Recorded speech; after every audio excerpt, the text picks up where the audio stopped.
Hello, and welcome to the WordPress development course. This is one of the most comprehensive courses on WordPress development around. By the end of this course, you'll have a solid understanding of the WordPress core and its APIs. WordPress is a very powerful CMS and currently powers over 60 million websites from around the world. That number continues to rise every day. The average WordPress and PHP developer makes anywhere between $55,000 to $85,000 a year. There are currently about 250,000 jobs related to WordPress posted on various job sites right now. Dozens are being added every day. Currently, WordPress has about 65% of the market share. If you look at other platforms from Drupal to Squarespace, you'll find that the user base for each platform is small compared to WordPress. Squarespace, for example, only takes up about 5% of the market. You can expect a more competitive and smaller job market since Squarespace's user base is small compared to WordPress.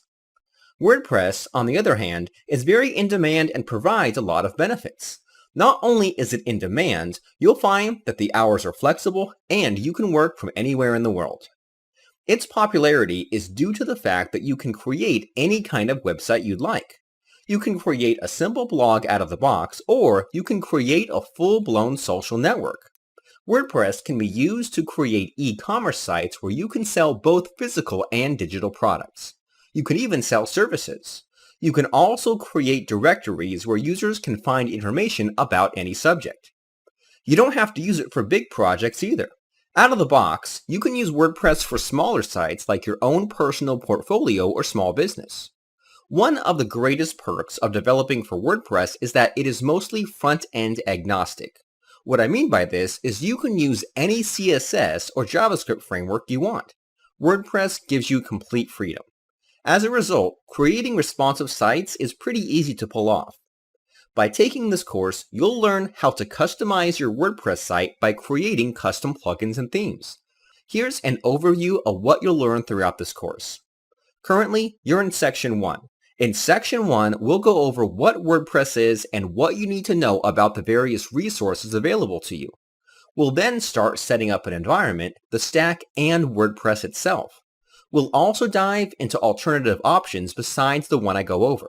This section will be brief and the shortest section out of them all. In Section 2, we'll take a standard HTML template that I provide and take the first few steps to convert it into a basic functioning WordPress theme. The HTML template I provide has no specific preparations made for WordPress.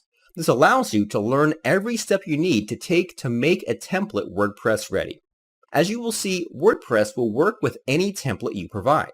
You'll have full control over your CSS and HTML structure choices.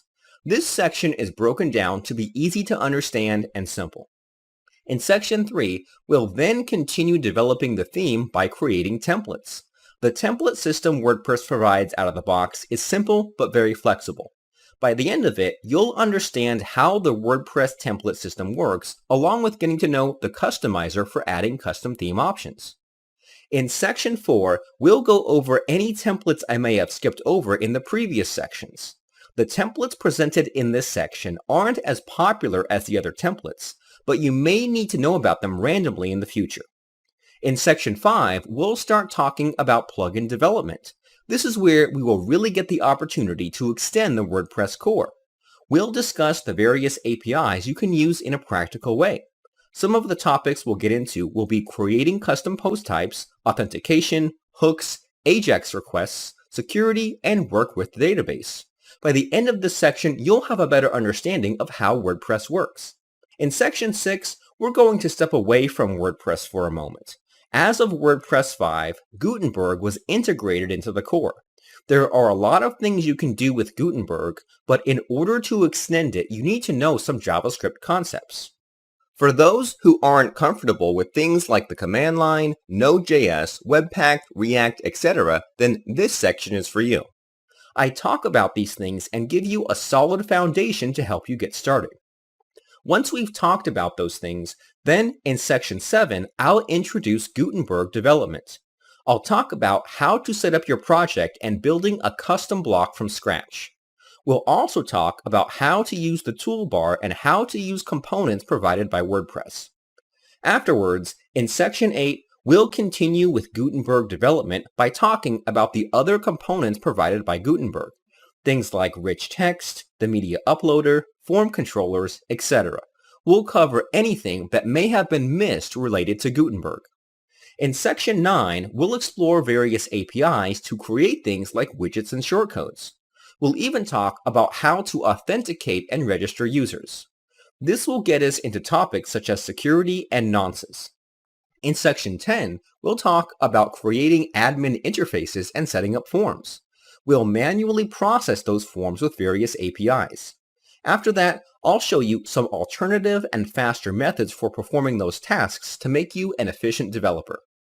In Section 11, we'll start talking about BuddyPress and WooCommerce theme development. I'm going to demystify some of the concepts behind these two plugins. By the end, you'll have a better understanding on how these two plugins work and even understand how the WordPress core works. You'll find yourself being comfortable navigating the files and extending anything you want.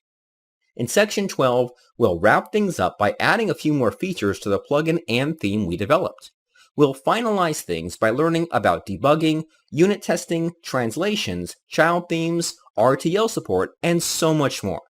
Everything you need to do before releasing your work to the public. We'll even talk a little about licensing. In Section 13, we'll talk about some advanced WordPress concepts. It's a very experimental section and not really required to watch. However, you can learn a thing or two to help with more larger projects. For the first 12 sections, this course focuses on developing one plugin and one theme. A lot of courses out there will teach you how to build various projects, so you can get practice applying the same thing. However, the problem with this is that a lot of the examples aren't practical. I like to approach things differently. Rather than give you 10 different projects that have no real-world usage, we build a more realistic theme and plugin. By doing this, the size will get pretty big. This forces you to learn about organization and efficiency. You'll experience my workflow and how I would tackle big projects. Don't be afraid though. By the end of this course, you'll have the confidence to navigate your way around the project we build. This approach allows you to learn what you need to know as problems arise. By taking this route, you'll learn how to apply certain concepts in a more practical situation.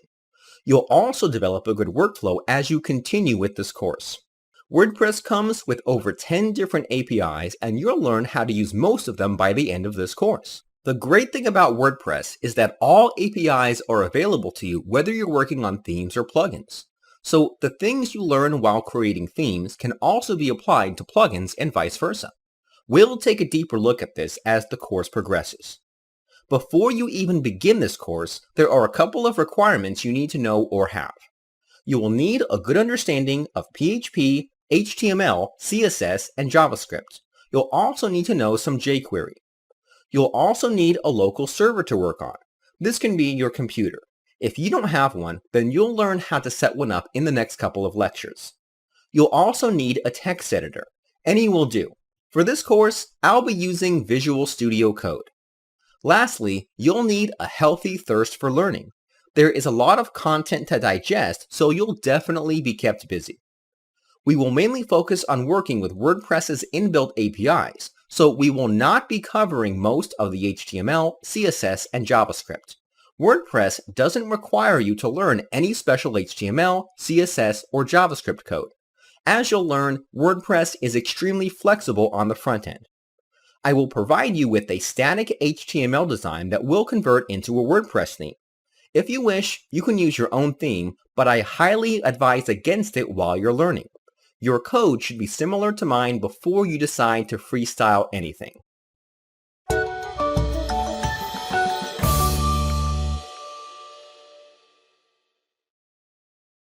Before we begin coding anything, it's important to understand the various resources made available to us by WordPress. In this lecture, I'm going to break down each resource provided by WordPress. You can follow along with me by checking out the links in the resource section of this lecture. If we were to search for WordPress, you'll come across two sites which are WordPress.com and WordPress.org. Even though they have similar domain names, you should be aware that there is a huge difference between the two. The .com domain is a hosting platform for WordPress that is supported by a private company. I'll talk more about that company in just a moment. Right off the bat, I want you to know something very important about WordPress hosting platforms. There are a lot of them out there, but I do not recommend using these kinds of hosts. As a developer, you'll want to have full control over your WordPress sites. A lot of WordPress hosting platforms really limit what you can install and use. While they're user-friendly, they're not developer-friendly. Sometimes you'll have a client asking what host you recommend for their site. In these instances, try to recommend something which gives you, the developer, more flexibility. As this course progresses, I'll definitely talk more about hosting options and what you should be looking for in a host. Alright, let's keep moving forward. The .org domain is for anyone who wants to download the source code of WordPress and host it themselves. This is where we'll be spending 99% of our time throughout this course. Right away, you'll find a button to download WordPress. As of this course, we'll be working with version 5 of WordPress. Download WordPress now, as we'll be installing it on our machines in a future lecture. Don't worry if you see a higher version of WordPress. All code we write will be compatible with future and past versions of WordPress. Throughout this course, you'll find that features from versions as old as 1.5 are still supported and used. Let's explore this site a little more. Under Support, click Documentation. Here you'll find information about WordPress and its features. You'll notice that we're in something called the Codex. That's just a fancy word WordPress uses to call its own documentation. Back in the early days, WordPress used the Codex for everything, from code examples to simple explanations about the user system. However, as WordPress grew, the development team realized that mixing this information was not a good idea. So they took all the resources related to coding themes and plugins into its own site. In the URL bar, change the word codex to developer. Remove anything after the domain extension. Here you'll find resources strictly related to developers. Throughout this course, we'll be switching between the codex and developer resources. From time to time, you'll find that the codex resource contains code. This is because the WordPress team hasn't fully transitioned all the code examples from the codex to the developer site. It's currently a work in progress. One of the great things about the site is that it is dynamically generated. The WordPress team has made it so that this site will scan all the code in WordPress to help generate the documentation. This way, the site is always kept up to date. Let's explore how to use this site very quickly. Right off the bat, you'll be provided with links to 4 different sections. A section for developing themes, plugins, and applications. This last section is actually new, which provides information on how to use the WordPress CLI. We'll be exploring all of these as the course progresses. All these sections are only guides. If you want to look up a function or class, then you need to scroll down and click the Code Reference link. You'll be taken to a search page where you can look up functions, hooks, classes, and methods. We haven't gone over hooks, so I don't expect you to know what that is. Let's ignore that for now. Right below this, you'll find that WordPress documents all the latest code added to the WordPress core. This is a really great way to check out what functions are added. On the right, you'll find all the APIs available. We'll be exploring most of these throughout the course. Let's take a look at how to search for code. I don't expect you to follow along. You just need to understand that all this does is help you find more information about functions and other WordPress code. By the end of this course, you'll be more than comfortable using this tool. Alright, I'm going to search for something called the_content. After submitting the search, we should get about 10 results back. I'm going to click on the first result. WordPress will load this page that provides a lot of information on how you would go about using this function. There are a couple of things I want to highlight. The first is that you'll always be provided with the original source code. Here you'll find where WordPress defines this function. This is a really great way to understand how WordPress functions internally. A lot of this code may not make sense, but I assure you that you'll be able to read code like this and understand what it means by the end of this course. Next is the changelog section. This will document when the function was first introduced and if there were ever any changes. As you can see, this function has been around since version 0.71. As I stated previously, WordPress is a popular choice because most code you write will be compatible with earlier versions.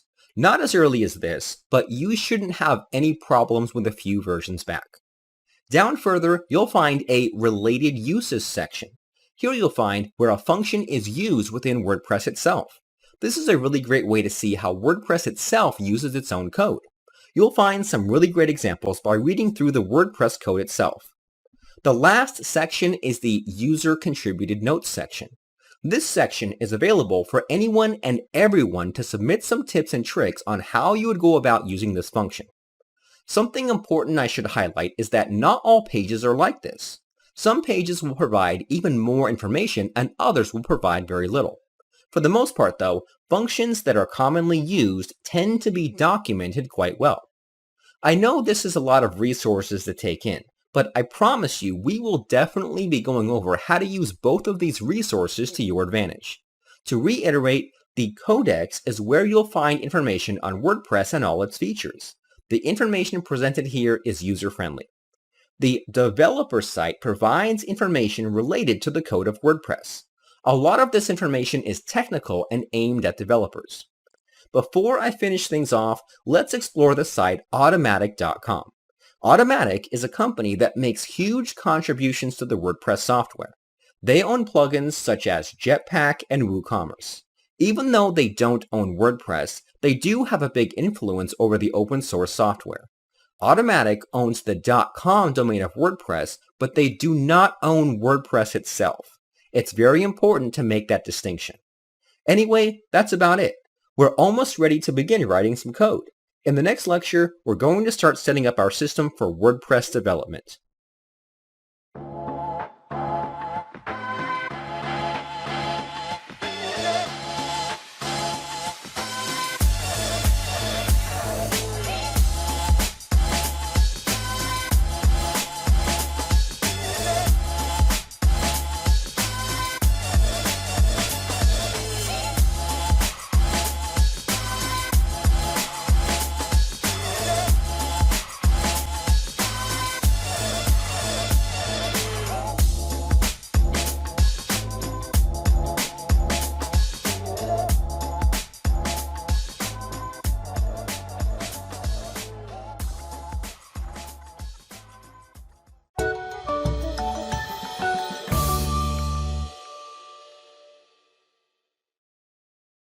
Let's prepare our machines for WordPress development.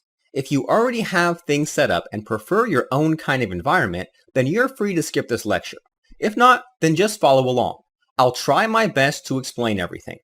The very first thing we need is a development environment. There are various environments out there, but the one I recommend is XAMPP.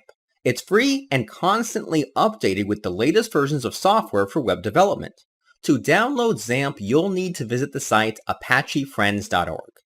I'll provide a link to this site in the resource section of this lecture.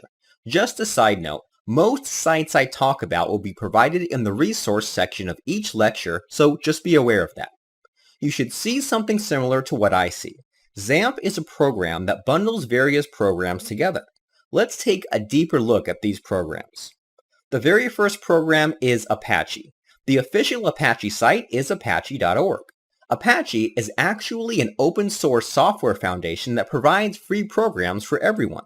One of their most popular programs is the HTTP server program. We can find this program under projects. You'll find a link to the HTTP server project.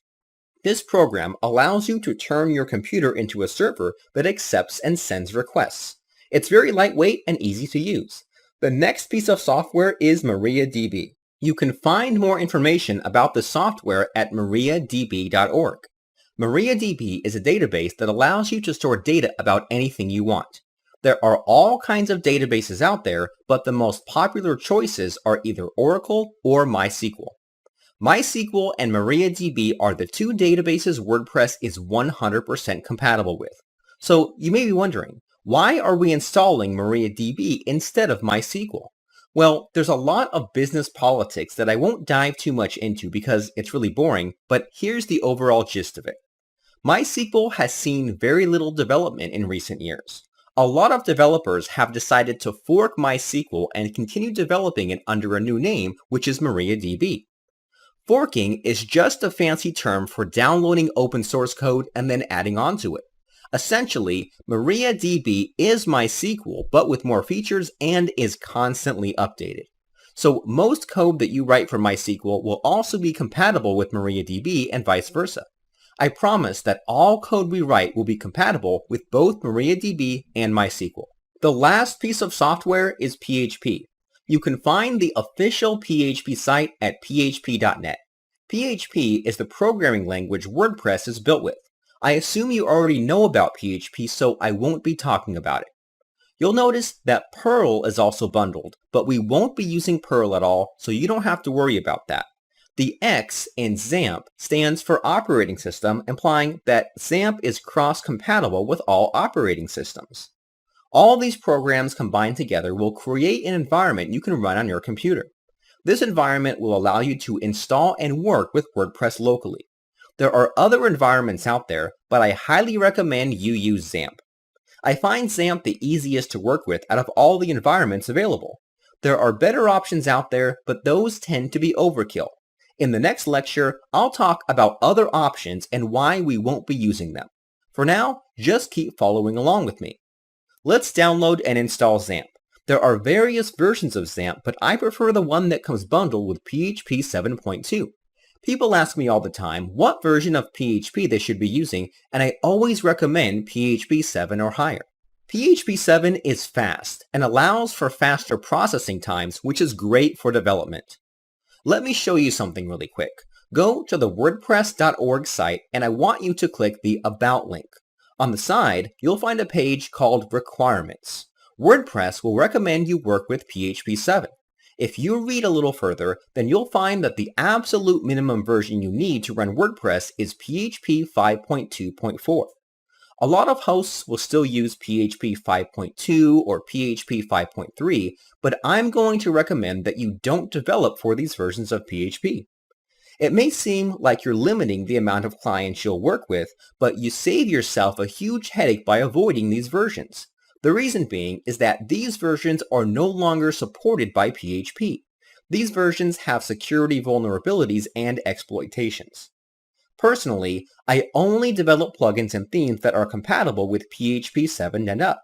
A lot of developers such as Muffin Group and Theme Fusion don't even support these lower versions, and yet they still receive a lot of clients. In the end, it's up to you. All code we write will be compatible with PHP version 7 and up. In case you were curious, you can also check out this interesting link called Statistics. This page shows information about the setup most hosts use and what versions of each software they're using. This should give you a good idea about what the market is like. Alright, let's move on. Download and install XAMPP. Just go through the default settings as they usually will suit you best. I won't be going through the installation as I've already installed XAMPP. Once installed, you can open up the control panel by searching for something called XAMPP Control Panel. The great thing about using XAMPP is that it automatically bundles and configures most of the software you need to run a local development environment. It's fast and easy. You'll notice that XAMPP installs other programs such as FileZilla, Mercury, and Tomcat. We won't be using these softwares, so you don't need to worry about what these do and what they're for. To boot the server, you need to turn on Apache and MySQL. You should see the modules highlighted in green, indicating that these modules have successfully been turned on and are currently running. If you don't, then be sure to read the log below and ask for support at the Apache Friends site. We can test to see if everything is working by clicking the admin button inside the Apache row. You'll be taken to localhost. You may see a welcome message. I don't because I deleted those files. I'll show you where to delete those files in just a moment. Let's set up the database first. Open the control panel once again and click the admin button in the MySQL row. You'll be taken to a page called PHP My Admin. Personally, I don't like PHP My Admin because it is a web script almost like WordPress. PHP My Admin is a way to manage and view your database inside your browser. Just like any other script, this script will load JavaScript, CSS, and handle all requests with PHP. It works, but it tends to be very slow at times because you have to wait for the page to load to know whether or not your request was successful. I prefer to use something called Heidi SQL, which can be found at heidisql.com. You can go to the download section and just download the appropriate download for your operating system. Heidi doesn't work well for Mac systems, so here's an alternative solution. If you're on a Mac OS system, then you should check out SQL Pro. It's fast and free. You should be able to connect to any MySQL and MariaDB databases without any problem. Once you have those installed, open it up like so. Heidi SQL is similar to PHPMyAdmin, except it is written in a language called Object Pascal, which is a bit faster than PHP and can execute MySQL queries so much faster. This program also comes with more features which will be useful in later lectures. It'll take some time to get used to this, but I promise it'll be worth it. Using Heidi SQL is pretty simple. First, you need to create a new session. Name it whatever you want. I'll be naming mine localhost. A lot of the default settings are pretty good. The host should be 127.0.0.1, which is the IP of localhost. The username is root and the password will be left empty. This user is automatically created for you when you installed XAMPP. Everything else is fine. Make sure to save and then click open. You'll notice that I already have a few databases set up. Let's create a new database. You simply right-click in the left column and under Create, click Database. You'll be presented with two options, the name of the database and the collation. The name we'll be using is Udemy and the collation will be UTF-8 MB4 General CI. The collation determines how characters are sorted and compared. For example, you can have the letter A as uppercase or lowercase. Which gets displayed first? What about characters where there's an accent above the letter A? As you can see, there are dozens of collations with their own set of rules on how to compare characters. For this course, we'll be using UTF-8 MB4 General CI because it's been tested to be highly performant and accurate. It works with all characters, including Chinese, Japanese, and so much more. Click OK, and that's it. You can click on your database in the left-hand column and you'll notice that it's empty. We can now install WordPress. In the previous lecture, you should have downloaded WordPress. If you haven't, then do so now. The file you downloaded should be in the form of a zip file. Have that file in hand. Next, open the XAMPP control panel. From the control panel, click on the Explorer button. This is where XAMPP is installed. All files that are served from the server to your browser is located in the htdocs folder. htdocs stands for Hypertext Documents. This folder is very important as we will be working inside it throughout most of this course. Feel free to delete any default files inside this folder. You don't need them. I already have some files here as I use XAMPP daily for web development. Open your zip file and drag and drop the files from the zip file into this htdocs folder.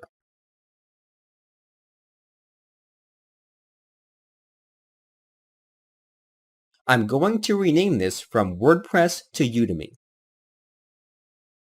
We can now visit this by opening up the browser and navigating to localhost/Udemy.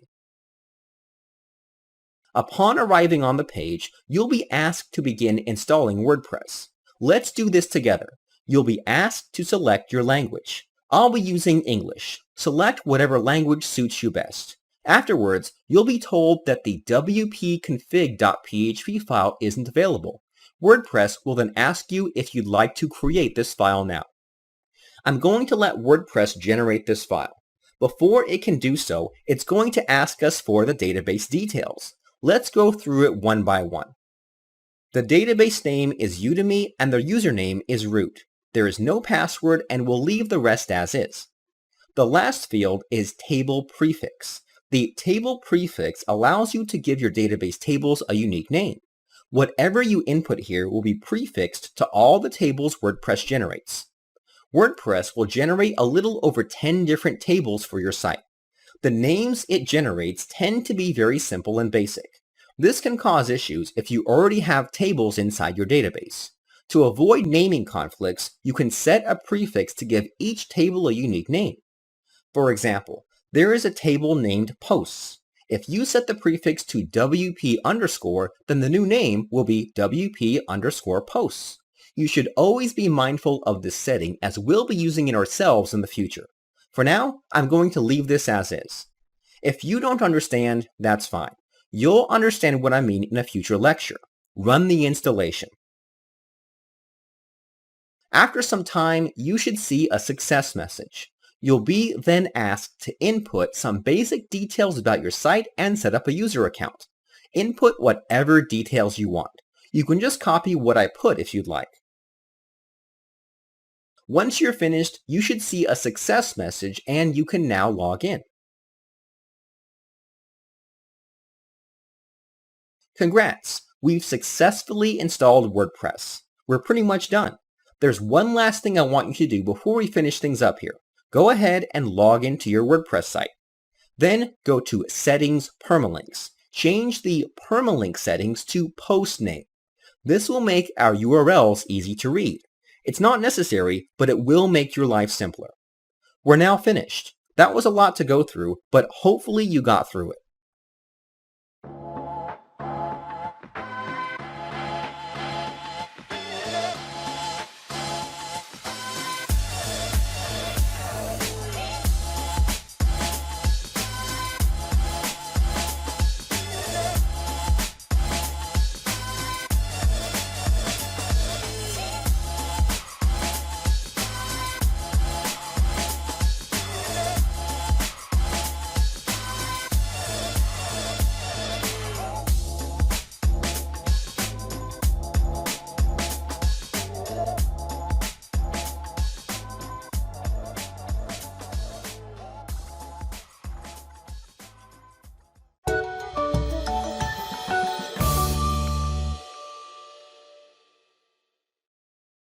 For this course, we'll be using XAMPP, but I want you to be aware there are other environments such as MAMP and WAMP.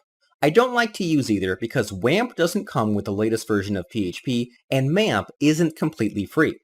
I find XAMPP easier to use and provides everything you need free of charge. However, WordPress will work on any of these without a problem. With that being said, I really recommend you use XAMPP along with me so you don't run into any problems with other platforms. There is one additional option which is specifically made for WordPress. In the resource section of this lecture, I provide a link to an environment called Local by Flywheel. This environment is specifically for WordPress sites. It provides a lot of tools for helping you with WordPress development. Currently, it is completely free, but there are plans to make a premium version. There is something I do recommend you check out because it allows you to pick your PHP, MySQL, and WordPress versions on the fly. However, we won't be using it because it's a bit complex for our needs right now. Later in this course, we'll actually explore how to use this program. Let's talk about text editors now. There are dozens of them out there, but the one I prefer is Visual Studio Code. It's free and supports WordPress quite well. It provides a lot of tools for debugging. You're free to use any editor you like as long as you're comfortable with it. I've had some students use Dreamweaver, which is fine, but you should be aware that Dreamweaver comes with its own server. Some students have had some difficulty setting up Dreamweaver's server with WordPress. For that reason, I don't recommend using Dreamweaver's server. You can still use Dreamweaver, but you should probably stick to XAMPP as a development environment. Since I'll be using Visual Studio Code, I want to show you some features that I'll be using that you should be aware of. You're not required to have these features, but I use them frequently. These features just make it easier to read and write code. Visual Studio Code does not add any features to WordPress or generate code that you can't generate. You'll be fine with any PHP editor. I'm going to start up my editor. I will open up a random file. You do not need to do this yourself. Just watch what I'm doing. One of the features Visual Studio Code comes with is called code folding. Code folding allows you to minimize certain sections of code. This makes it easier to read and scroll up and down your code without having to temporarily delete or move anything. Let's look at how this works. Code folding can only be applied to code that is nested inside a block. This conditional statement has nested code. If I want to minimize this, then I would click on this minus button that is on the left. By clicking this button, all code inside will be folded. Visual Studio Code does not delete or move anything. It simply minimizes the code inside this block of code. There are two things you'll also notice. On the left, I have my line numbers appearing.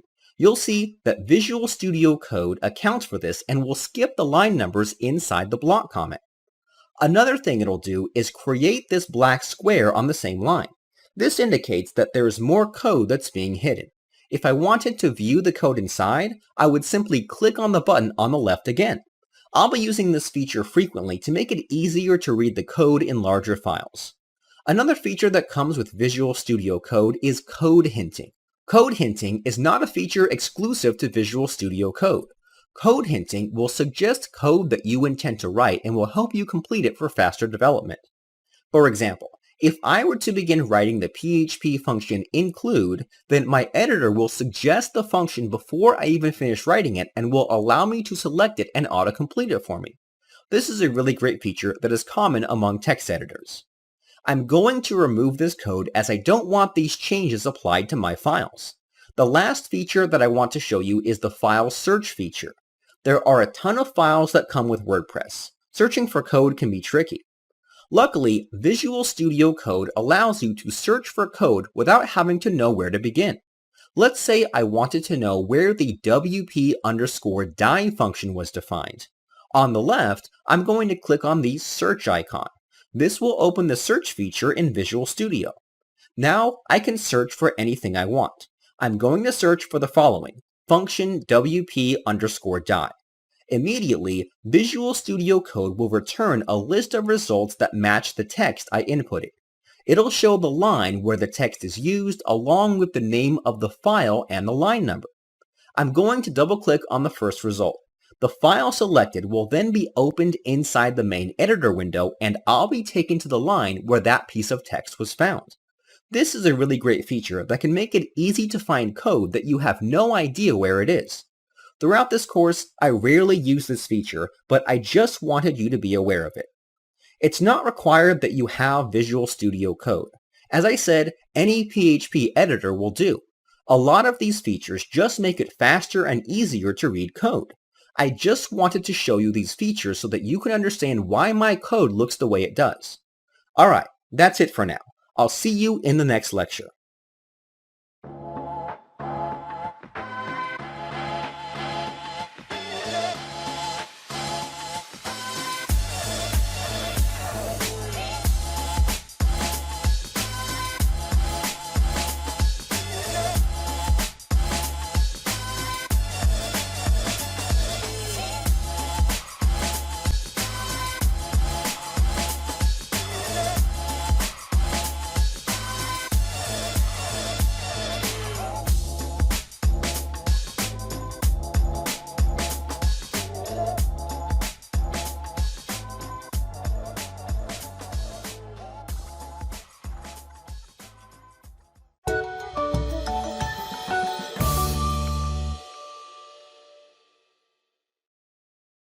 Before we get started, I want to go over some PHP's concepts that you should be aware of.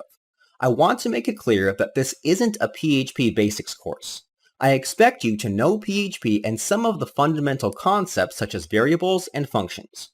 With that being said, there are some techniques and concepts that you will see me use throughout this course.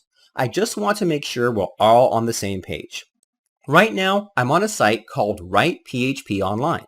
I'll provide a link to this in the resource section of this lecture. I promise that we'll only be using this tool for this lecture only. So the first thing I want to go over is the file constant. I'm going to echo out this constant and run the code.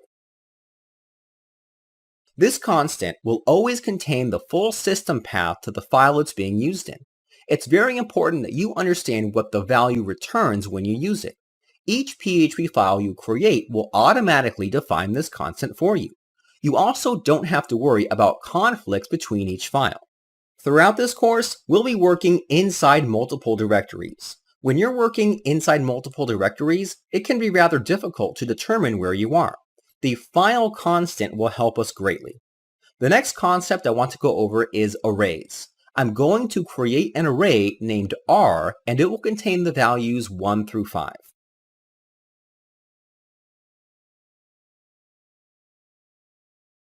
Arrays aren't anything special and aren't hard to understand. What I want to highlight is the way I'm writing arrays. I don't use the keyword array. Instead, I just use square brackets. This is the shorthand way of writing arrays. I know some people like to use the array keyword, but I won't be doing so just to speed things up. If you prefer to use the array keyword, then that's perfectly fine. I do want to give a warning. Not all hosts support the shorthand version of writing PHP arrays, so use these with caution if you plan on supporting older versions of PHP. The next thing I want to go over are anonymous functions. I'm going to type one up quickly. An anonymous function is exactly what it sounds like. It's a function that does not have a name. Since it does not have a name, you have no way to reference it. The reason you would use anonymous functions is to write less code. If you write less code, then your code becomes more readable. I'm going to delete my example and paste in a more practical one. There's quite a bit going on here, so let me break down what's going on. I'm creating a new array called ArrayDouble. This will be assigned to the value returned by the function ArrayMap. The ArrayMap function will take in an array and call a function that will be passed in the value to manipulate it. The function passed in must return either the value, a modified version of the value, or a completely different value. In this example, I'm showing two ways of passing in a function. In the first example, I'm passing in an anonymous function. In the second example, I'm creating a named function and passing in the name to the ArrayMap function. Both solutions are completely valid and acceptable. After both of these, all I'm doing is printing the array. Let's run the code and see what we get. As expected, we get two arrays that are identical. Both methods work and one isn't better than the other. You're more than free to use either one. Throughout this course, we'll be using a combination of both. The last concept you should be aware of is object-oriented programming, also known as OOP. OOP is a pretty complex topic and I couldn't possibly cover it in this single lecture. Instead, I'm going to refer you to a tutorial series which is completely free. In this series, a lot of things related to object-oriented programming is covered. We actually won't be writing a lot of OOP throughout this course, so you're okay with just knowing the bare minimum. If you're already comfortable with OOP, then you can just skip on ahead. That's pretty much it. I just wanted to highlight those concepts to you. There's one last thing I want to show you. In the resource section of this lecture, I provide a link to the WordPress Best Practices page. WordPress provides a guideline for writing code. If you plan on contributing to the WordPress core, then these guidelines are important. However, if you just plan on making your own plugins and themes, then you can follow any coding style you like. I'm going to click on the PHP Coding Standards link. Basically, this page goes over how you should write your code from indentation to formatting blocks of code. You are absolutely not required to follow these standards. With that being said, let's give this page a read and go over these standards together. The first thing it goes over is when to use single quotes or double quotes. From WordPress's perspective, it generally doesn't matter. The most important thing is that you escape your data when combining HTML and dynamic data together. Up next is indentation. There's a whole debate whether you should use tabs or spaces, but WordPress recommends you use real tabs and not spaces. Something that's also worth noting down is that WordPress prefers you align your code for readability. In this example, you can see that the equal sign is perfectly aligned no matter how long the variable name gets. Afterwards, you're told you should always use braces when writing blocks of code. Even if your block of code is only one line inside, you should still use braces. This applies to loops, conditional statements, functions, classes, and anything else you can think of that uses braces. When it comes to using conditional statements, you may end up using an else if statement. You can write this one of two ways. You can write the else if with a space or without a space. WordPress recommends no spaces. I'm going to skip regular expressions as we won't be using them that much throughout this course. Down a little further, you'll see that you should use the longhand version of opening and closing PHP tags. You should never use the shorthand version because it's not supported on most hosts. On top of that, you'll see that you should take the time to format your code as opposed to having an unreadable mess in this example. After this, you'll see that WordPress recommends you space everything inside functions and loops neatly. Omitting the spaces can really make it hard to read your code, especially if you're dealing with variables versus hard coding things in. Moving right along, you'll then be told that you should take the time to format your SQL queries. They don't provide a good example here, but you'll see soon enough how to format your queries for readability. Right after this, you'll be told about making queries directly to the database. Throughout most of this course, we'll be using functions that will take care of querying the database and sanitizing the data. However, these functions will not cover all scenarios. In these cases, I'll show you how to properly query the database and make sure it's safe for execution. Up next, it's telling us about naming conventions. Whenever you create variables, classes, or functions, it's recommended you use underscores if your code contains multiple words. If you're someone who uses camel case, then you may want to consider switching. There's also rules for how you should name your files. If there are multiple words, then you should use hyphens to separate those words. I'm going to skip these next two as they're more WordPress-specific topics, which we'll cover soon enough. Now we're at ternary operators. Ternary operators are a shorthand way of writing conditional statements for setting values. They're really handy and can even be readable if used right. Just make sure you space everything right and that it makes sense when you read it. You'll see plenty of examples of ternary operators throughout this course. Then we run into Yoda conditions. It's a strange name, but this simply states that when writing conditional statements with variables, you should place the variables on the right side. In this example, it's read like this: if true the force, then victorious you will be. I am not really a fan of this, but you can use it if it makes sense to you. Lastly, it's telling us that you should choose readability over clever code. What this means is that you shouldn't write your code just for the sake of writing less code. While being clever with your code does mean writing less, it can also be harder to read for anyone else that'll want to get into your code. There's more here, but we can safely ignore these. You can read them if you want. Now, I do want to say that these standards are only recommendations. You won't receive errors or warnings from writing your code differently. The point of these standards is so that there's consistency across the board. At the end of the day, it's up to you. I, myself, follow some of these. You'll notice that throughout this course, I like to organize and format my code. You're more than free to follow along with my coding style. Even though it does take some time to get used to, I believe it is worth it. It makes my code more readable and approachable. Alright, that's it. Let's move on to developing a theme.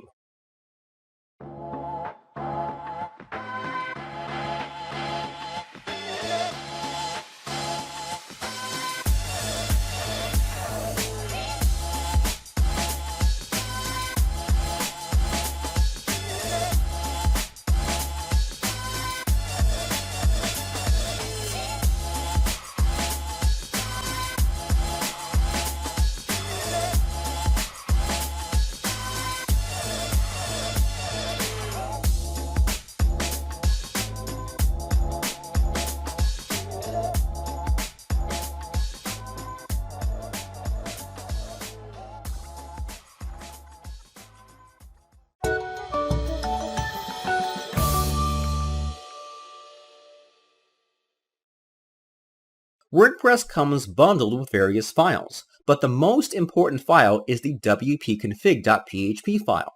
At the heart of every WordPress site is the configuration file. Let's open the wp-config.php file. It can be found in the root directory of your WordPress installation. This file basically contains all your core settings such as the database login details, security hashes, salts, etc. In the resource section, I provide a link to the WP config codex documentation page. This page contains all the information that you'll need to know to make changes to the config file. Unlike other core files, you're allowed to edit this file without much consequence when WordPress is updated. There are a lot of settings here, but we won't be going over most of them. You don't need to worry about modifying this file much as the default settings are already optimized for your site. WordPress takes care of this automatically for you. However, there is one setting we should modify. Go back to the config file and search for something called wp_debug. By default, this value is set to false. Let's change this to true. What this will do is display any errors you receive in your code. It will provide more information to help you with debugging. I highly recommend you always do this during the development phase of any plugin or theme. When you're ready for production, be sure to change this back to false. If this value doesn't exist, then you can just add it in. By default, it'll always be false. So during installation, this file was automatically created for you. If you were to open the zip file, you'll notice there never was a wp-config.php file. Instead, there's a file named wp-config-sample.php. Let's open this file. It can be found in our installation of WordPress. This file is just a dummy file that we can rename to wp-config.php file and use it as the main config file. It's provided to us just in case WordPress is unable to generate this file for us during its user-friendly installation. You simply just have to change the values of these constants. If you're unsure what each value means, then refer to the documentation for more information. We don't have to do this since the default installation worked for us. One thing I do want to note is the authentication section. You can find it if you scroll down just a bit. If you have to manually create this file, then this section is super important. These keys are used to hash your passwords and sensitive data. You're free to come up with your own keys, but if you're not confident with what you came up with, then WordPress has you covered. Go back to the documentation config page. On the sidebar, you'll find a section called Security Keys. For me, it's numbered 1.4. You'll find a link to an online generator that will generate random hard-to-crack keys. Let's check it out. On this page, you'll see that we get a set of keys that we can use in our file. You can refresh the page and you will always get a set of unique random keys. You can simply copy and paste this into the wp-config.php file like so. Keep in mind that these are values that once you set, you shouldn't change afterwards. Otherwise, you can cause problems with currently active accounts. Just in case you can't find this link on the codex page, then you can check out this block comment right above. Inside this block comment, you'll see WordPress provides a link to the online generator as well. That wraps up the topic on configuring the WP config file. Feel free to explore this documentation for more information on this file. For our purposes, just setting up the WP debug constant to true is more than enough to get started.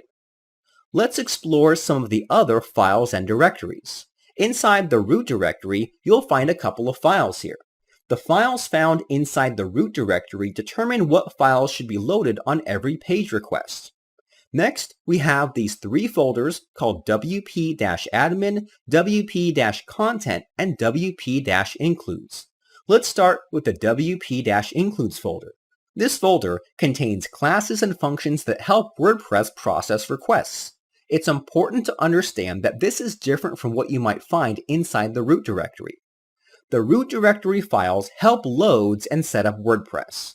The files inside the wp-includes folder provide functions and classes that WordPress uses to process data. A lot of the files inside this folder can't do anything by themselves. For example, if I were to open the wp-comments-post.php file, you'll find a lot of logic being implemented here. This file will process commands for a blog post. As you can see, it doesn't bother defining functions. Instead, it just loads files and prepares variables. Inside the wp-includes folder, open the admin-bar.php file. Inside this file, you'll find a lot of functions defined here. However, you won't find any logic being executed. This file doesn't do anything by itself. That goes for a lot of files inside this folder. Moving on, the wp-admin folder is another default folder in WordPress. This folder handles its own requests, unlike the other parts of WordPress. WordPress uses the index.php file to handle a majority of requests. However, if you visit the admin side of WordPress, then the index.php file doesn't handle anything. Instead, wp-admin is a directory that likes to be independent from the rest of the WordPress core.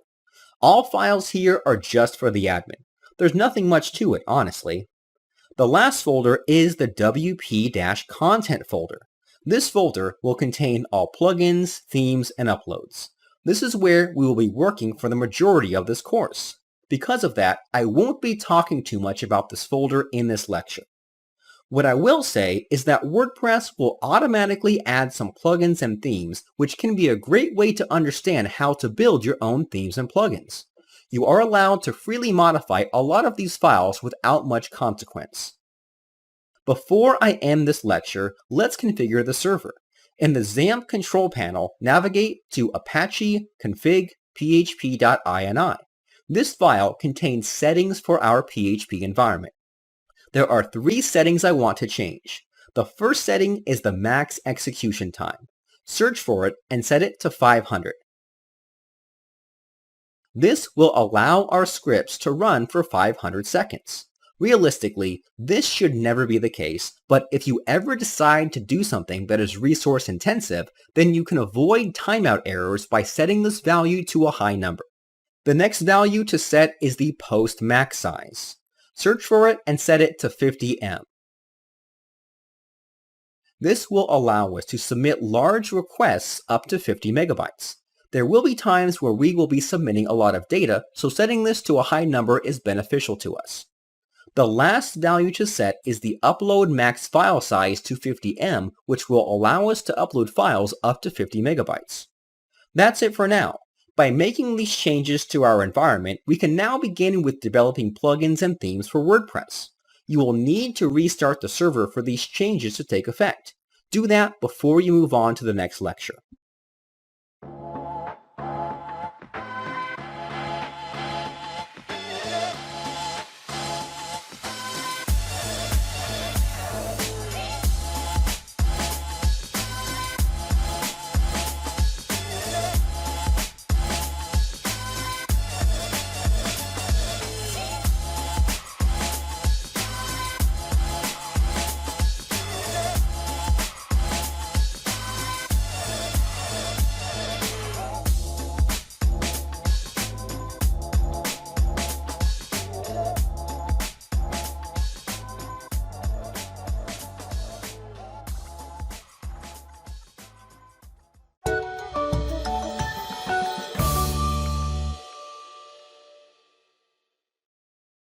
We're going to start things off by creating a theme. As I stated previously, this course does not focus on most of the HTML, CSS, and JavaScript provided to you. This is because WordPress is very flexible when it comes to developing themes. With that said, I already have a static template ready. You can download this template in the resource section of this lecture. This template was built with version 4 of Bootstrap. I've done nothing to this template that makes it WordPress ready. I will walk you through every step to convert it from a static template into a WordPress theme. If you have a template ready, then feel free to use it. You don't have to make any CSS or HTML changes at this moment. Any kind of template will work. If you're new to WordPress development, then I recommend you use the template I provide. Let's take a look at some of the pages. Let's view the home page. As you can see, everything is pretty standard. We have a header, footer, sidebar, and a list of posts. Everything that you see here will be turned into a fully functional theme. While the design is simple and clean, don't let that fool you. We're going to make this theme very flexible. Now that we have an idea of what we're going to create, it's time to start coding. Open the text editor of your choice and point it to the WordPress directory we installed in the previous lecture. Inside the WordPress installation, navigate to wp-content/themes. This is where WordPress will search for theme files. From the start, WordPress has already pre-packaged some themes for you. We want to keep our themes separated from the rest of the themes, so create a new folder called Udemy. It's required that you create a folder for your theme. This is so themes don't conflict with each other. It's also great for organization. Inside this folder, we will have to create 2 files. The first file is style.css and the second file is index.php. These are the only 2 files required by WordPress to create a theme. The style.css file is where we will place our file header information. A file header is just a comment block placed at the very top of the style.css file that describes our theme. Let's open this file and create a file header. In the resource section, I provide a link to more information about the file header. The file header is a block comment placed at the top of the file that has meta information about a theme or plugin. I'll explain more in just a moment, but let's see this in action. Scroll down to the theme file header example section. Copy and paste this into the style.css file. I'm going to remove most of this info except the theme name. Change this value to Udemy. That's it. This is the absolute minimum requirements for a theme. Go to your WordPress admin dashboard and navigate to Appearance Themes. An empty block with the theme name Udemy should appear. You can actually activate this theme and start using it. If you did everything right, then you should receive no errors. Let's go to the front end of the site. You will see an empty page. However, WordPress throws no errors because we did everything required. If you take a look at the source code, then you will find that WordPress added absolutely nothing because that's our theme's job. As you can see, WordPress gives you complete control over your theme. Let me prove this even further. Open the index.php file and add the text Hello World. Refresh the front-end page and you will now see it outputted.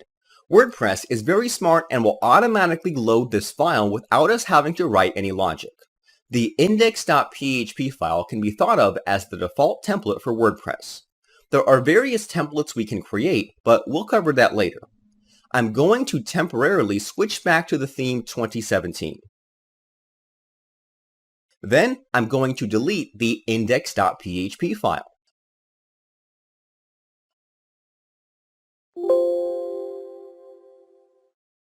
I'm going to refresh the admin themes page and you'll notice that the broken themes section appears below. It's telling us that the index.php template file is missing. WordPress is capable of finding out this information even though this theme is inactive. The absolute minimum requirement for creating a WordPress theme is the style.css, index.php files, and a file header with just the name of the theme. I'm going to create the index.php file again so we don't see this broken theme section. Let's go back to the file header in the style.css file. Let me go over what's going on. When WordPress retrieves a list of themes in your WordPress installation, it'll go to the wp-content/themes folder. Each theme should have its own folder, and WordPress will go through each one and look for a file named style.css. If this file is available, then WordPress will scan the contents of this file and look for something called a file header. If a file header is available, WordPress will then extract each piece of information from that header. The format is the name followed by a colon and then the value. The data inside this comment is what WordPress calls meta information. For themes, the only thing you need is the theme name. I'm going to re-add the meta information we previously removed. Let's go over this one by one. The theme URI is a link to where users can view where your theme can be found officially. I'm going to remove this piece of information. Feel free to keep or remove it as well. The author is the name of the creator of this theme. This can be your own personal name, or if you're on a team, then the name of your team. I'm going to set this to Jack. The author URI is the URL to your own personal site or a URL to your team's site. I'm going to set this to https://udemy.com. The description is a brief summary about your theme. Let's set this to a simple Bootstrap WordPress theme.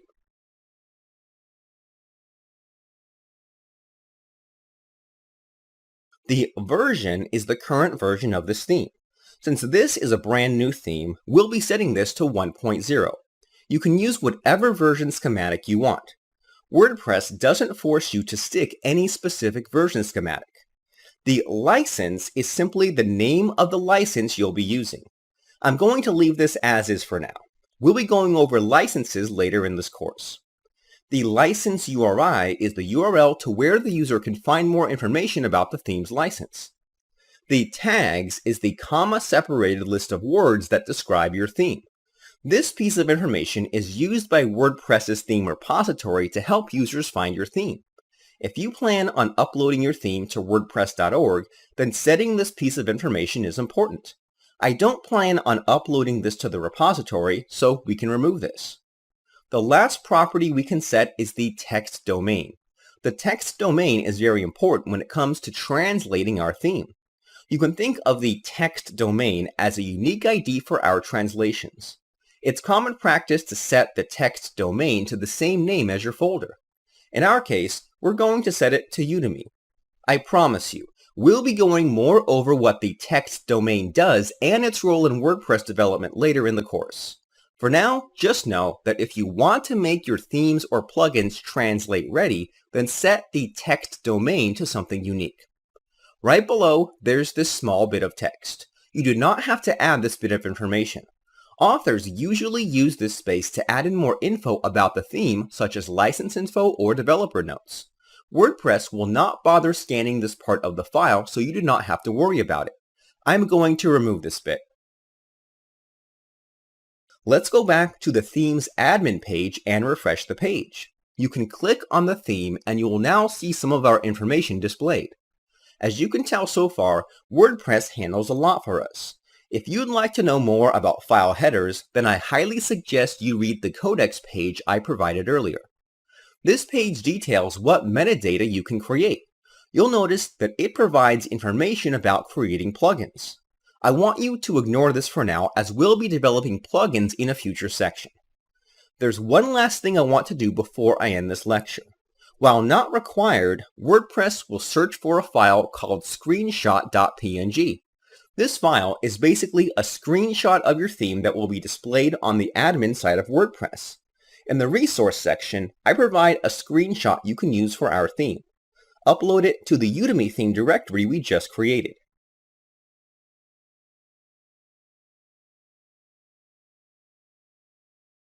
You can now refresh the theme's admin page and you will now see our screenshot being displayed. You can create your own screenshot if you'd like. The recommended size for a screenshot is 880 by 660. However, you should double this size for Retina devices.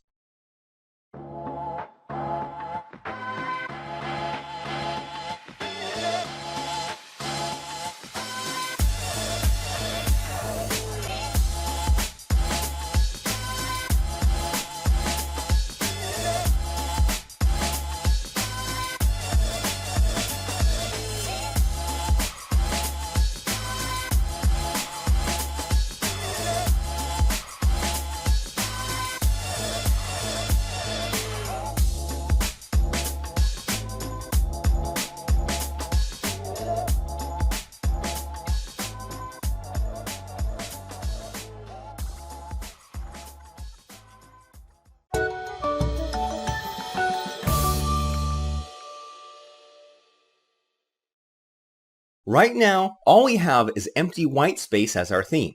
It's not very flexible, nor does it look appealing. Let's change that. Earlier, I asked you to download the static version of our theme. Open up that zip file. Inside the Udemy theme folder we created, let's create a subfolder called Assets. Unzip the contents of the static template into this folder. I'm also going to add the HTML in there as well so we can use it for reference throughout this course. It's important to note that WordPress doesn't require you to have this folder structure. The only files WordPress requires are the index.php and style.css files. The folder structure is completely up to you. I want my theme to look like the static version. The first step is to have WordPress load the HTML. Open the index.html file inside the Assets folder. Copy and paste the contents into the index.php template. Obviously, this won't work, but it's a good starting point. If you refresh the home page, you'll notice that the site is pretty broken.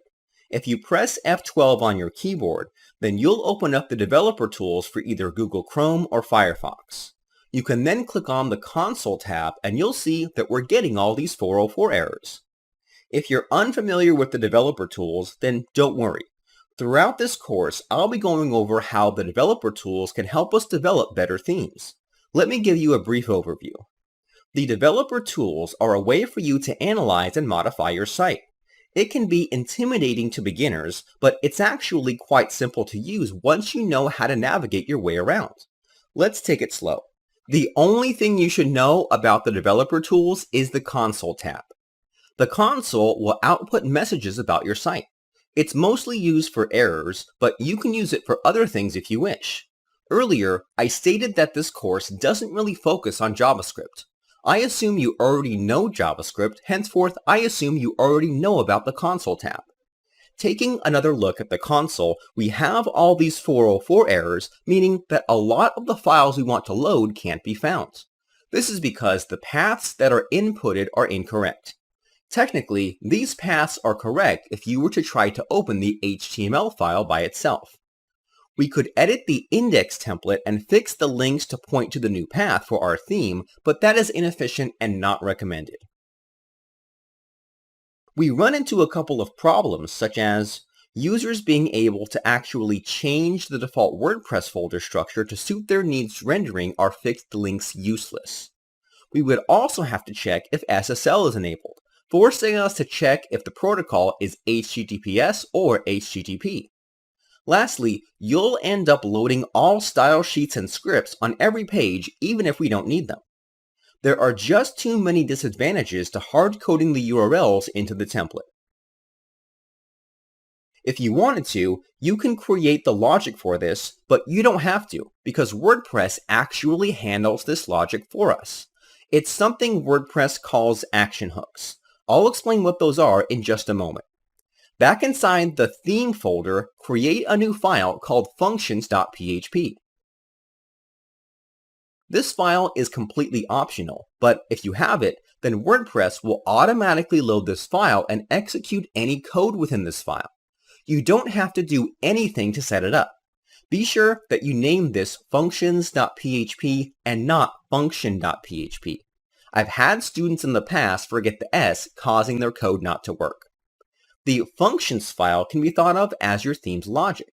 If you would like to query the database, add style sheets, process forms, check if a user is logged in, then this is the file you'll want to edit. I personally don't like to stuff my functions file with all my logic. I like to have structure and separate everything into its own file. So let's add some comments. We'll first create a section for variables or functions that must be available throughout our theme. The second section will be for including any files. The third section will be for any filters and action hooks. We'll discuss hooks very soon. Lastly, we'll create a section for shortcodes. Keep in mind, you don't have to structure your file like this. This is just how I do it and how I recommend you do it. Just to make sure everything is working, let's echo out a hello world message. If you refresh the page, then you should see the message outputted onto the home page. Something I want you to notice is that the hello world message is outputted before the template. We can now confirm that the functions file is loaded before the template. Let's remove this because it's not good practice to echo out anything inside the functions file. We can now begin using action hooks. What are action hooks? So a lot can happen throughout WordPress. Typically, you may want to use conditional statements to check when a certain action or event happens. However, this isn't very efficient. What will happen is that you will have a lot of nested code. Instead, WordPress introduces something called hooks. A hook is a way for you to listen to an event and execute code when that event happens. This is what WordPress calls the plugins API. An event can be anything. There are literally over 100 different hooks. There's a hook for the footer, when an admin form is submitted, AJAX submissions, and so much more. We won't be going over all of them because it would just be too overwhelming. If you don't understand, then don't worry. You'll see how it works in just a moment. We will definitely be going over some of the most commonly used ones though. In the resource section of this lecture, you'll find a link to the Hooks API. Let's check this out. You'll notice there's a list for two kinds of hooks, action hooks and filter hooks. We'll be going over both throughout this course. Let's take a look at the list of action hooks available. Scroll around this page. You'll see all the hooks available to us. I know we haven't gone over how to use hooks yet, but just from looking at this list, do you think you can spot the hook we need in order to add scripts and styles to our theme? Most people would say WP head, but this is incorrect. The correct hook is the one above it, which is WP Enqueue scripts. Click on it and let's take a look at this hook. This is what WordPress has to say about it. WP Enqueue scripts is the proper hook to use when enqueuing items that are meant to appear on the front end. Despite the name, it is used for enqueuing both scripts and styles.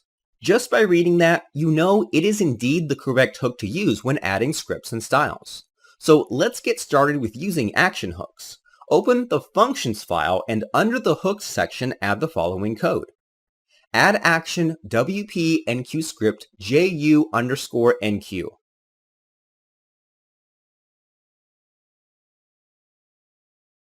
The add action function is a function that WordPress automatically defines and loads for you.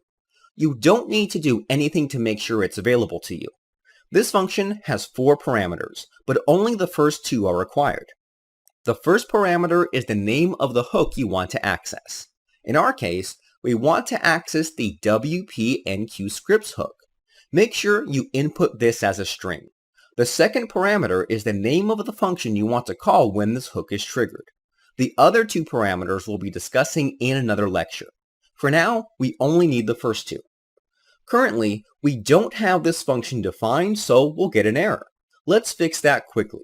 As I stated before, I don't like to add all my logic and code in one file. So let's create a folder called Includes. Within this folder, create another folder called Front. The front folder will contain any code and logic pertaining to the front end of our site. Within this folder, create a file called enqueue.php. Let's define the function we called from the action hook. Great, we're almost done. Now we need to include this file. So let's go back to the functions file and under the include section, include the enqueue file. I'm going to use the getThemeFilePath function to make sure we always get the correct path to this file.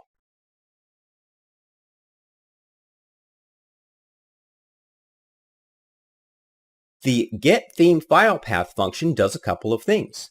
First, it'll provide the absolute path to the current activated theme on the site. Usually, you can just pass in path without any functions, but I've come across situations where PHP and WordPress were unable to find the file. I always recommend providing the full system path. This function will take care of that for you. The function has one parameter which is optional. You can provide a file relative to your theme's path. That's what we're doing here. Just like the add action function, you do not need to do anything to make sure this function is available to you. It is already loaded and created for you beforehand. WordPress takes care of that for you. I'll be using this function wherever we include files.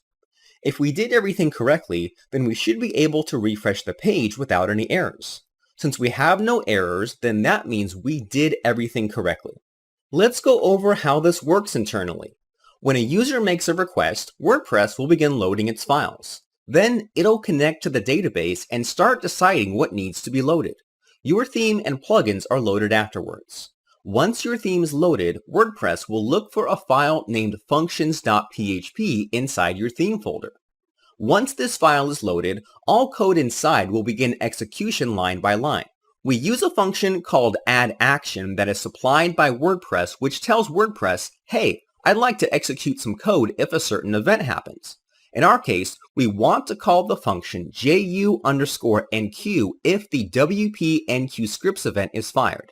That's about it. There's a lot more going on, but I won't be going over the smaller details in this lecture. The reason being is that it would be too overwhelming at the moment. I've had students in the past asking me to explain hooks more in detail, but that's not necessary at this point.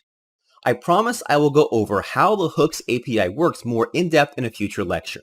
For now, just understand that the addAction function will tell WordPress that you want to run a function when an event happens. If you don't fully understand, don't worry. This is a function that we use often, and I assure you that the more you use it, the better you'll get used to it. This won't technically work yet because we haven't told WordPress where to load these files. We'll get to that in the next lecture. One last thing before I wrap up this lecture. You'll notice that I named my enqueue function JU_enqueue. I prefixed the function with some initials. It's common practice to prefix your classes and functions with the initials of your theme or name. Throughout this course, I'll be prefixing JU underscore for every function we define. The initials are for the name Udemy. We do this because we don't want to run into any naming conflicts with other plugins. In the next lecture, we'll take a look at adding styles to our pages through this hook.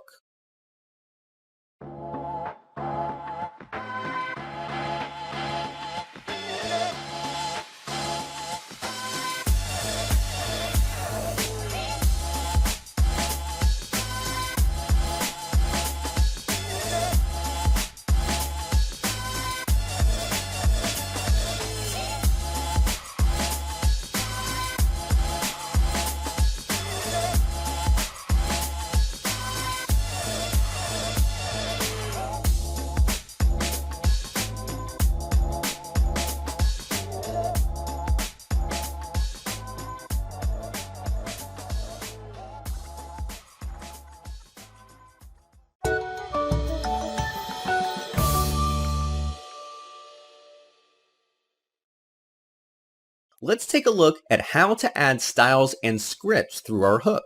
It's pretty straightforward. There are only 2 steps required to add styles to our pages. The first step is to register the style. Registering styles simply means that you're telling WordPress that you have a style sheet and you would like WordPress to know its location along with other details. In the resource section of this lecture, I'll provide a link to learn all about registering styles. In order to register a style, we need to use the WP register style function. Under the notes section, you'll see we're using this function correctly because it says, use the WP enqueue scripts action to call this function. Calling it outside of an action can lead to problems. Since we're already doing that, it's safe to assume we can use this function. This function has 2 required parameters. The first parameter is the handle name. The handle name can be thought of as a unique name or ID for reference. The second parameter is the source to the style sheet. Let's go back to the enqueue function and call the WP register style function. Now we have to pass in a handle for the first parameter. If we go back to the index template, you'll see we have quite a few style sheets being loaded. The first style sheet is a Google font. So let's call this handle JU Google Fonts. Just like functions, it's also common practice to prefix our handles with some initials. For the second parameter, let's pass in the URL.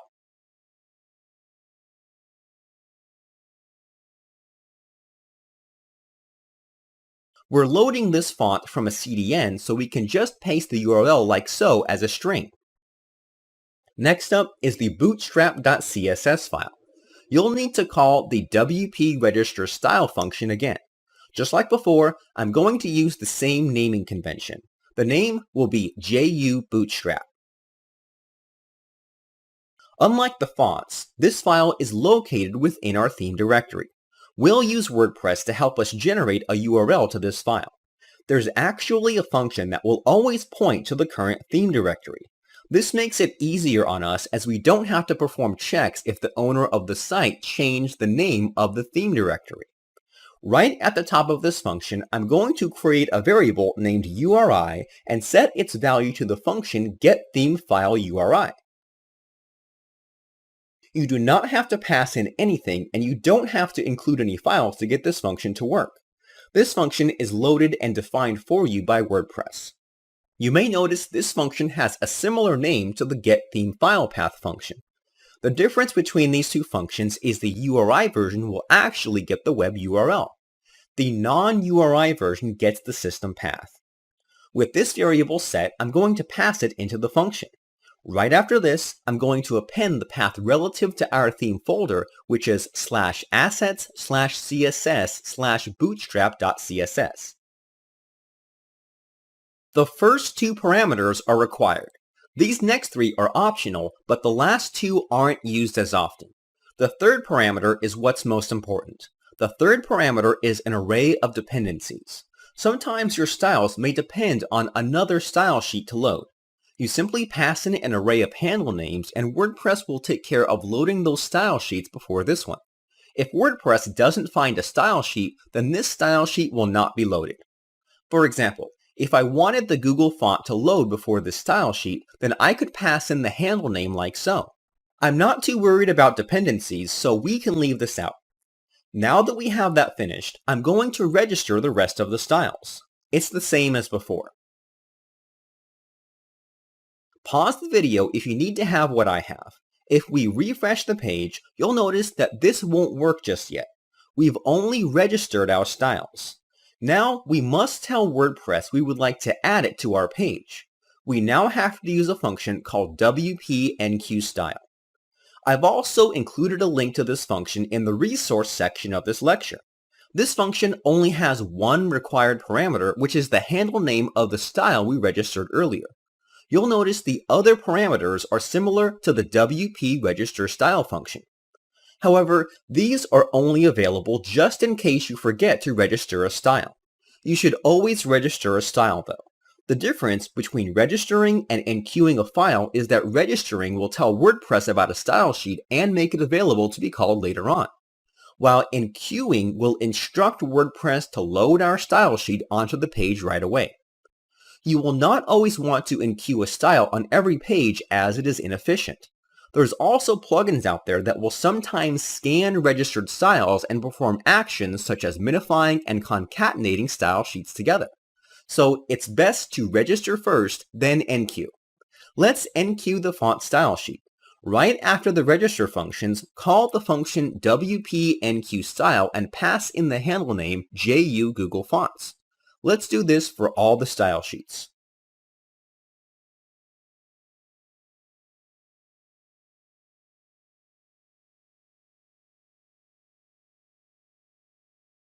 Alright, we're almost done, I promise. There's only one last thing we need to do in order for all this to work. If we go back to the index template, you'll notice we haven't told WordPress where to load our style sheets. Our template is pure HTML. WordPress doesn't magically scan our files and insert everything in the appropriate place. We have to tell WordPress where to load our files. So let's do that. Go to the head section of the template. We are going to replace the style sheets and call the function WP-Head. The WP-Head function is a function defined by WordPress. This function simply tells WordPress that this is the spot where themes and plugins can enqueue their style sheet and script files. Let's refresh the page and we should see it working. If you see something similar to what I see, then you're good to go. Let's double check some things and open the console. You'll notice we get a lot of errors, but we'll fix these soon. What I want you to look for is any 404 errors related to style sheets. If you don't see any, then that means you loaded everything correctly. We can now begin adding scripts. Adding a script file is almost the same as adding a style sheet. However, unlike style sheets, we can load script files in the footer. If we take a look at the template, we have all our scripts being loaded into the footer.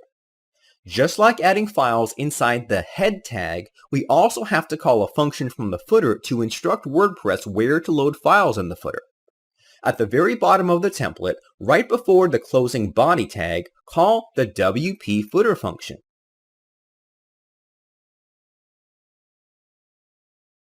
This function allows our theme and other plugins to load their files into the footer. Alright, now that we have that set up, let's go to the enqueue function and start adding our scripts. Just like style sheets, we have to register our scripts. In the resource section of this lecture, I provide a link to the WP register script function. Let's take a look at what WordPress has to say about this function. As you can see, only the first two parameters are required, and they're basically similar to the WP register style function.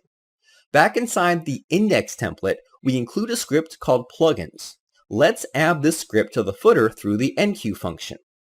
Let's call the WP register script function and pass in a handle name. The handle name will be JU plugins. I don't have to worry about name conflicts here because style sheets and scripts are stored separately. The second parameter is the source. It's the same as last time. You just use the URI variable and append the path. The path would be /assets/js/plugins.js.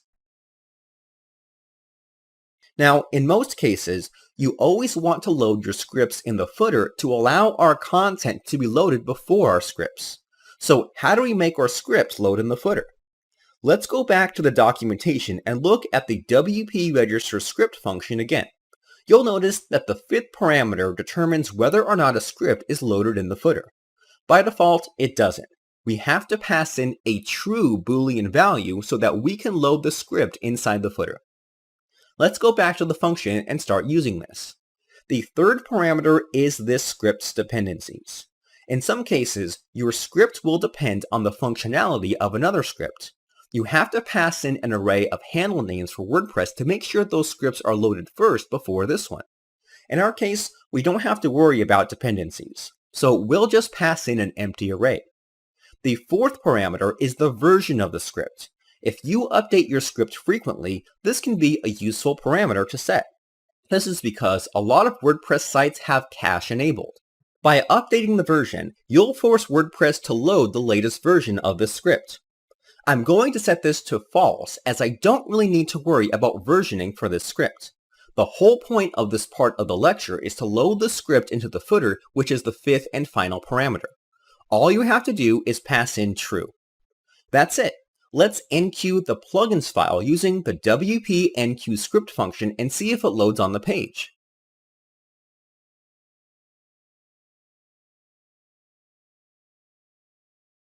You'll notice that WordPress also loads its top nav bar for users who are logged in.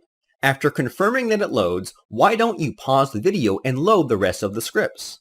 Be sure to remove these script tags after you enqueued them. Alright, so I basically just registered and enqueued the rest of our scripts.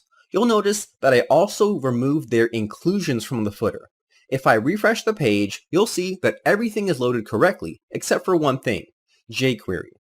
We also get a couple of errors inside the console saying that jQuery isn't loaded or defined. In the enqueue file, I didn't bother registering or even enqueuing it, but why? Let's go back to the WordPress documentation and take a look at the WP register script function. On the contents sidebar, I want you to click Core Registered Scripts. You'll be taken to a part of the page that tells you that WordPress registers a number of scripts that are commonly used by developers. WordPress automatically registers a large number of scripts. Libraries like jQuery UI and underscore. If we scroll down long enough, you'll find jQuery. So all we have to do is enqueue this script before enqueuing anything else. Let's do this now.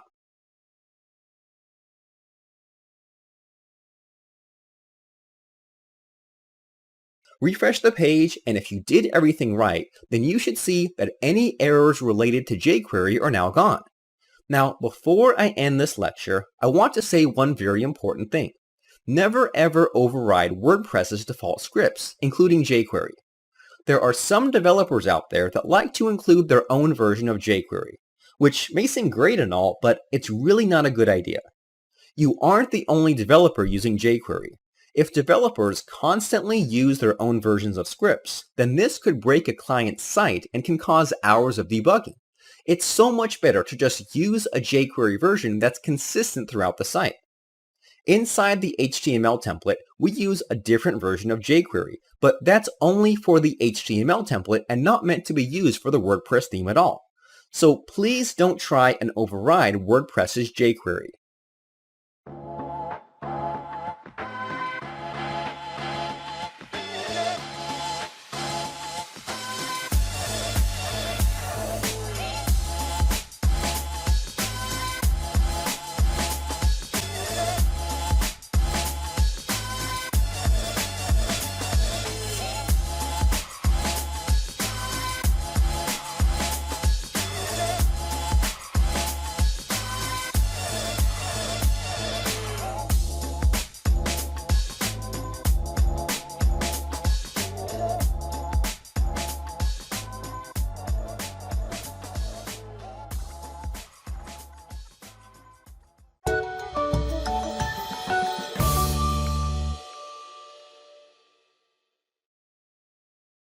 One of the most common annoyances web developers face is caching.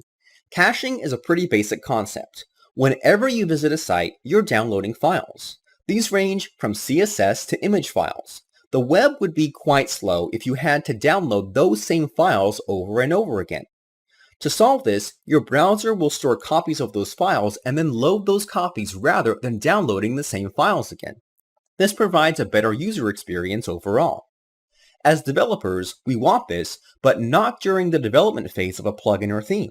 If I made a change to a CSS file, then I won't be able to see those changes as the browser will load the cached version rather than the updated version. Right now, I have my browser opened up to the home page. I'm going to press F12 on my keyboard to open up the developer tools. One of the most helpful tabs is the Network tab. Select that tab now. This tab will display a list of files that have been downloaded and how long it took to download them. It also keeps track of the order downloaded and size. So you may be thinking, how does this relate to caching? Well, this tab provides some really helpful information to determine whether a file was cached or not. Before we view what's cached, let's filter the results. Right now, the Network tab will display every single file downloaded. I'm going to filter this to only display CSS files so that this doesn't get cluttered. I want you to do the same. Once you have the CSS filter on, refresh the page. The page shouldn't load normally, but let's focus on the Network tab. Taking a closer look at the size column, you'll see that the browser only loads cached versions of the files. It doesn't matter how many times you refresh the page, it'll always load these files from the cache. Any changes we make will not be reflected on the page. There are a couple of ways to get around this. The first immediate option is to check this box that says Disable Cache. I don't recommend you check this box. While this does allow the latest version to load, this option will affect all sites we visit. This includes Facebook, YouTube, etc. If I hover my mouse over this option, then you'll also see that the developer tools have to be opened up in order for this option to work. I'm going to uncheck this box. The second solution would be to press Ctrl F5 on our keyboards. This will force the browser to clear the cache for the current site and refresh the page. After a while, you'll see that the true size of each file is displayed. This indicates that the file was downloaded from the server and not the browser's cache. This works, but it isn't ideal. I hate having to refresh the page twice because I forgot to clear the cache on the first refresh. The ideal solution would be to trick the browser into downloading the file. Let me show you what I mean. If you look at the file names, you'll notice that WordPress adds a query parameter called ver, which is short for version. The value for this will be the actual version of WordPress. This simple trick forces the browser to download the latest version of the file if WordPress is updated. It works rather well.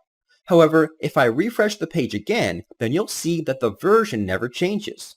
This works perfectly for upgrades, but not so much for development. Luckily, we can modify this behavior easily. Let's open our editors and view the Enqueue file we worked on in the previous lecture.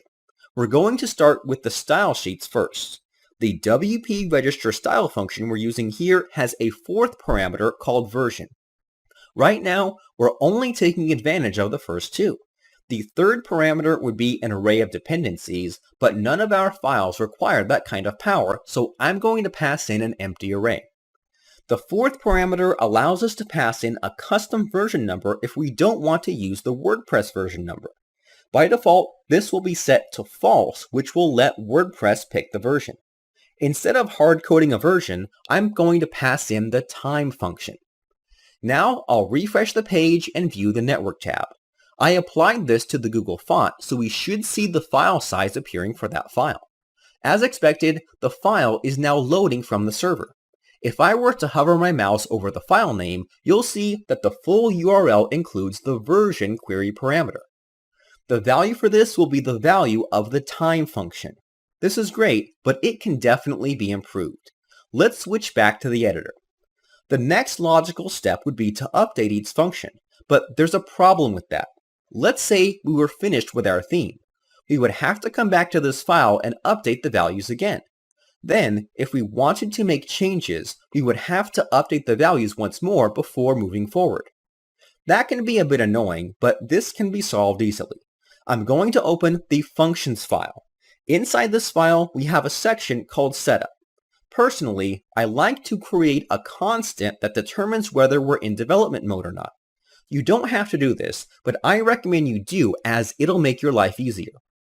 I'm going to create a constant named JUDevMode with a value of true.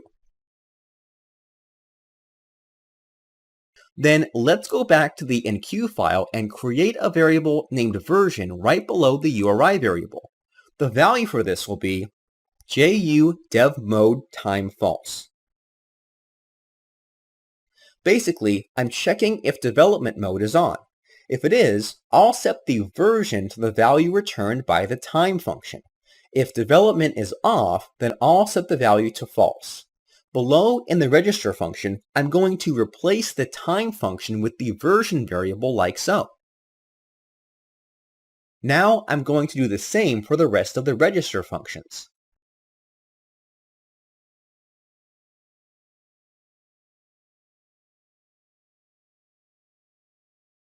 For the script functions, I'm going to update these from false to the version variable. That's it.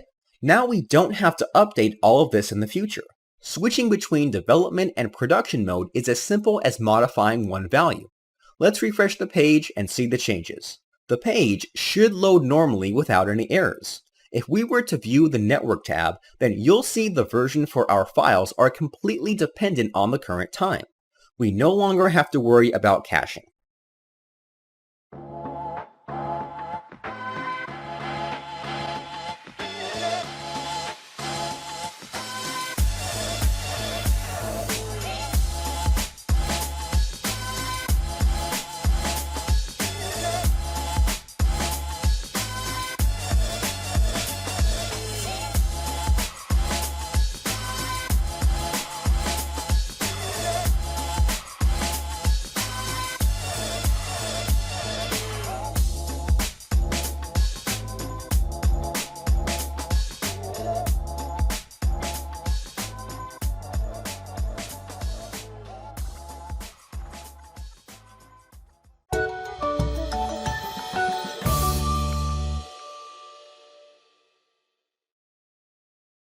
Our site is starting to come along really well. All we need to do is make it more dynamic and fix a lot of the links. Before we can do this, we need to have some dummy content set up. So let's add some dummy content. Navigate to the dashboard and let's add a new plugin. Search for the plugin called FakerPress. This plugin will take care of generating dummy content for your site. Install and activate it. Alright. So once activated, you'll see a new menu item pop up called FakerPress. Let's start by creating some users first. I'm going to create just 2 users and I'm going to set their roles to author. Click Generate and you should see a success message afterwards if the 2 users were created. Next, I want to create some terms. Even though we haven't discussed what terms are, all you need to know is that they are words and phrases attached to a post. I'm going to set the quantity between 5 and 10. The name size will be between 1 and 3. The taxonomies will be set to categories and tags.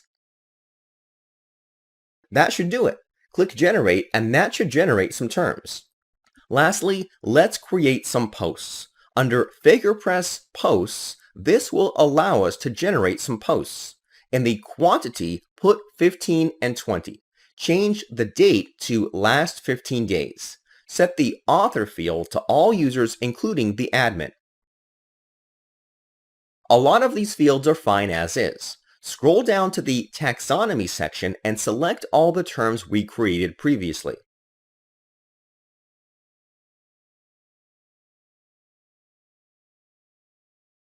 Set the rate to 100. Leave the rest of the fields as is and click Generate. This may take a while for some of you as images are being downloaded for preview.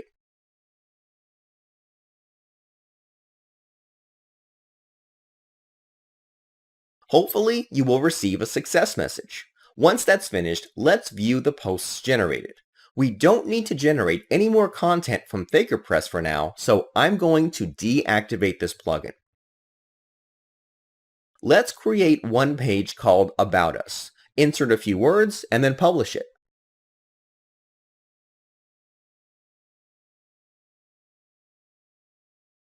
Lastly, let's create a menu. The menu link should be right under Appearance, but you'll notice that it's unavailable to us. This is because we need to tell WordPress that our theme supports menus. Let's learn how to do that in the next lecture.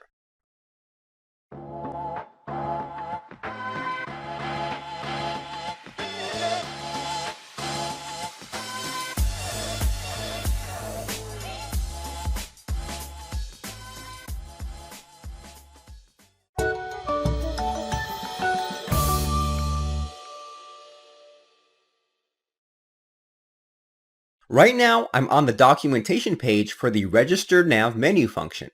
The first step to getting menus to work is to register them. Just like styles and scripts, WordPress requires you to register your menus before you can display them. This function will help you with that. As you can see, there's only two required parameters, which is the location and a short description. The location can be thought of as a special ID. If we scroll down further, you'll find that WordPress provides an example. In this example, WordPress uses an action hook called After Setup Theme. This is the hook WordPress recommends for this function.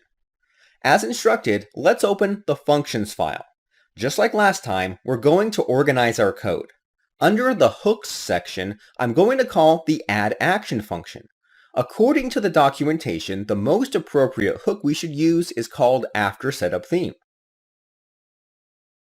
This hook is called when our theme is loaded internally.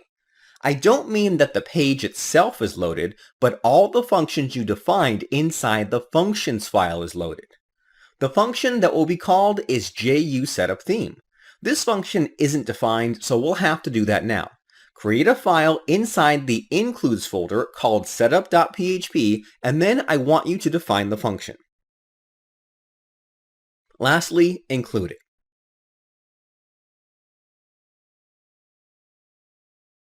The reason we aren't creating this file inside the front folder is because some of the functions we'll be using here will be applied to both the front end and the back end. Now that the function is ready, let's call the Register Nav menu function. We need to provide this function a location and description. I'm going to call this menu Primary and give it a simple description of Primary Menu. Before I continue, I'm going to wrap my description inside a function that doesn't really have a proper name, but it's called by typing two underscores. This function is a special function created by WordPress. It allows for text to be translated into various languages. We haven't gone over translations yet, but I'll give you a quick rundown. WordPress comes with various functions for translating strings. The double underscore function is just one of the most commonly used ones. When we start talking about translations, I'll show you the various functions available. For now, let's focus on this one function. This function has two parameters. The first parameter is the string you would like to translate. The second parameter is the text domain this translation is using. Earlier, we talked about text domains when we created the file header. The text domain is basically the name of your theme folder. In our case, this would be Udemy. So what does the text domain actually do? Well, first of all, your theme won't be the only file that has translations. Users might have various plugins activated. Those plugins will most likely have their own translations. You can think of a text domain as an ID. If we pass in our text domain, WordPress will know you want to use a translation from our theme and not some other plugin loaded. Anyway, we actually haven't created a translation file, and we won't be doing so right now. If WordPress doesn't find a translation, then WordPress just won't translate the string and return the original string.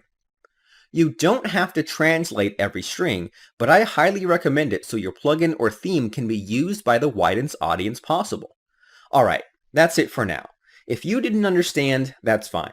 I'll be going more in depth in a future lecture. Now that we've registered our menu, let's display it. In the Resources section of this lecture, I've included a link to a function called WP-Nav-Menu. Let's take a look at it. As you can see, WordPress has thoroughly documented this function. It's very powerful and flexible. We won't be going over every bit here since we don't need to use all the options available to us for our theme. Basically, what this function does is generate a menu for us and outputs it onto wherever we call it. Let's get started with using it. Open the index template. I want you to search for the navigation tag with the ID primary menu. Right above it should be a comment that says primary navigation. Inside this element, you'll find an unordered list with a comment above it that says main menu. I want you to delete this menu like so.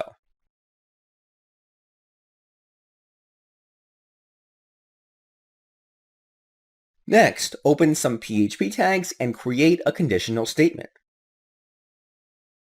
We're going to check if the current theme has a particular menu. You can do this by calling the hasNavMenu function. We can then pass in the name of location, which is primary. If this menu exists, then we can continue on. Inside this conditional statement, we're going to call the WP_navMenu function.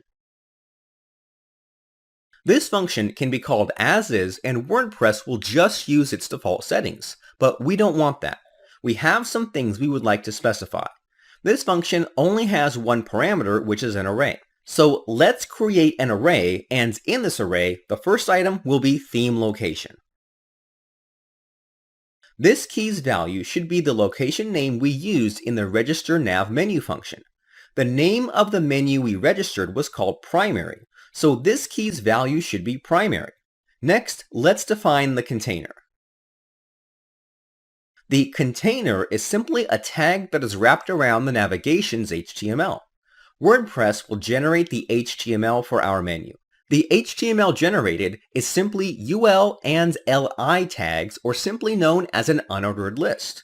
The container key simply asks if we want to wrap this unordered list with a div or nav tag. Depending on your needs, you can use either. However, our theme is using Bootstrap and we already have our navigation wrapped with a div tag, so we don't want either. Let's pass in false.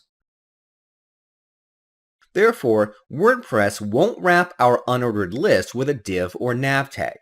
There's another key we can set, which is the menu class key. This key allows you to add CSS classes to the UL tag. I'm assuming you may want to do this if you're using your own template. To add multiple classes, you just space the class names like so. Class 1, Class 2. For this theme, we don't need to use this key, so I'm going to get rid of it. We're almost done. The next key I want to set is the fallback CB key. In some cases, your users will not have any menus set up. This is usually true on a fresh installation of WordPress. This key allows you to call a function to display a default menu. You can set this to false if you don't want to display a default menu or HTML. Lastly, we can define the depth. The depth is how many submenus the user can have. Currently, my CSS only allows for a depth of 4. If you want to have more depth, you can do so by adding additional CSS. If you want to allow an unlimited number of submenu items, then you can set this to 0. That's it. Now, if we refresh the page, it won't work as expected. This is because we haven't created a menu yet. Let's do that now. Inside the WordPress dashboard, go to Appearance, Menus, and then create a menu.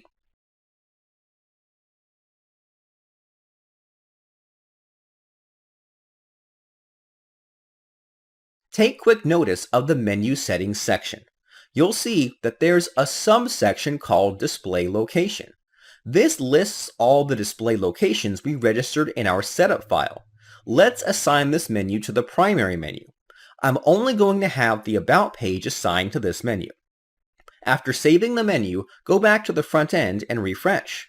You'll notice the About menu item being generated properly. You can click this if you like and it will work, but it won't display the content. We'll fix that very soon. If you haven't already, remove the static HTML for the menu. Let's recap what's going on. First, we tell WordPress that our theme has a location for menus by using the Register Nav Menu function. Lastly, we tell WordPress where to load the menu in our template by using the WP Nav Menu function. Something I want you to note is that you don't have to call these functions from within the hook. These functions can be called directly inside the functions file. However, I highly advise that you use hooks whenever possible. This is so only code that should be called is called in appropriate locations. If you were to stuff your functions file with loads of code, then you make it hard to debug it since so much is going on. Another thing I want to note is that in the WordPress menu page, you'll see WordPress outputted the phrase primary menu for the display location. Earlier, I told you about translations and how they're performed. WordPress acknowledged that this phrase can be translated and tried to translate it. Since we don't have any translations set, WordPress then outputted the string as is. I just wanted you to notice that. Before I end this lecture, I want you to be aware of how the markup and CSS is for my menu. This is not a Bootstrap menu. This is a custom-made CSS menu. Despite Bootstrap coming with its own classes for menus, I decided not to use it. Now this is just a CSS preference and not related to WordPress. With that being said, Bootstrap requires that you set up a menu with certain classes. Unfortunately, the WP nav menu function is pretty limited when it comes to adding classes to certain menus. In these cases, you have to use something called a walker. Walkers are a programming concept and not specific to WordPress only. Walkers are a way to go through an array, and if those arrays have arrays inside of them, it'll go through that too. It just keeps going and going until every value has been looped through. Creating a walker can be fairly complex. Luckily, there's a developer who has solved the problem of creating a walker with Bootstrap markup. In the resources section of this lecture, I provide a link to the WP Bootstrap Nav Walker class. I won't be going through this as it's not necessary for our theme. However, it's fairly easy to implement. All you have to do is include the file and then modify the WP Nav menu function in the examples below. Alright, in the next lecture, we'll focus on the header and footer next.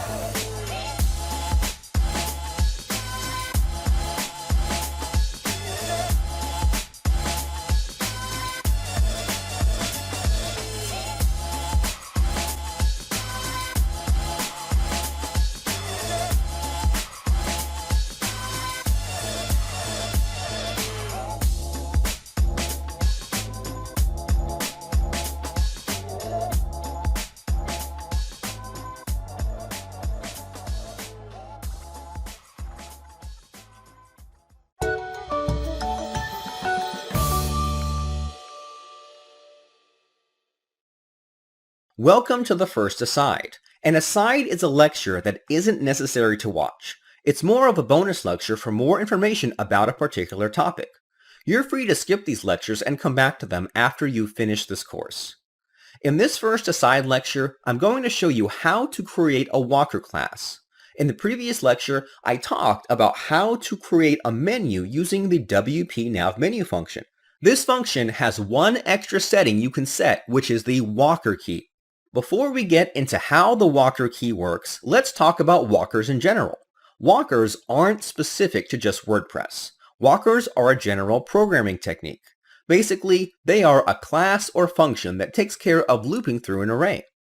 What's so special about walkers is that they will loop through nested arrays as well. It doesn't matter how deep an array is. A walker will loop through every value. It's simple as that. Now that we understand how walkers work, let's create one ourselves. Just like everything else, we're going to put this code in a separate file. Inside the includes directory, create a file named custom-nav-walker.php. Inside this file, I'm going to create a class named ju_custom_nav_walker that extends the walker nav menu class. Alright, at this point, you may be wondering, why are we using classes? Well, walkers can only be created using object-oriented programming, so using regular functions won't work. If you need to, pause this video and brush up on your object-oriented programming before proceeding. The Walker Nav menu class we just extended takes care of the heavy lifting for us. I'll talk more about this class and what it does soon, but for now, let's use this class. Even though it's empty, it'll work as is. Back inside the index template, search for the menu we created. This array we pass into the WP Nav menu function has an extra option called Walker. Add that in now. The value for this must be set to a new instance of the Walker class we created. In this case, it would be ju_custom_nav_walker. This won't work just yet. This is because WordPress doesn't know where to find this class. Inside the functions file, include the Walker class file. Now that we have that set, let's refresh the home page and see the final result. If everything worked, then you should receive no errors and see the menu working normally. While it may not seem like it, WordPress is using our Walker class to generate this menu. Even though our class is empty, the class we're extending comes with some default stylings and formatting which is similar to WordPress's default menu. With that being said, leaving it like this isn't practical. The point of creating a Walker class is to customize the menu, so let's do that now. Back inside the class, I'm going to create a public function called startLevel. I'm also going to add in some parameters. WordPress allows you to override the 4 functions inside the Walker class. Each of these functions determine when certain HTML is outputted. We'll go through each of them one at a time. The first function is the start level. This function is called when WordPress begins looping through a nested array. This function is passed in 3 arguments. The first argument is the output. You'll notice I'm prefixing this with an ampersand symbol. This value is being passed in as a reference. Usually, you would be provided a unique value, but since this is passed in as a reference, then we're not provided a unique value. Instead, any changes we make to the output variable will change any instances of the output variable.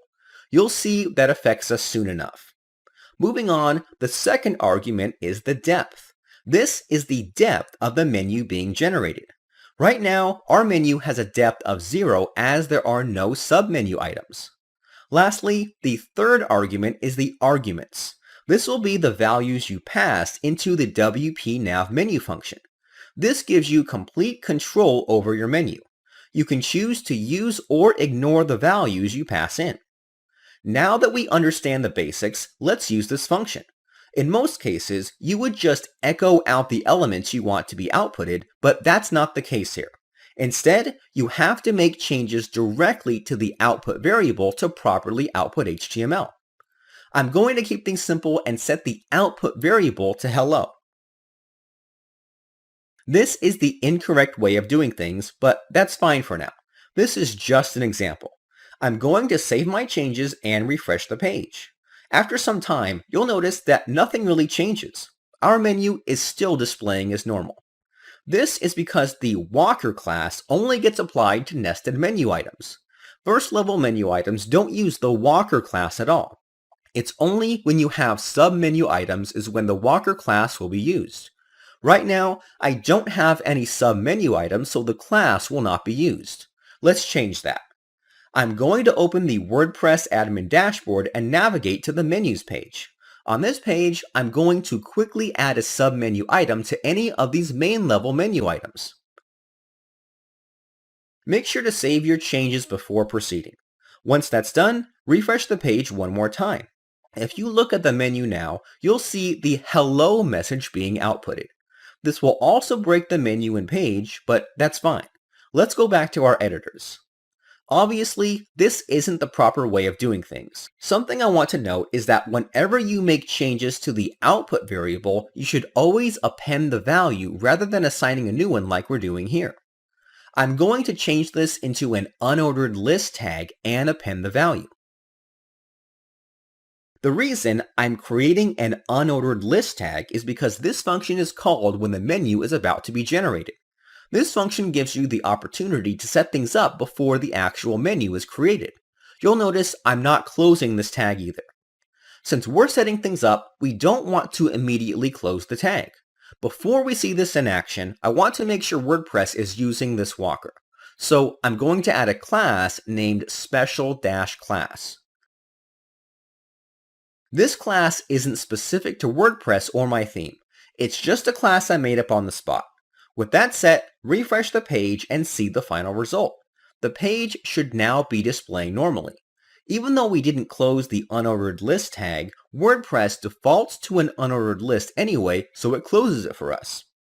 If I hover my mouse over the submenu, you'll see it appearing normally. I'm going to right-click and select Inspect. I want to see the HTML. As you can see, the walker class is being used for the submenu because we have this unordered list tag being generated with the class we specified. That's great.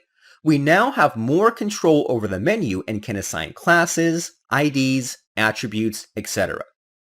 Let's learn how to control the rest of the HTML generated. Back inside the editor, I'm going to create a public function called endLevel.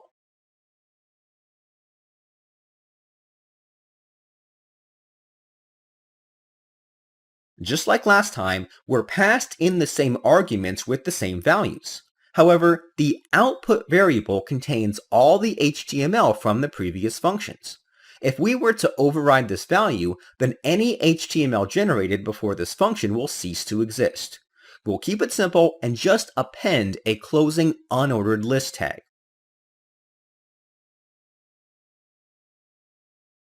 So that takes care of the before and after. The next step is to work on each individual link. This will require a little more work. Right above, I'm going to create a public function called startElement.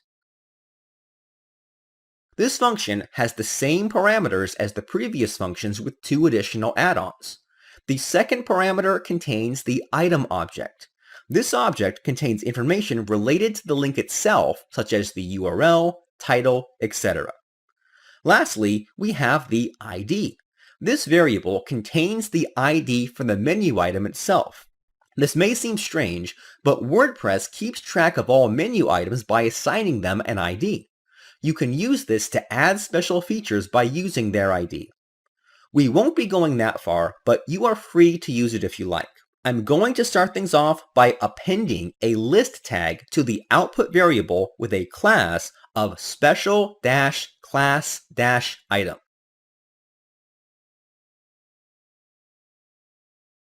Then I'll append the variable arguments and access the value before. You may be wondering where I'm getting this value. The arguments variable contains the values you set inside the WP nav menu function. In the resource section of this lecture, I provide a link to this function. If you scroll down to the parameters, you'll find 2 keys called before and after. According to the description, you pass in text that will be placed before and after the link. Since we're creating the walker class, we're responsible for outputting these values. Technically, we didn't set these values, but it's always good practice to set them in your walker class regardless. WordPress does provide a way for plugin developers to override these values, but we'll get to that soon enough. Back inside the walker class, I'm going to append both the before and after values.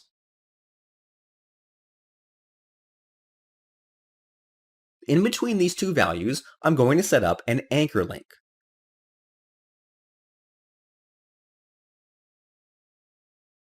First, let's start with setting up the href attribute. Inside this attribute, I'm going to set the value to item URL.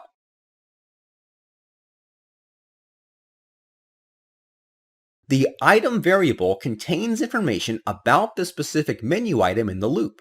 It's an object where one of the properties is URL. If you're curious on how I know these values, then you can just use the printr function to output the data.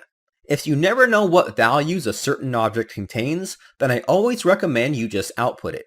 Moving right along, let's add the text between these 2 tags. I'm going to output the link before, link after, and the title itself.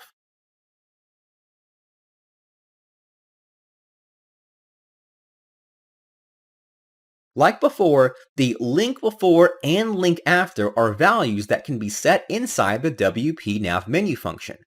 The title comes for the item object. That's all we need to do for the opening element. You'll notice I'm not closing the list tag. That shouldn't be done here. Instead, we'll need to create a public function called endElement.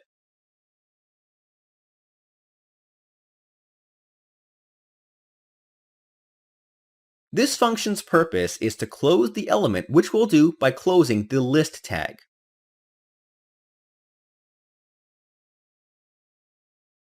That's it. We're finished with this class. There's a whole more we should do, but I'll cover that soon.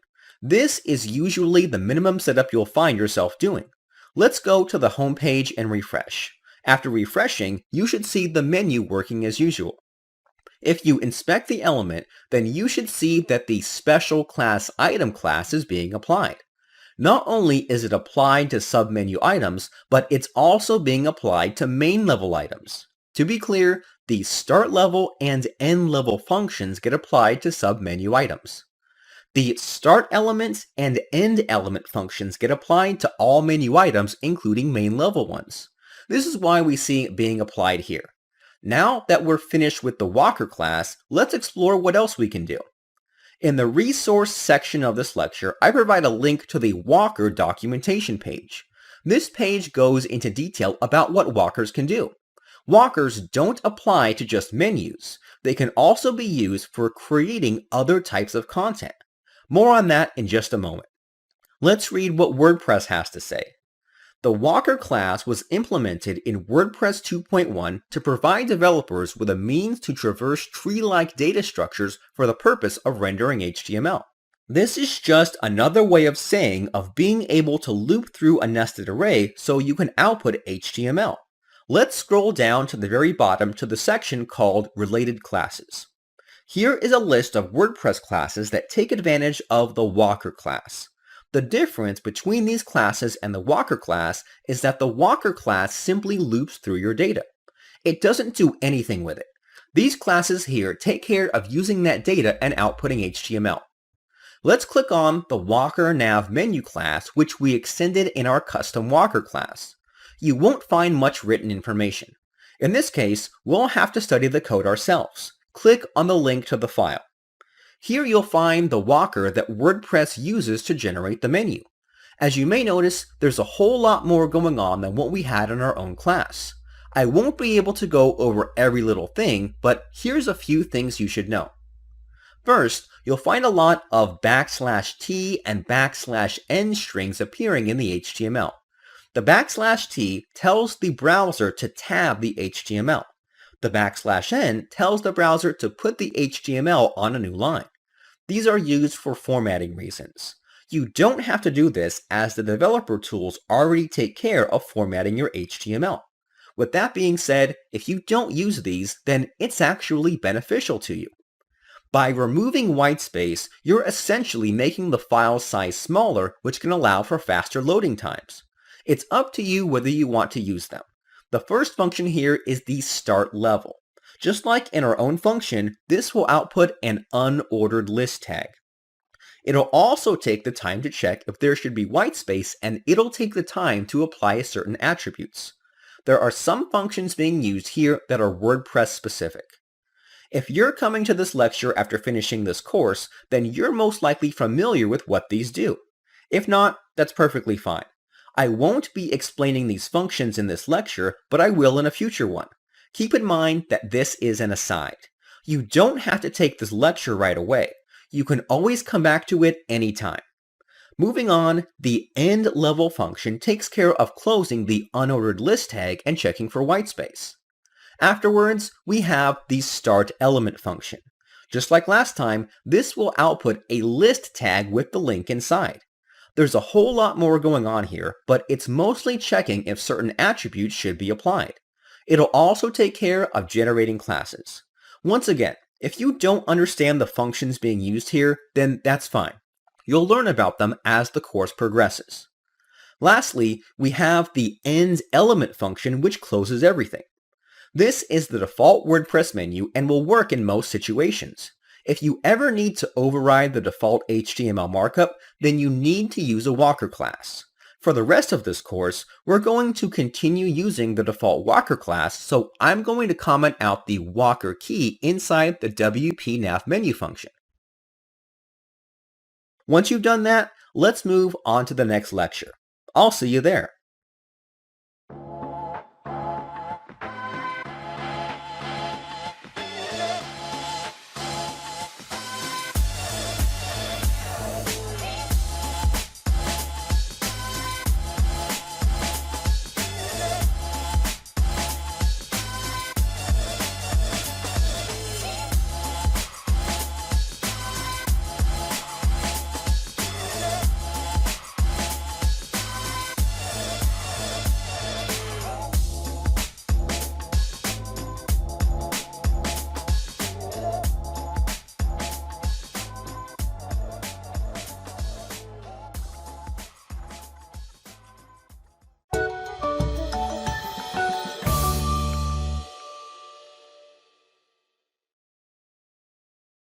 As this course progresses, we'll be creating multiple templates. Keep in mind that the index template is just the default template WordPress uses when there isn't a suitable template to be found.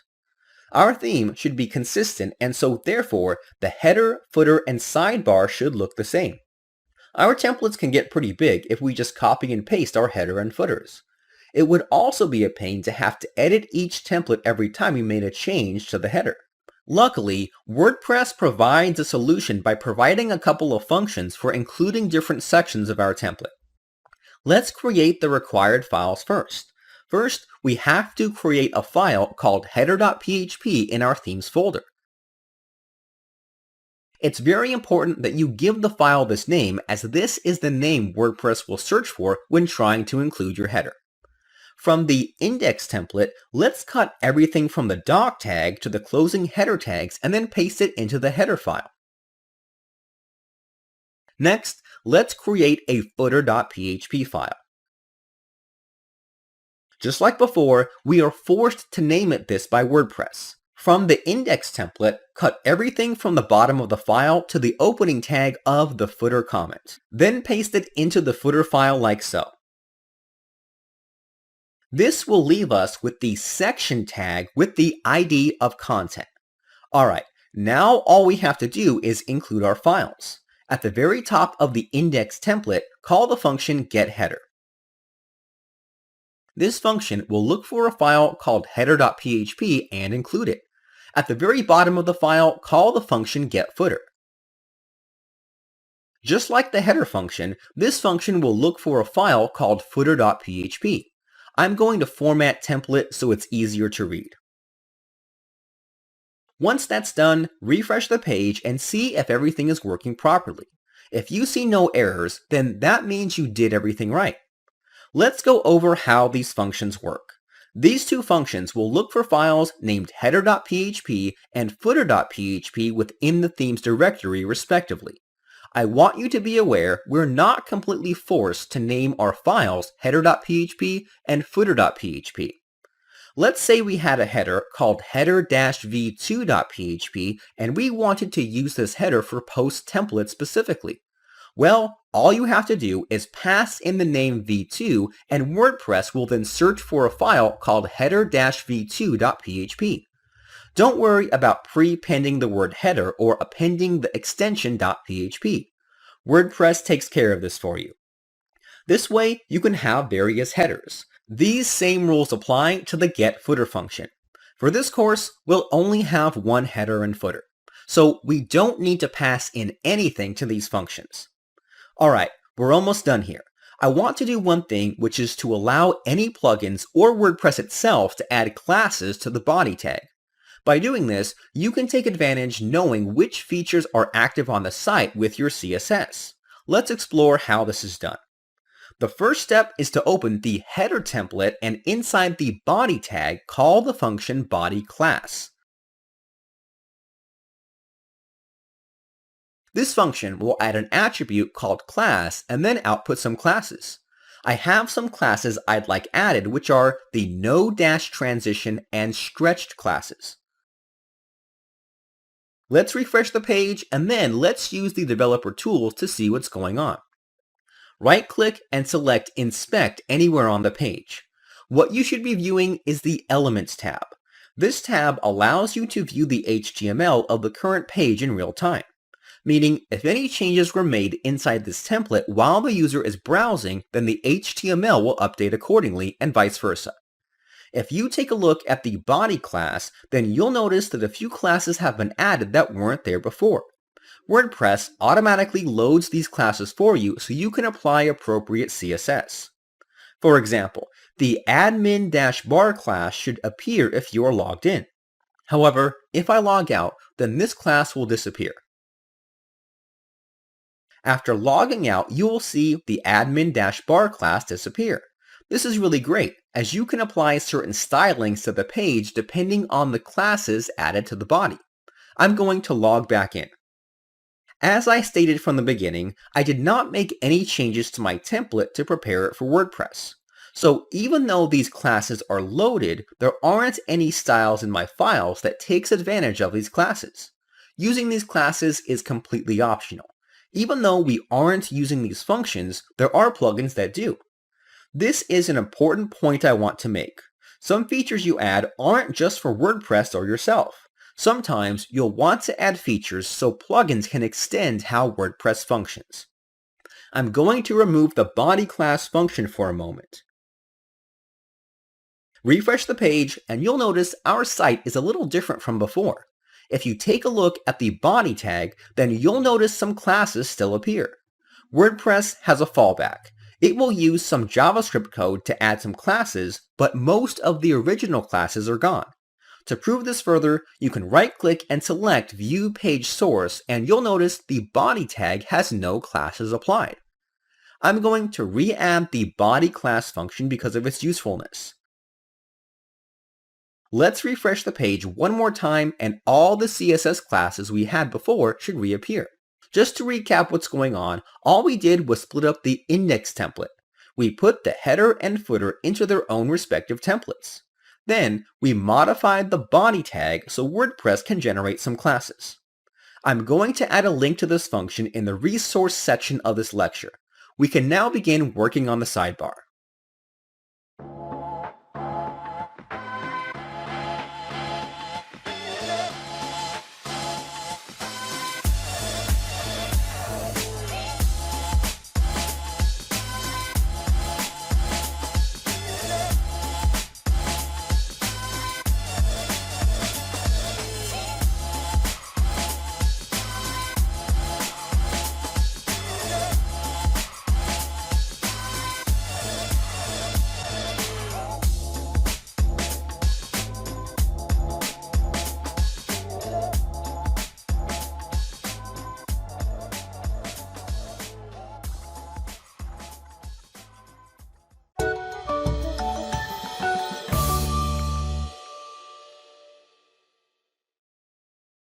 Alright, so right now I'm looking at a function called register sidebar. As usual, check out the resource section of this lecture for the link. This function will tell WordPress that we have sidebars we'd like WordPress to be aware of. By doing this, we allow users to customize the sidebar by adding various widgets. If you look at the very short description, WordPress recommends that we use this function in the widgets init action hook. So let's do that. Inside the functions file, let's add this hook under the hooks section, and let's call the function JUWidgets. Next, let's create a file inside the includes folder called widgets.php and define the function. Lastly, include it from the functions file. Now we can create widget areas for our theme. Let's take a look at the documentation for the register sidebar function. There's only one parameter and it's optional. This function accepts an array. Let's go through this one by one inside the widgets file. So let's call this function and pass it an array.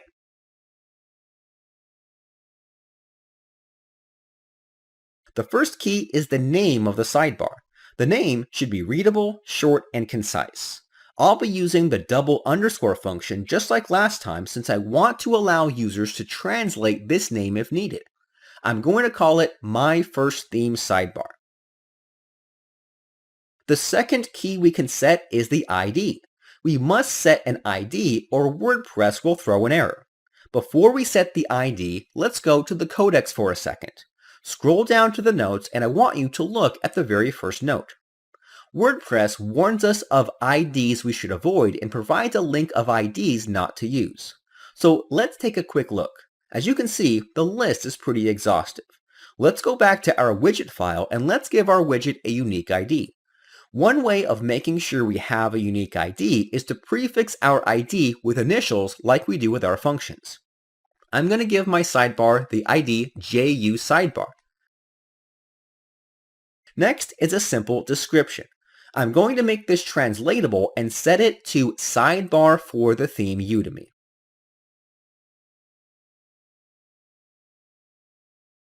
I'm going to skip the class key as I don't want to apply any classes. There are a couple more things we should be doing, but I just want to make sure our widgets are working. Go ahead and refresh the page.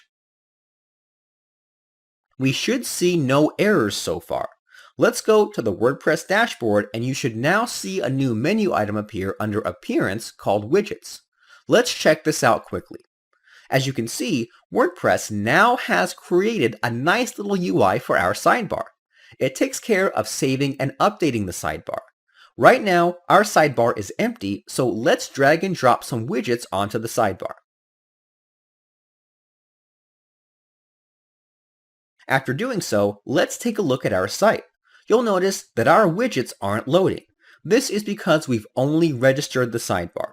The next step is to display the sidebar. Before we do that, let's separate our sidebar from our template. Just like the header and footer, sidebars can be put into their own files and can be called with the function getSidebar. The rules for names apply to this function as well. Create a file called sidebar.php. Next, let's completely cut the HTML for the sidebar from our template into the sidebar file. You can find this by looking for the div tag with the class sidebar. It'll also be surrounded by these HTML comments that say sidebar. Once you've pasted that, go back to the index template and call the getSidebar function. Let's go back to the sidebar template. I'm going to actually delete a lot of the HTML inside the div tag and leave it empty like so since the sidebar is going to be dynamic. Inside the sidebar file, we have to check if the sidebar is active. Inside an if statement, let's call the isActiveSidebar function.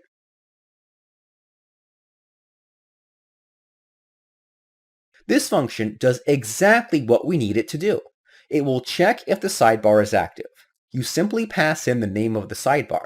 In our case, this would be the ID of the sidebar we created, which was JU Sidebar.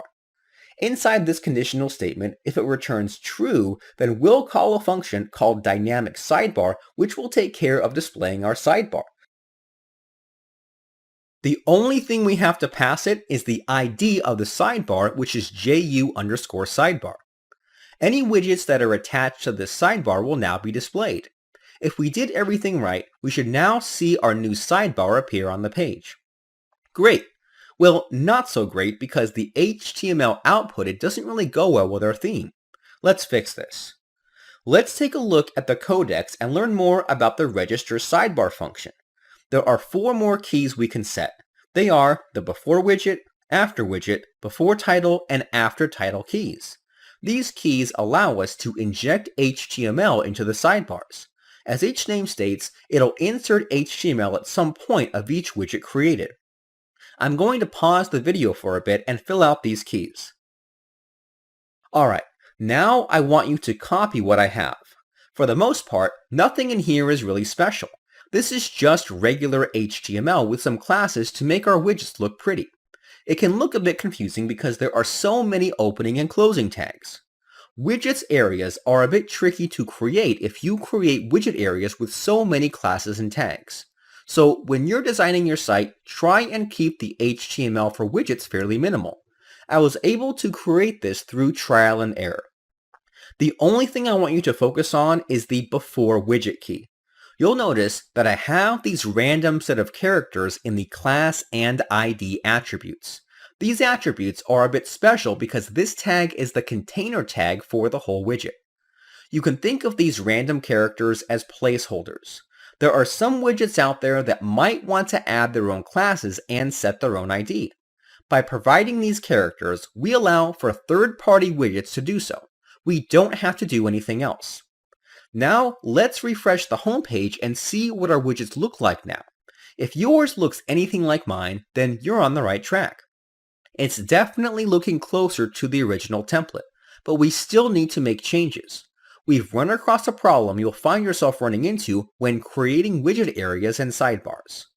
From the beginning, WordPress really tries its best to not dictate exactly what you have to include. You can use a lot of your own CSS, JavaScript, and HTML.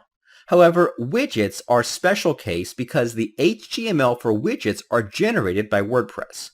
Anything generated by WordPress tends to be difficult to edit. The HTML and classes loaded don't match the ones with our template. I want you to remember that the template we're using was not built for WordPress. I want to show you it's completely possible to convert an HTML template into a WordPress theme. What we have here is a conflicting HTML and CSS situation.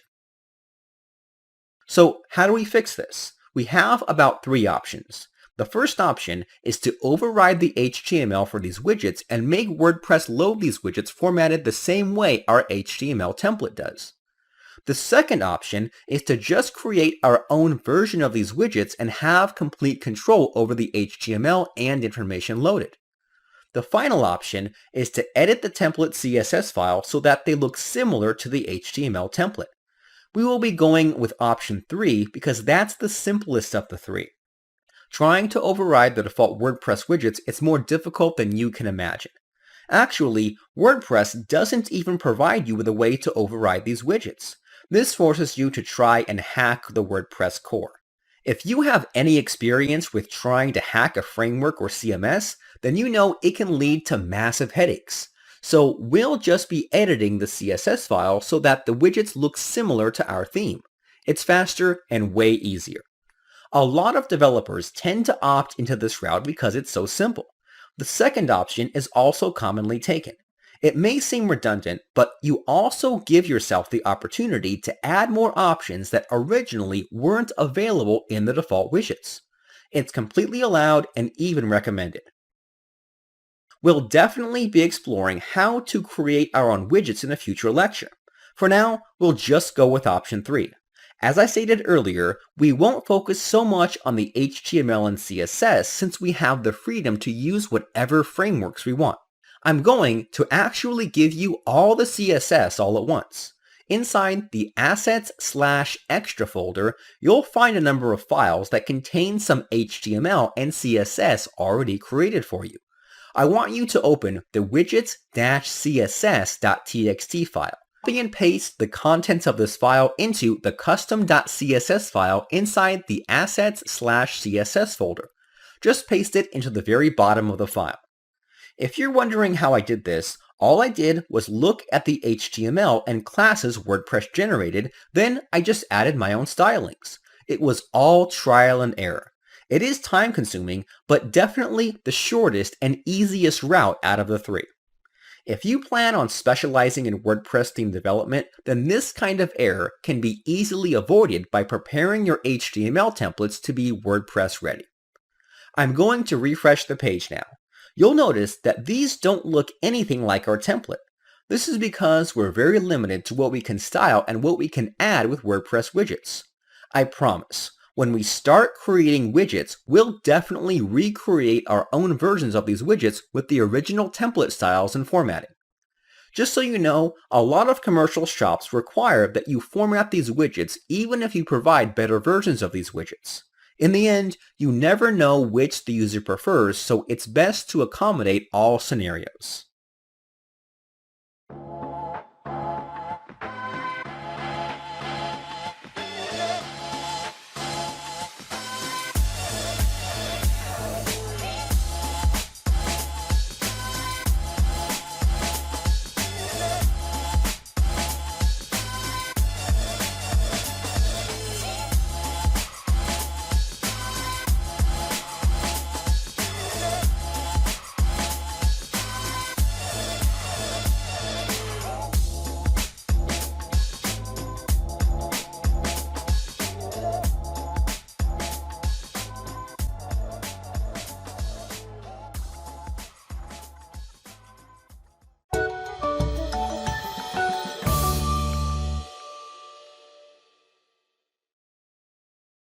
Now it's time to format the search form.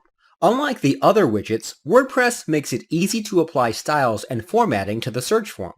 You may be wondering why. The search form is a more unique widget than the other default WordPress widgets. The default WordPress widgets just provide links to other parts of your site. However, search forms are more complex and vary from site to site when it comes to design. Search forms can also appear in various parts of your site. This makes it a reusable component. With that said, WordPress recognizes that the search form should be stylized by the theme and not WordPress itself. If you don't have any styles or formats available, then WordPress automatically generates the HTML for the search widget. So how does WordPress know if we have a search form template? It's simple. We just need to create a template called searchform.php. Let's create this file now. Inside this template, add the following HTML. You can find the text inside the /assets/extra/searchform.txt file. It will contain all the HTML and PHP code you'll need. Alright, let's go over what's in this HTML one by one. The very first thing we do is generate a unique ID for the input fields. This isn't required, but it's good practice. The unique ID function helps us generate a unique ID. We can pass in a string to prepend to the ID. Then we use the escape attribute function, which will make sure the string is safe for use inside an attribute. WordPress provides a set of functions for making sure your data is safe for output. One of these is called the escape attribute function. This will make sure the value can be used inside an HTML attribute. I'll talk more about the various sanitation functions in a future lecture. For now, let's keep moving forward. Even though creating an ID isn't required, I consider it an important step. Templates are reusable. The search form template is no exception to this. This template can be used multiple times throughout any other template. Since there is a possibility of having multiple search form templates, then we want to make sure the input has a unique ID each time. This makes it easier to differentiate between forms. Let's look at the rest of this HTML. First, we need a form tag. We must set the class, method, and action attributes. The class should be set to search-form. This allows for any plugins to add any JavaScript into this form if needed. You can also add additional classes if you want to. The method should always be set to get, as that's what's recommended by WordPress. The action attribute should be the URL to the homepage. I'm introducing a new function here called home URL. This is a function provided by WordPress. We simply pass in a / to instruct it we just want the root home URL. We're also using the escape URL function to make sure that the URL returned is safe and is just a URL. Like the other functions, this function is defined and provided by WordPress. You do not need to do anything to make sure it's available to you. Next, we have to set up the input tag. The name should always be S. WordPress uses this name for something called the loop. The loop is something we'll go over in a future lecture. For now, just know you should always set the name attribute to S. Next, the field's value will be set to the value returned by the search query function. This function simply outputs the search query the user inputted. If there is no search query, it'll just output an empty string. So you may be wondering where I'm getting all this info.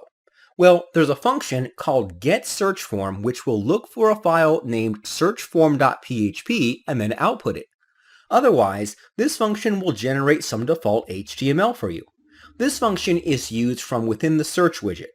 In the resource section, I provide a link to learn more about this function. You'll notice that we're in the developer site of WordPress. Something I absolutely love about this side of WordPress is that if you were to search for a function and scroll down, you'll find a section called Source. This part of the page will actually show you the source code in WordPress. Let's examine the source code. A lot of this is mostly unimportant to us for the time being. Further down, you'll find a part of the code that generates HTML.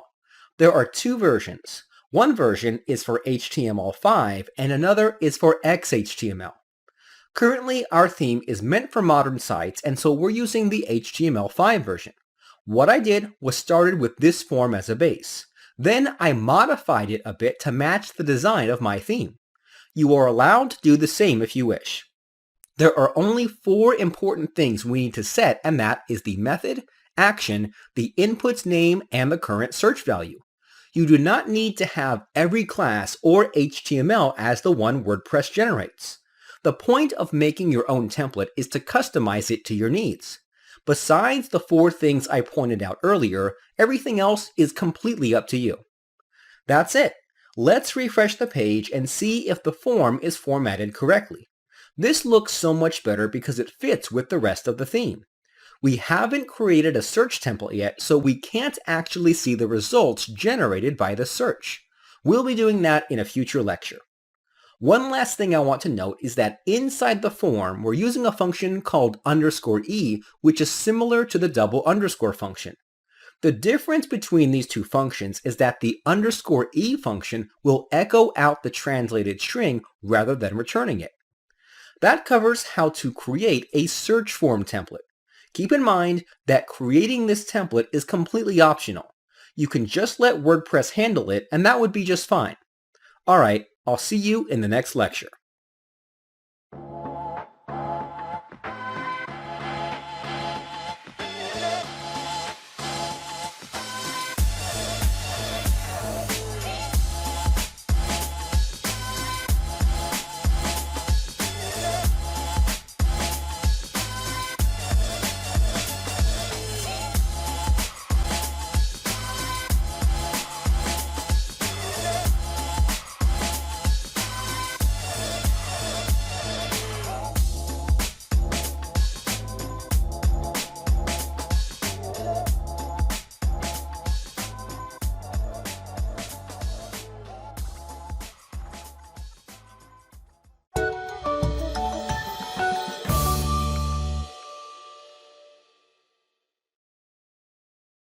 We're making great progress so far. It's time to start working on the posts. Before we do that, we'll have to talk about the loop first. In the resource section of this lecture, I provide a link to the Loop's handbook page. Let's check it out. Here's what WordPress has to say about the loop. The loop is the default mechanism WordPress uses for outputting posts through a theme's template files. How many posts are retrieved is determined by the number of posts to show per page defined in the reading settings. Within the loop, WordPress retrieves each post to be displayed on the current page and formats it according to your theme's instructions. The loop extracts the data for each post from the WordPress database and inserts the appropriate information in place of each template tag. Any HTML or PHP code in the loop will be processed for each post.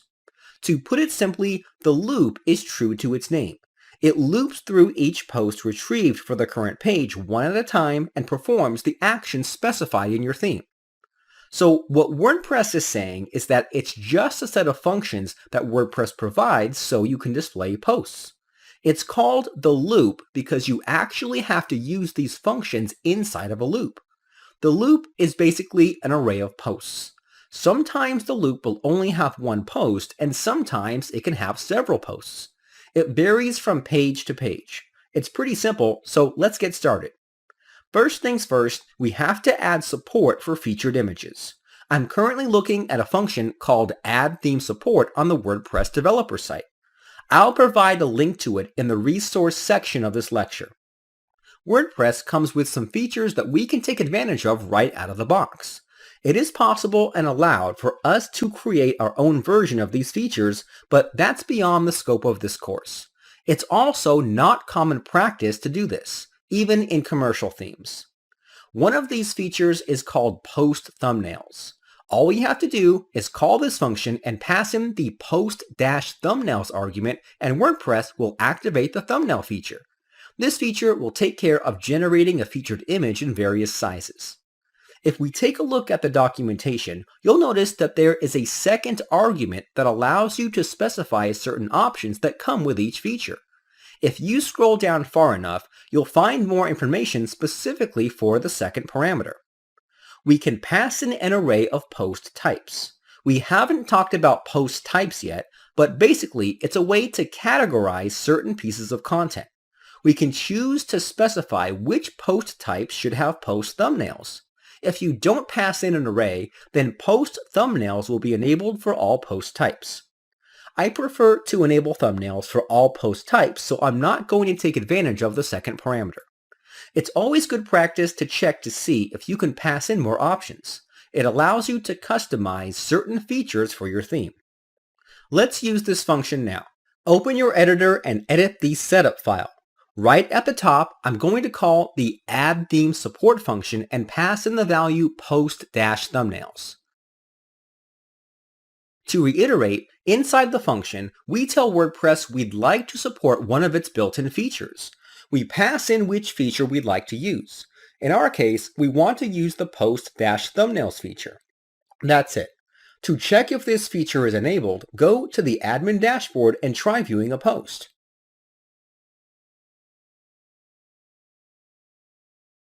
On the side, you'll see a section for the featured image. Previously, this didn't exist, but with one line of code, we were able to add this feature to our site. Keep in mind that enabling these features are totally optional. You are allowed to make your own versions of these features, but that's not generally common. It's much better to take advantage of the inbuilt solutions to help save time.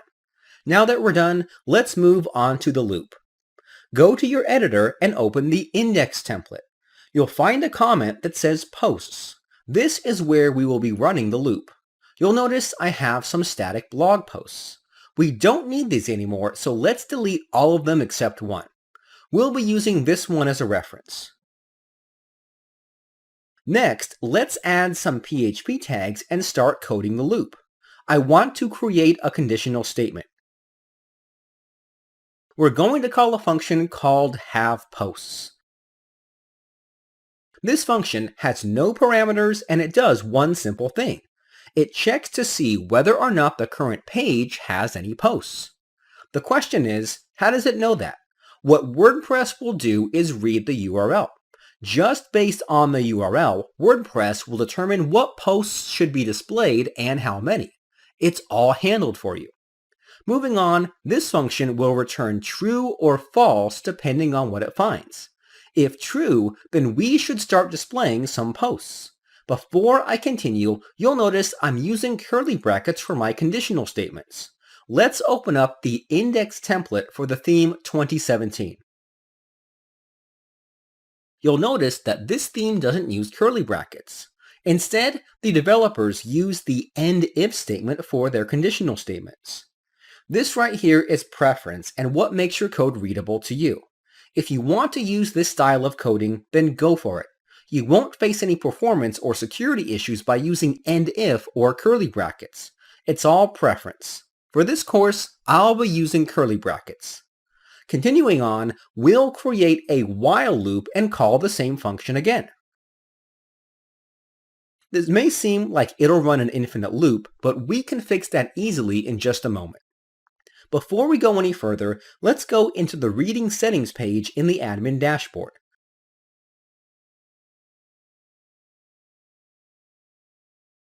There is an option for restricting the number of posts per page. Let's set this to 4 so we can set up some pagination later on. Let's also set for each article in feed show to summary. After you've saved your changes, let's go back to the index template. Inside the loop, we're going to call a function called the post. This function does two things. First, it will query the database and get the current post in the loop. Once again, WordPress is smart enough to know which post to grab. The second thing it does is check to see if there are any more posts after the current post. If there isn't, then the value returned by the havePosts function will be false. This will stop the loop from running infinitely. It's very important we call this function first before we do anything else inside the loop. Otherwise, we'll end up just using the same post over and over again. This assures us that we'll get a new post on each iteration. So remember that static post I told you to leave in the template? Let's cut and paste that inside the loop like so.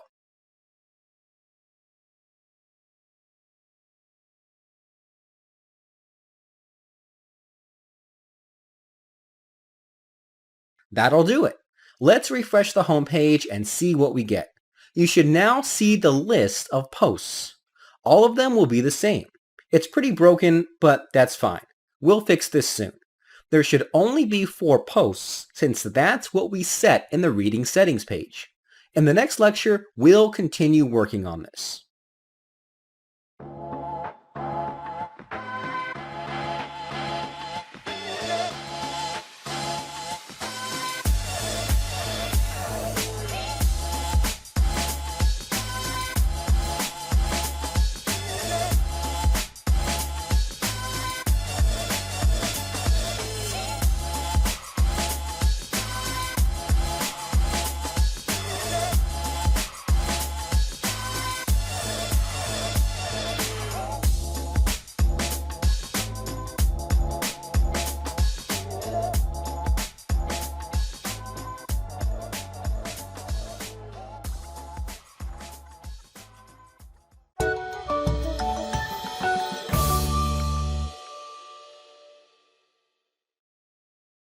After we pasted in the code into the loop, I started to notice that our code is becoming really nested.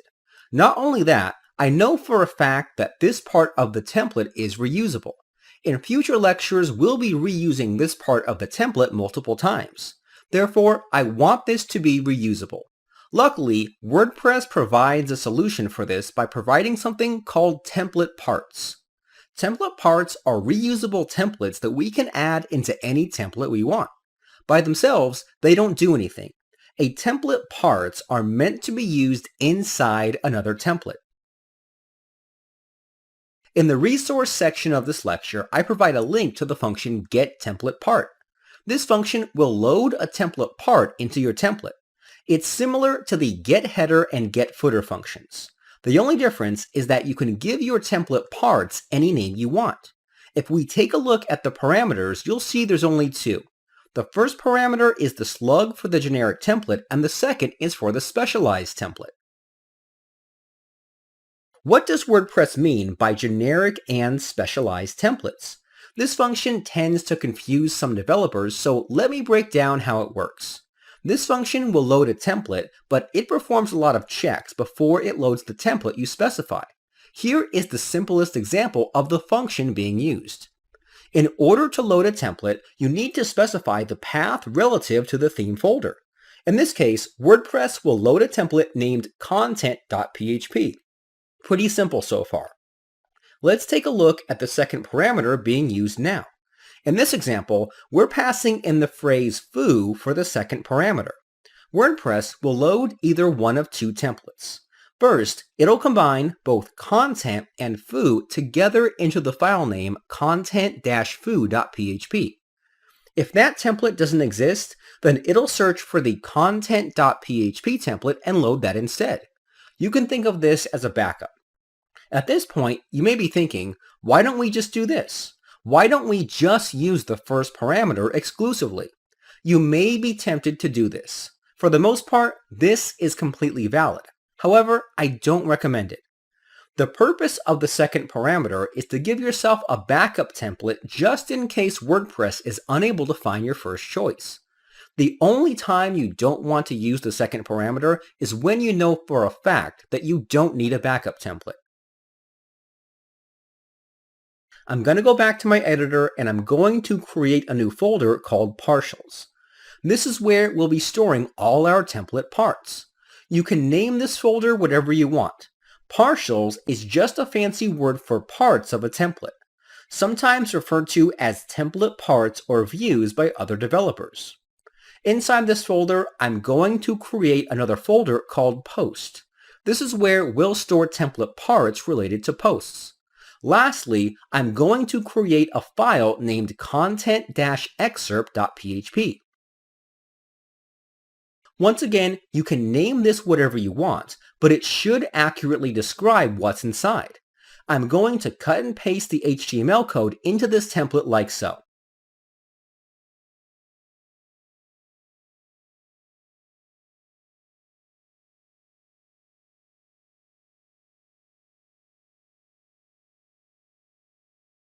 Now we have the excerpt in its own file. All we need to do now is load it inside the loop. Right after the post function, call the function getTemplatePart. The path you have to pass in must be relative to the theme folder. This function basically does what the require function does. You may be thinking, why don't we just use the require function then? Well, it's because this function does a whole lot of checks for you and makes sure it'll grab the template relative to the current installed directory. Keep in mind that you can use this function inside of template parts. So trying to keep track of where you are in your folder structure can get tricky. This function eases that by always pointing to the theme folder. All you have to do is point the path relative to the current theme. The great thing about this function is that you don't have to worry where you are in your template. If you're inside a nested folder structure, then the path you input here will always be the same. This is because it'll append the path you pass in onto the directory of the current activated theme. The path to our file is partials/post/content-excerpt. You do not need to add the extension as it's added for you already. Let's check to see if this works, and then we'll explore this function a bit more. After refreshing the page, you should see the static blog post appearing a few times. This is exactly what we wanted. Now let's go back and examine the two parameters for this function. I'm going to make a copy of this function and make one small change. I'm going to move the word excerpt into the second parameter like so. This is also a valid way to use this function. Earlier, I told you about general and specialized templates. This function provides a way to display a default template in case a certain template is unavailable. Let's examine the first function first. I'm going to add a comment above. The template that will be loaded when this function runs is the content-excerpt.php template file. However, if WordPress doesn't find this file, then nothing will be loaded. For this second function, WordPress behaves a bit differently. WordPress will look for a template called content-excerpt.php. WordPress will combine the two paths together, separating them with a dash. This is similar to what we did above. However, here's where things get different. If WordPress doesn't find the template content-excerpt.php, then WordPress will look for a template called content.php. So basically, whatever is in the first parameter. If WordPress doesn't find this template, then nothing will be loaded. This behavior is really great as it allows you to create a fallback or default template. If we go back to the documentation, you should now understand that WordPress describes the default or fallback template as the generic template. If you want to load a template for a particular situation, then you can use the second parameter to your advantage. This is really great, as you won't have to do the checks yourself. It's taken care of for you behind the scenes. A practical example would be loading a template for a specific month. For example, let's say I had a function called getMonth that returns the current month. In this imaginary example, I'll have a template for the month December. I'll end up having a file named content-december.php. This will be the only template for this month. Any other month will not have a template.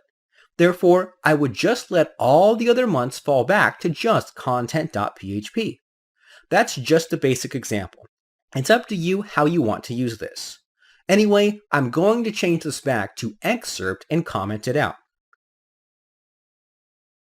I don't plan on having multiple templates for the content-excerpt, so this first line will do just fine. In the next lecture, we'll make the content generated dynamic.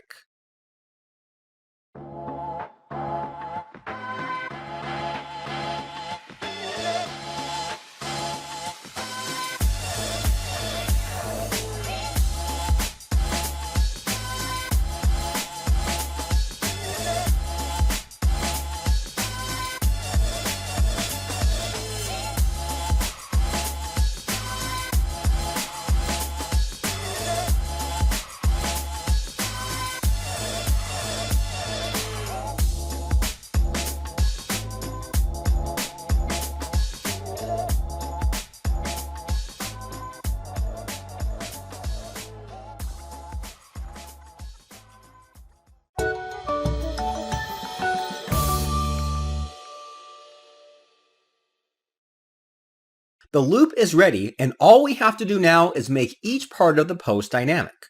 In the resource section of this lecture, I provide a link to a page in the handbook called template tags. Template tags are PHP functions that display information onto the page.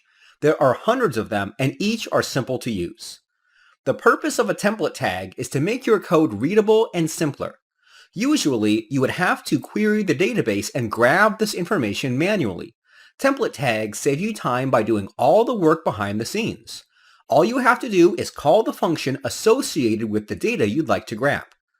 On this page is a long list of functions that return information about the blog. A majority of these functions can be used anywhere in your template. You are not required to use them inside the loop. However, there are benefits to running some of these functions inside a loop. You'll see how that works in just a moment. Let's scroll down to the post tags section of this page. You'll see we have quite a few functions that we can use inside the loop. Let's use one of these template tags now. The first one we'll be using is the post thumbnail function. Open the content excerpt template and look for the image tag that contains the featured image. Let's remove this and instead call this function.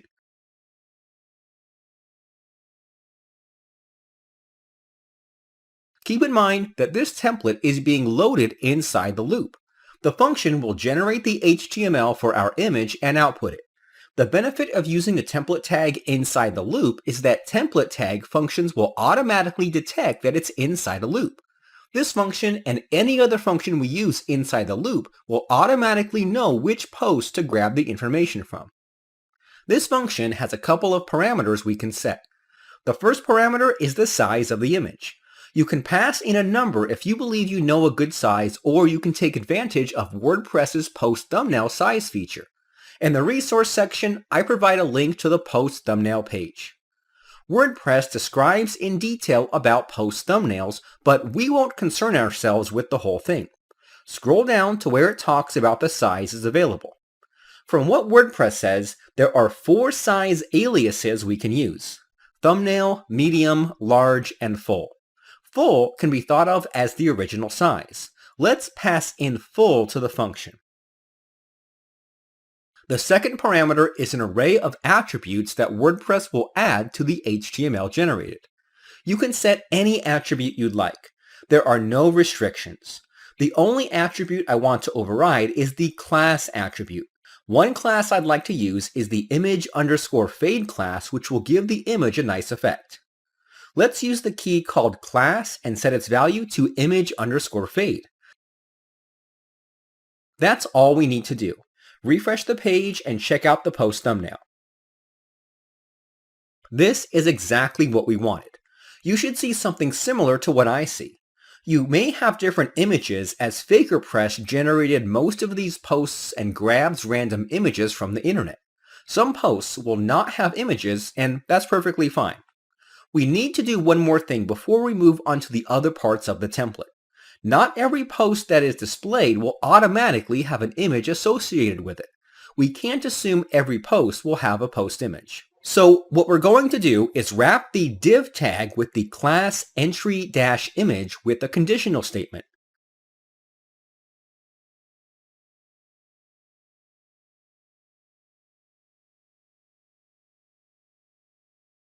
Inside this conditional statement, we'll use the hasPostThumbnail function. As the name suggests, this will simply check to see if the current post in the loop has a thumbnail. If it's true, then we'll display the image. What I love about these functions is that they can automatically detect that we're in a loop and will check each post individually. Before we continue on, I want to briefly talk about thumbnail sizes. If you were to go to the admin dashboard and navigate to Settings Media, you'll find settings to change the sizes of certain thumbnails. Feel free to adjust these as you like. We also have the power to add thumbnail sizes. This is something we'll explore in a future lecture. Let's finish up the loop here by making the rest of the post dynamic. Most of the functions I'm going to introduce here can be found on the Template Tags Handbook page. We're going to start from the top and work our way down. First up is the title. Inside the div tag with the class entry title, you'll find the title. We're going to replace this static text by calling the function the title. you'll notice that there's also a function called getTheTitle. This is a common naming convention for template tags. The main difference between these two types of functions is that the get version will return the value while the non-get version will echo out the value. The value itself is always the same. Some template tags also come with the option of passing in HTML to format the content. This function has two parameters, which is the HTML that will be placed before and after the title. For example, I can pass in opening and closing H2 tags like so. As a result, there are two ways to go about this. You can just output the HTML tag yourself or pass it into the function. The benefit of passing in your HTML is that you give developers the opportunity to modify the HTML. This right here depends on the design of your theme. I'm going to remove these because I prefer not to have developers format this title. Not all template tags have these options, but it's definitely something you should consider if the option is available. Alright, let's move on. Next up is the permalink function. I'm going to replace the link for the title with this function. This function will simply echo out the URL to the post itself. Keep in mind that I'm getting all these from the template tags codex page. All these functions are available to us and you can use them freely. We will actually have to use this function multiple times as there are multiple locations a link is being used. Make sure you update all links as I have.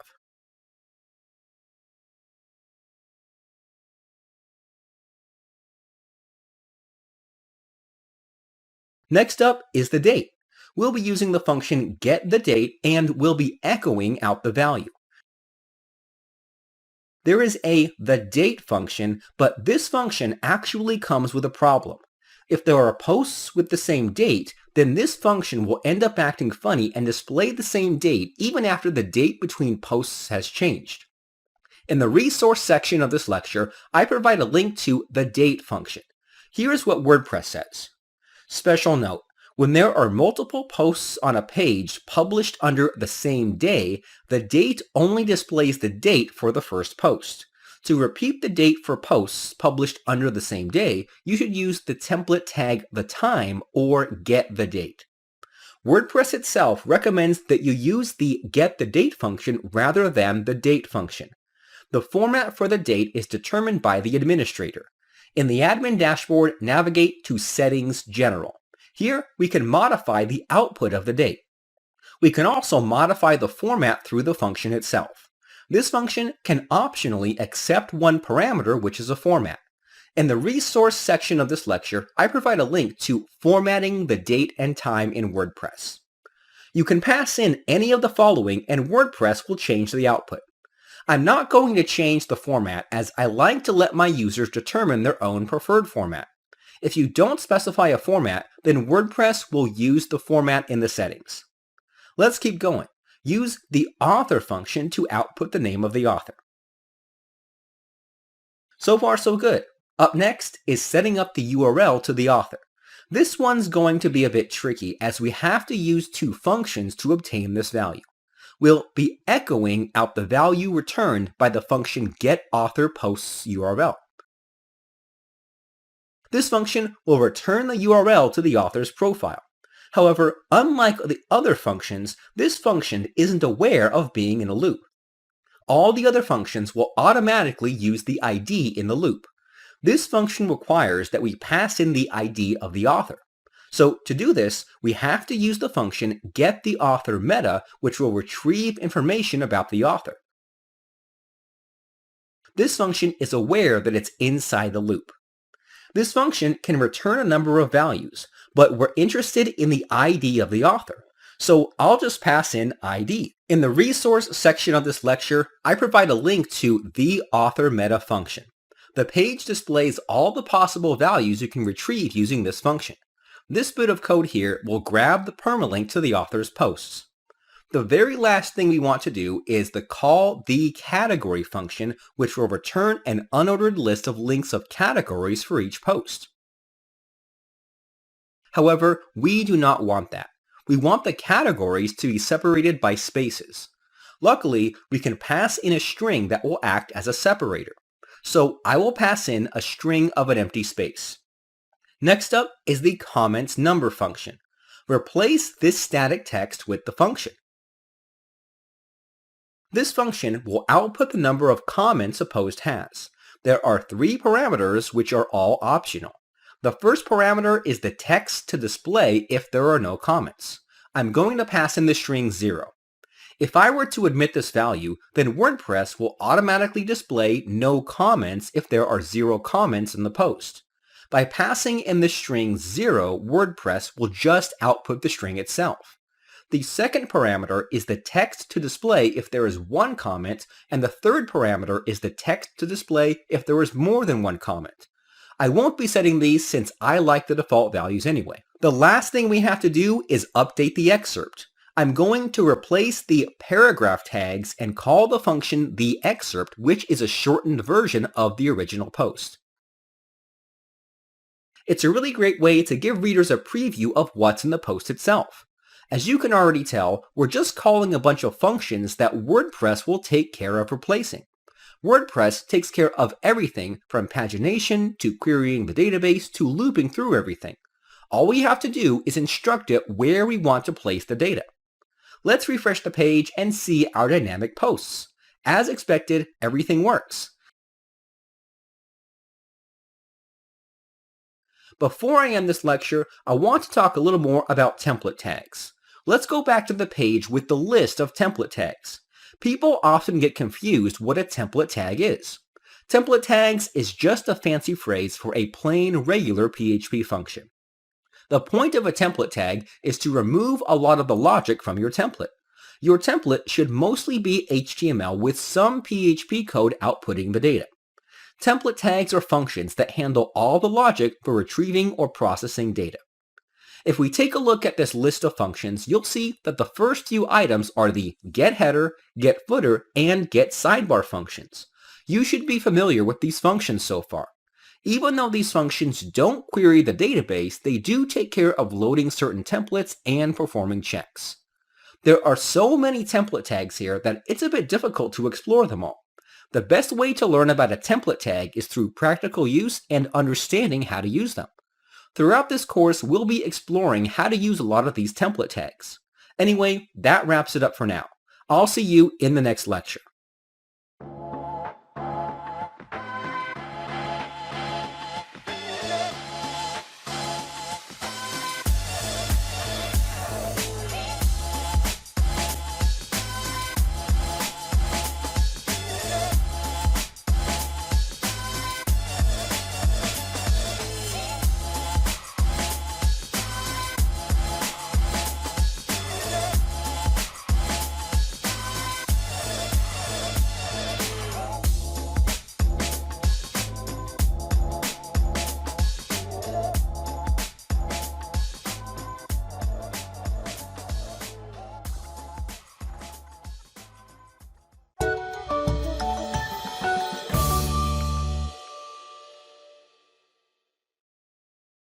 Pagination is pretty simple.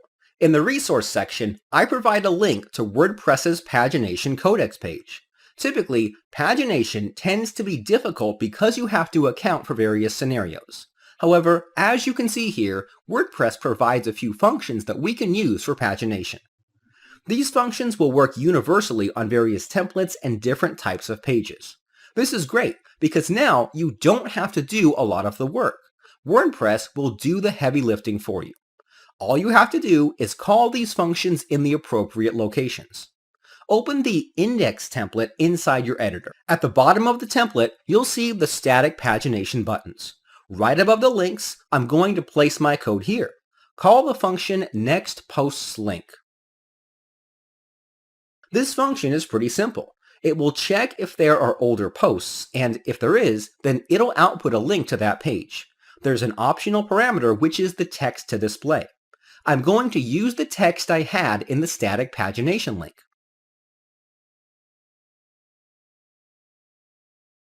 Next, we're going to use a function called previousPostsLink, which does the same thing as our previous function except it checks for newer posts. I'll also pass in the same text in its static version. I'm going to comment out the static version of the pagination links. We'll be needing them later, so no need to get rid of them. Alright, let's refresh the page and test out the pagination links. The links should be appearing and working. However, there is a problem. They don't have the nice styling. Unfortunately, these can't be changed through the function. Instead, we have to use something called filters to accomplish this. We haven't gotten that far, so for now, we're going to leave things as is. In a future lecture, we'll be fixing these pagination links to look more like the static template after we've discussed filters. Now that everything is working perfectly, let's take a look at our template. When we started, we had a few hundred lines of code. With the help of WordPress, it's been reduced heavily to less than 100 lines of code. We worried very little about the code. It's extremely easy to integrate your template into a WordPress theme.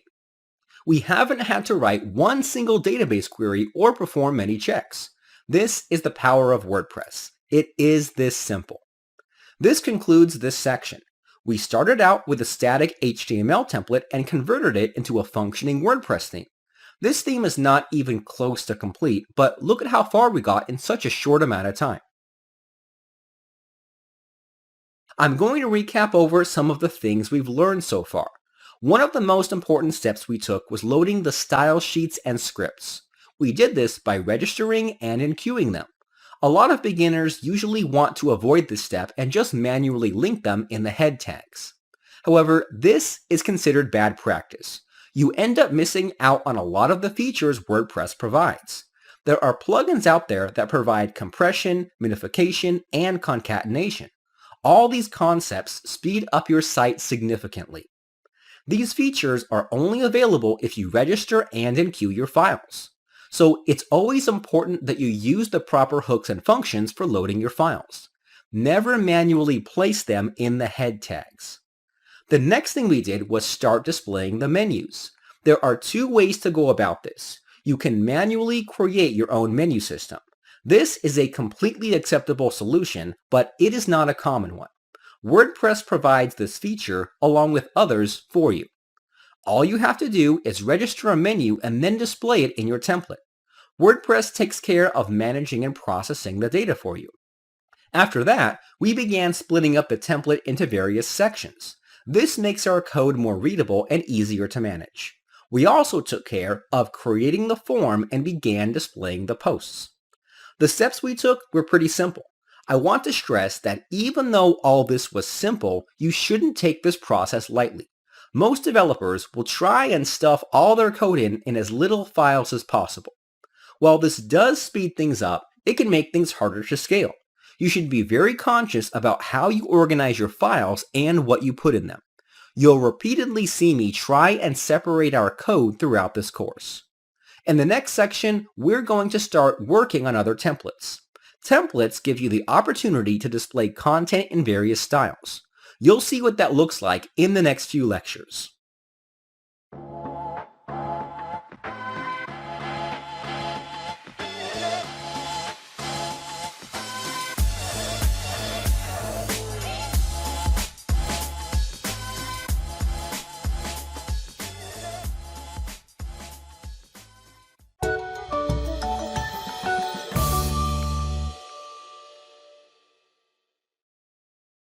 WordPress is very smart and powerful.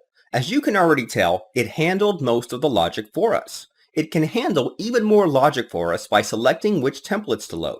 Right now, we only have one template, which is the index template.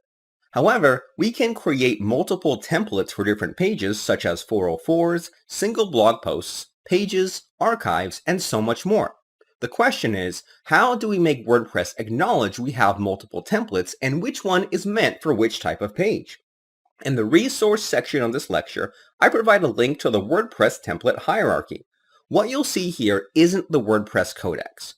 What this actually is a free theme handbook created by WordPress. You'll find a lot of information on how to create themes, and it's especially useful if you're new to theme development. Right now, I've skipped to the template hierarchy chapter of this book. You'll find a diagram here. The diagram shows us the order in which WordPress uses to load a particular template. It starts from left to right. First things first, WordPress will check what kind of page type is being loaded. Is it loading an archive, single post, or maybe a 404 has occurred? Then it'll go through the diagram and try to find the correct file to load. For example, let's say we're on a 404 page. If we look at the diagram and follow the line, you'll see WordPress will first look for a 404.php file. If it finds that file, then it'll use that as a template and stop searching for a template to use. Otherwise, WordPress will just load the index template. Actually, if you take a look at the overall diagram, all points eventually lead to the index template if nothing is found. We could, if we wanted to, just use an index template and then add our own logic to check to see what kind of page is being loaded, but that's overkill. It would be so much simpler to just use the template hierarchy WordPress provides out of the box. You don't have to write any logic. WordPress handles it all for us. Let's go back to the template hierarchy page. On this page, you'll find more info on how the process works and which templates have precedence over others. For example, if I scroll down further, I'll eventually find information about the 404 template. WordPress documents what template files WordPress will search for. It's usually best to go through this document to better understand how the template hierarchy works, especially if you have a hard time following the diagram. Another useful resource is this site called wphierarchy.com, which I also provide in the resource section of this lecture. It's very similar to the image we looked at earlier, except it's interactive. You can click on a particular template and you'll be taken to the page with relevant information. I highly recommend you bookmark this for future reference. After you finish this lecture, I also recommend you read this guide on how it works. In our theme, we will be creating templates for single posts, pages, categories, search results, 404 pages, and even more. Right now, I want you to go to your site and click on a single blog post. You'll see that WordPress takes care of querying everything and displaying only a single post. That's great, but there's a few noticeable problems. Our post is only showing the excerpt. It has this read more button, which we don't need, and it also isn't showing tags or comments. We could add logic to the index template to check to see if this is a single post, but I think creating a template for this would be so much better, cleaner, and efficient. Before we move forward, I want to talk about post types. Post types are a way to describe different types of content. If you were to go to the admin dashboard, then you'll see that WordPress provides two post types called posts and pages. If you were to view their edit pages, then you'll see that there are some similarities in terms of UI. However, they're meant for different types of content. WordPress provides you the ability to create your own custom post types, but we'll discuss that when we start plugin development. All you need to know is that post types are a way to categorize different pieces of content. The template we're going to create is a template for the post type. WordPress will look for 5 certain templates. First, it'll look for a file called single dash followed by the name of the post type and then the slug. For example, if I had a post with the slug hello, then the file name would be single-post-hello.php. This can be very helpful if you want to create a specific template for a specific page. WordPress really allows you to control the design of your site with the template hierarchy. The next template it'll look for is the single dash followed by the name of the post type. For example, it'll look for a file named single-post.php. Then WordPress will search for the single.php template, then the singular.php, and lastly, the index.php template. The index.php is the fallback template for every situation. This is why WordPress forces us to create it in order for our theme to be officially recognized. So you may be wondering, what's the difference between single.php and singular.php? The single.php template is custom post types only. This also includes the post type. WordPress provides its own post types. There's about 6, but we'll look into that later. This means that there's 2 types of post types, which are the ones provided by WordPress and ones that come bundled with WordPress. The ones that come bundled with the exception of posts, don't use the single.php template. Instead, they get assigned their own templates. The singular.php template is a universal post type template. It doesn't matter if the post type is custom or inbuilt, the singular.php template will be used. That's all there is to it. We're going to keep things simple. We'll be creating the single.php template. Create this file now. I'm going to just simply copy and paste the code from the index template to the single template. We can now begin modifying this template to suit our needs. First, I want to remove everything inside this div tag with the ID of posts and the pagination. I also want to remove the breaking news widget at the very top.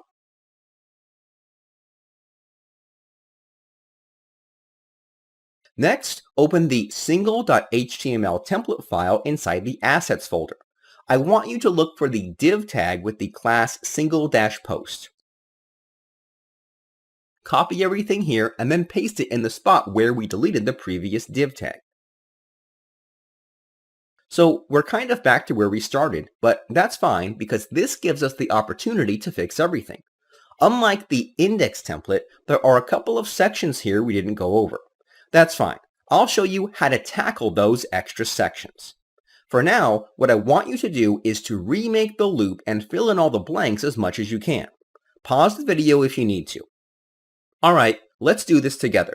The first step is to check if there are any posts using a conditional statement. Then we'll begin the loop. Inside the loop, we'll call the post function. Now, I'm just going to cut and paste this code inside the loop like so.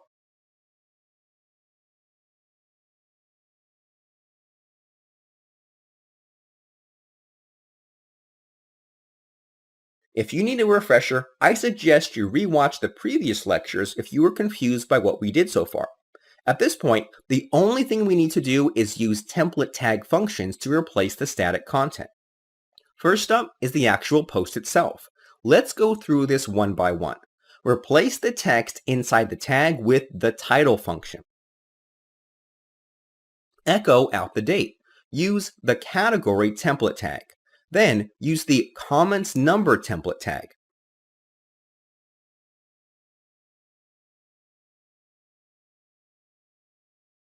For the single template, we display more information about the author other than their name. In this case, we want to keep our code clean and not repeat code. The best way to do this is by using variables. At the top of the loop, I'm going to include the global post variable. This variable is created for you by WordPress. WordPress will define a lot of variables for you. This variable in particular will contain properties about the post. One of these properties is post author, which contains the ID of the author. Let's create a variable named author ID and set its value to post author. Next, create a variable named author URL and set its value returned by the getAuthorPostURL function. Make sure to pass in the author ID.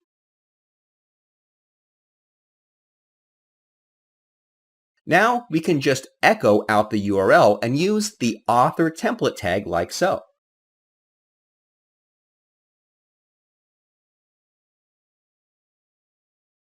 For the featured image, I'm going to use the same code from the index template and paste it into the single template like so.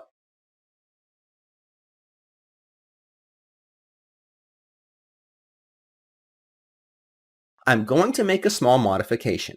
I'm going to remove this array since I don't need the fade effect. Let's move on to the content itself. Instead of using the excerpt function, we'll be using the content function.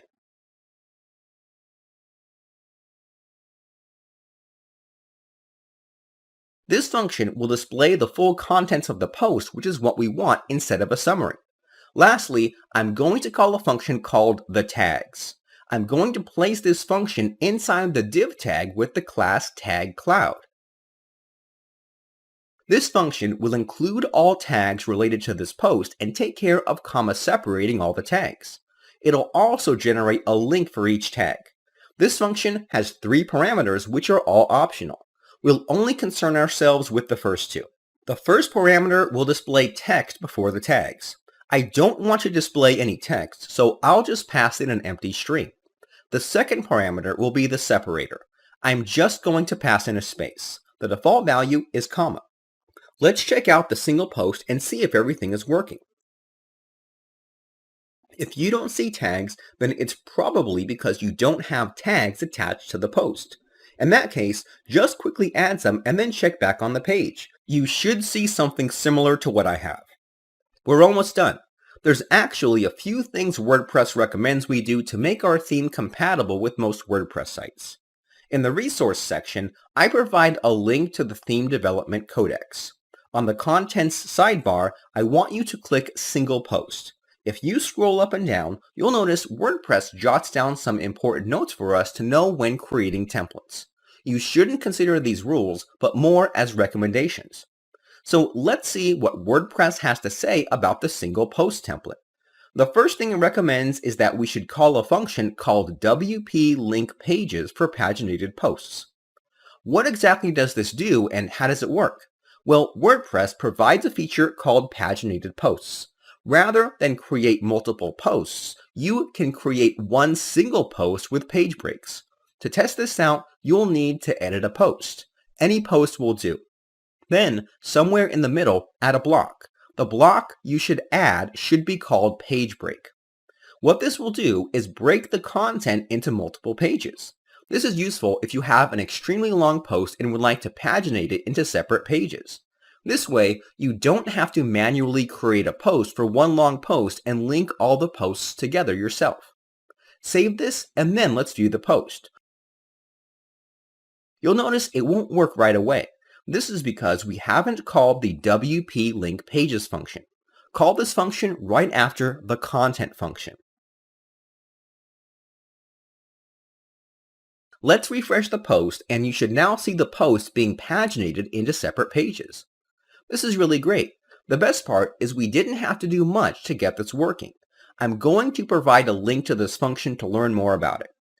Actually, now that I look at it, I want to center this. If we take a look at the documentation, you'll see it says we can pass in an array to customize this further. The before and after keys is the text/HTML that is displayed before the list. There's even an example usage provided. Let's use that and remove everything but the before and after keys in the array. Bootstrap provides a handy class called text-center, so we'll just modify this paragraph tag and add the class text-center. Let's refresh the page to see if our text is now centered. Let's keep going down the list. We're already displaying the title and content, so we can skip those. The post date is already being displayed. We're already displaying the categories and links, so let's skip that one. It's suggesting we provide an edit link, but I'm going to ignore this suggestion. If we were to view the post, you'll notice WordPress already provides this top bar with a link to edit the current post, so we don't need to add our own.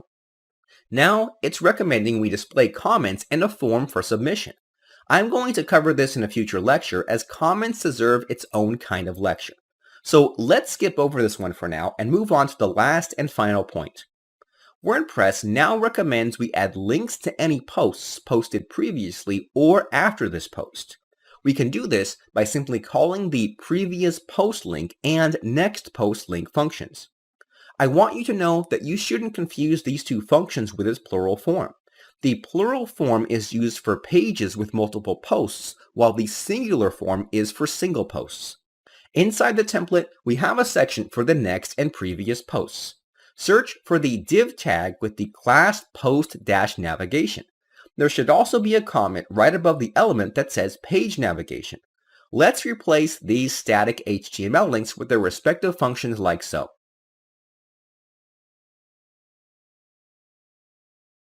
Refresh the page and check if the links are working. WordPress will automatically generate these links with the appropriate title. That's it for now. In the next lecture, we'll finish up our template by adding comments and a form to submit additional comments.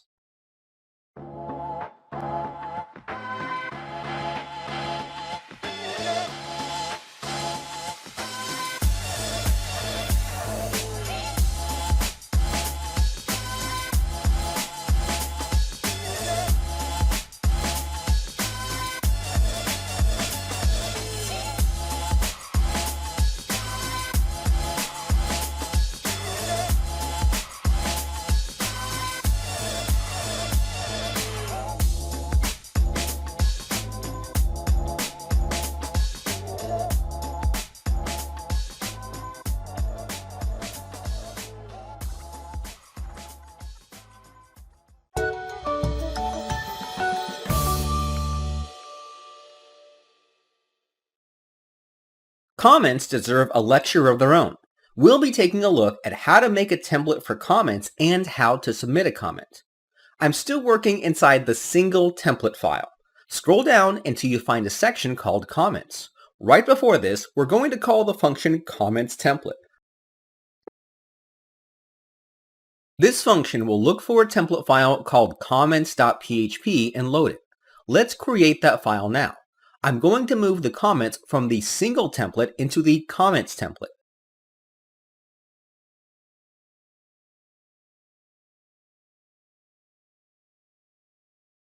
Back inside the single template, I'm going to wrap the comments template function with a conditional statement. I want to check for two things. The first thing I want to check is to see if the comments are open using the comments open function. The second thing I want to check is if there are already comments for this post using the getCommentsNumber function.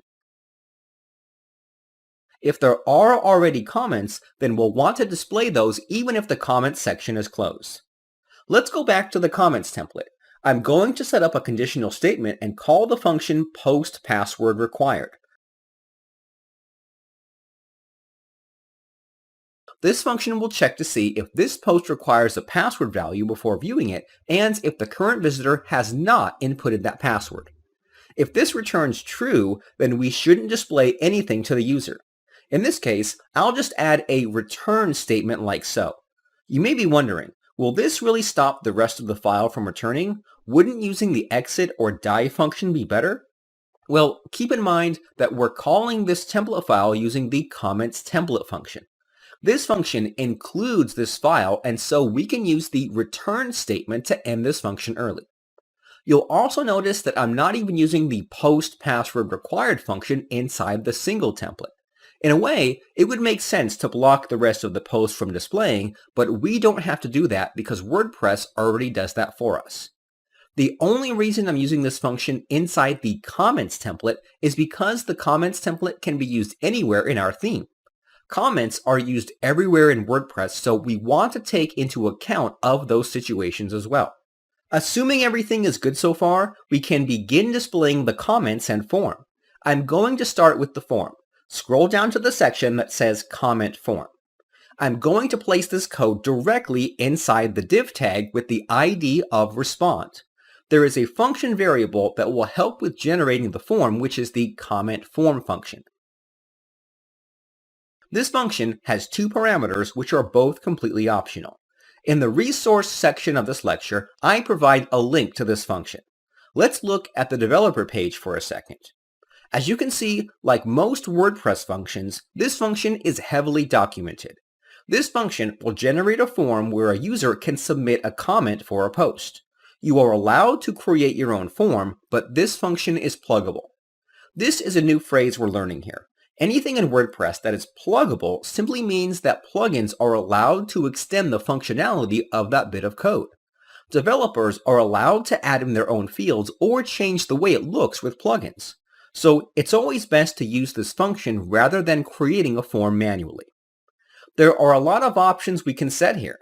We won't be defining all parameters. If we were to leave this function as is and view the page, then you'll notice that the form doesn't match the one in our template. This can be fixed easily. Inside the comment form function, I want you to input an array. This array can have a multitude of values and keys, but we'll only be setting a few, which are mostly aesthetics. The first key is the comment field key. This key's value will be the actual input field for the comment body. From the template, I'm going to cut and paste the HTML for the comment body into this key's value like so.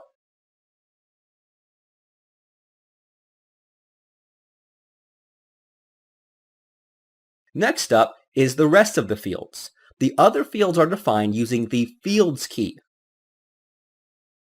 This key's value will be an array of all the fields available in the comments form. There are three, which are the author, email, and URL. All you really need to do is set each of these keys' values to the corresponding HTML in the static template. I'm going to pause this video and do this really quick. Alright, I'm back, and as you can see, I cut and pasted the HTML into each corresponding key. There are two things I want you to notice. The first is that for each label, I actually made the text translatable, which is completely optional, but always good practice. The second is that you should take careful notice of the name of each field. It's important that you assign each of these fields these specific names. This is because we won't be processing the comments. WordPress already takes care of processing and saving comments. WordPress expects these names for each field. We're almost done. There are 3 more keys to set, which are the class submit, label submit, and title reply keys.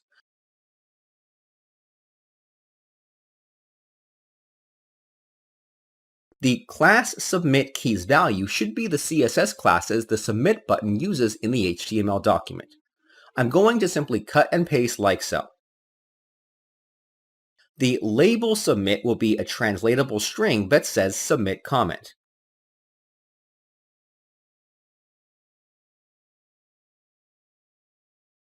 The title reply key's value will be leave a span comment span that is also translatable.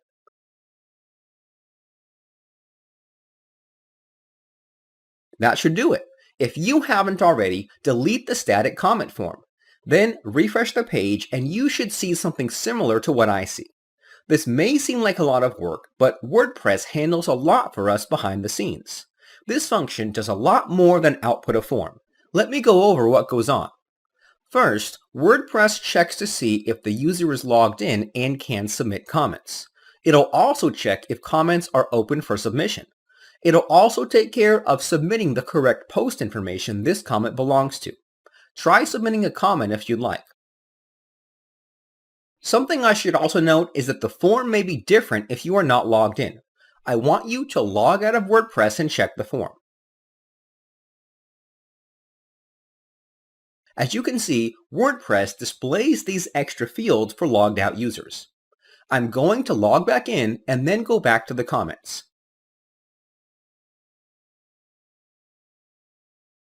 If you wanted to, you could have just written this logic yourself, but that's overcomplicating things. Using this function is much more simpler, cleaner, and efficient. If you wish to customize this form further, then I highly recommend you read up on the documentation to do so. Now it's time to display the comments. Scroll all the way up to the comments list section. Inside the ordered list tag, I want you to delete all of the comments except one. We will be using the single comment as a reference. Then set up a for each loop. WordPress puts all the post comments in a handy little variable called comments. We're going to loop through each element in this array and refer to it as comment. You don't have to worry about tying this all together as WordPress does it for you. It will automatically create the comments variable for you. I'm going to cut and paste that single comment into this loop like so.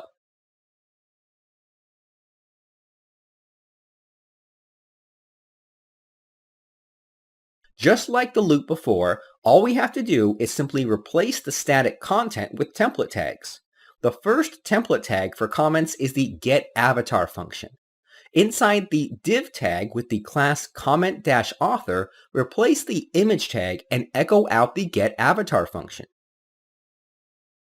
This function in general gets the avatar of a user. Usually, we can leave this function like so.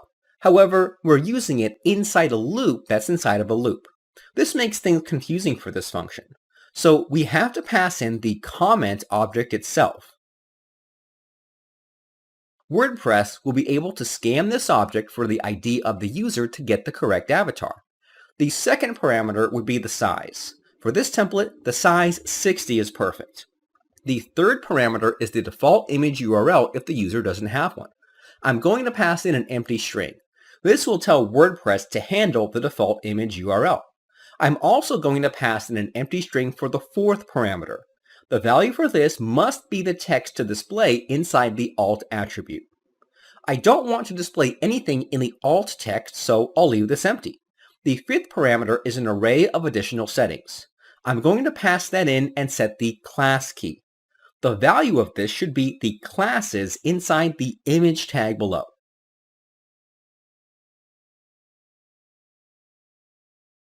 Scrolling down, you'll find a div tag with the class comment author. I'm going to replace the static author name with the function comment author.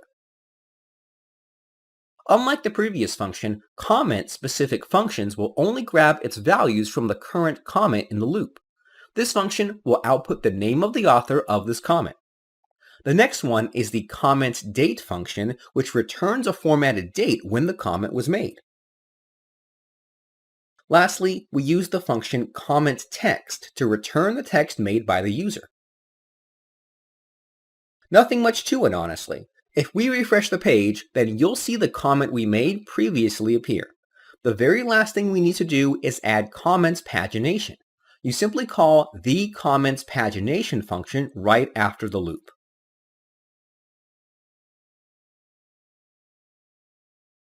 This next step is completely optional. I don't want to display this part of the template unless there are comments. I'm going to wrap this bit of code inside a conditional statement.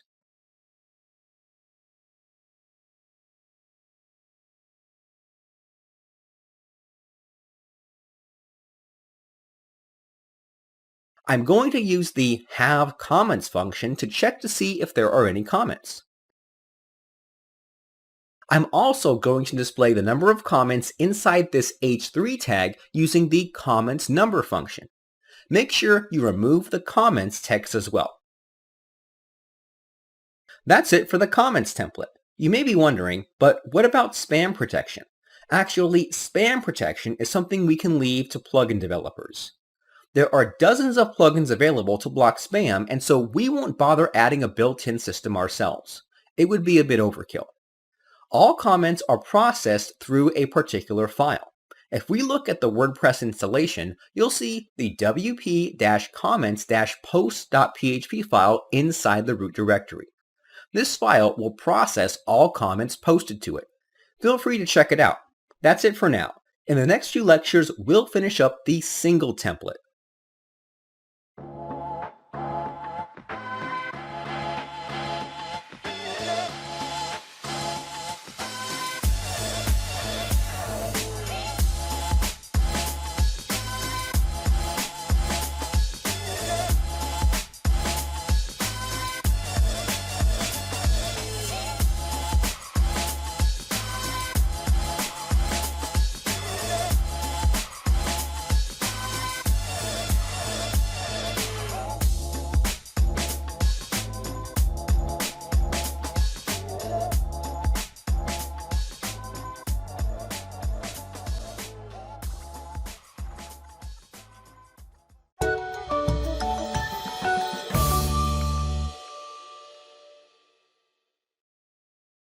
There are only two sections left inside the single template that are static. Those two sections are the author info box and the related post section. Let's tackle the author box first. This lecture will be rather short. To start things off, I'm going to replace the name with the author function, which will output the name of the author.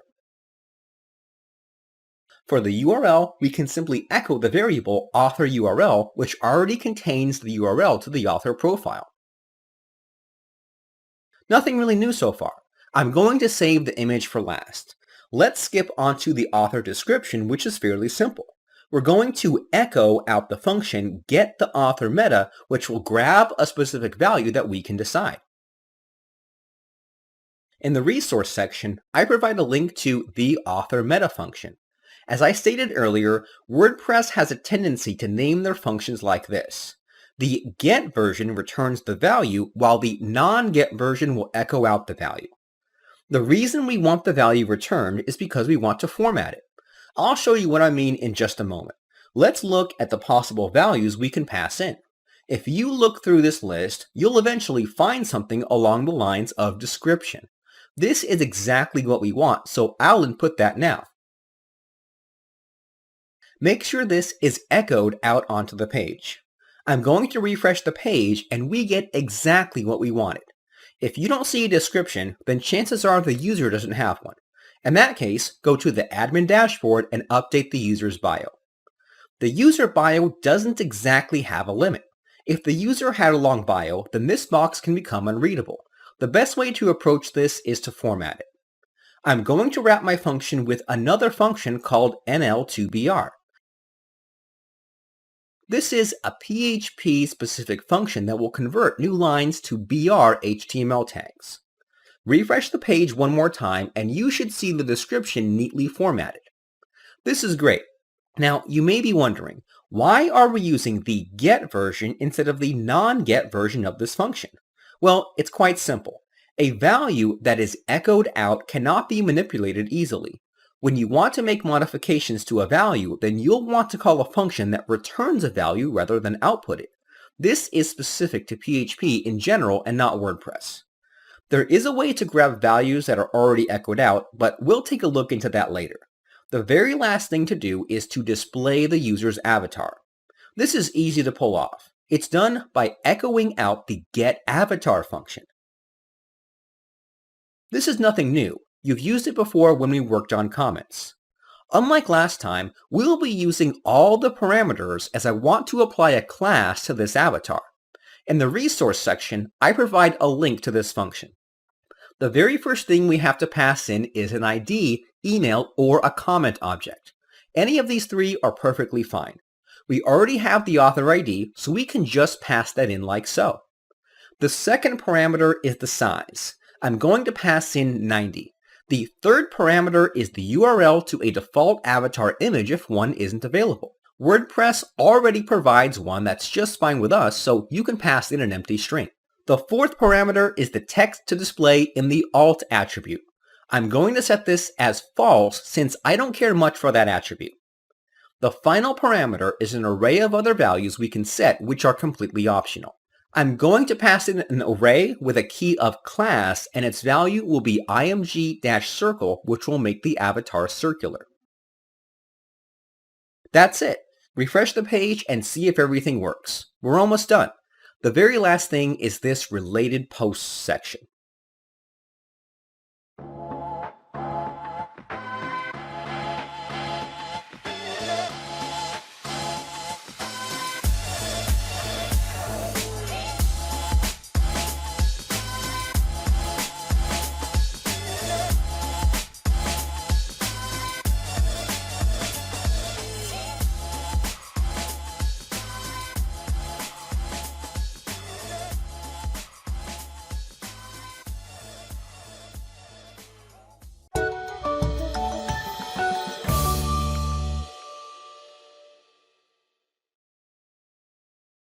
I'm currently on the WP Query Codex page. I'll provide a link to this in the resource section of this lecture. Here's what WordPress has to say about this class. WP Query is a class defined in wp-include/query.php that deals with the intricacies of a post's request to a WordPress blog. The wp-blog-header.php gives the WP Query object information defining the current request. And then WP Query determines what type of query it's dealing with and fetches the requested posts. It retains a lot of information on the request, which can be pulled at a later date. This class, which we will go over soon, is probably one of the most famous and most used classes by WordPress developers. It's used because it's so simple to get started with. It provides a lot of options and is documented quite heavily. This class lets you interact with the database by grabbing posts. It seems simple, but posts are very complex in their design. This class is meant to help you get past that complexity. You may have noticed that WordPress provides a plethora of functions for interacting with the database. We are allowed to write custom SQL queries, but that's only when we need complete control. At this point, we don't need to use custom queries, but I promise you we will go over how to do that in a future lecture. For now, the functions and classes provided are tailored solutions to the most common problems we have. The WP Query class is the exact solution WordPress uses to query for posts that are loaded in our templates. You'll notice soon enough that the methods are similar to the functions we've used so far.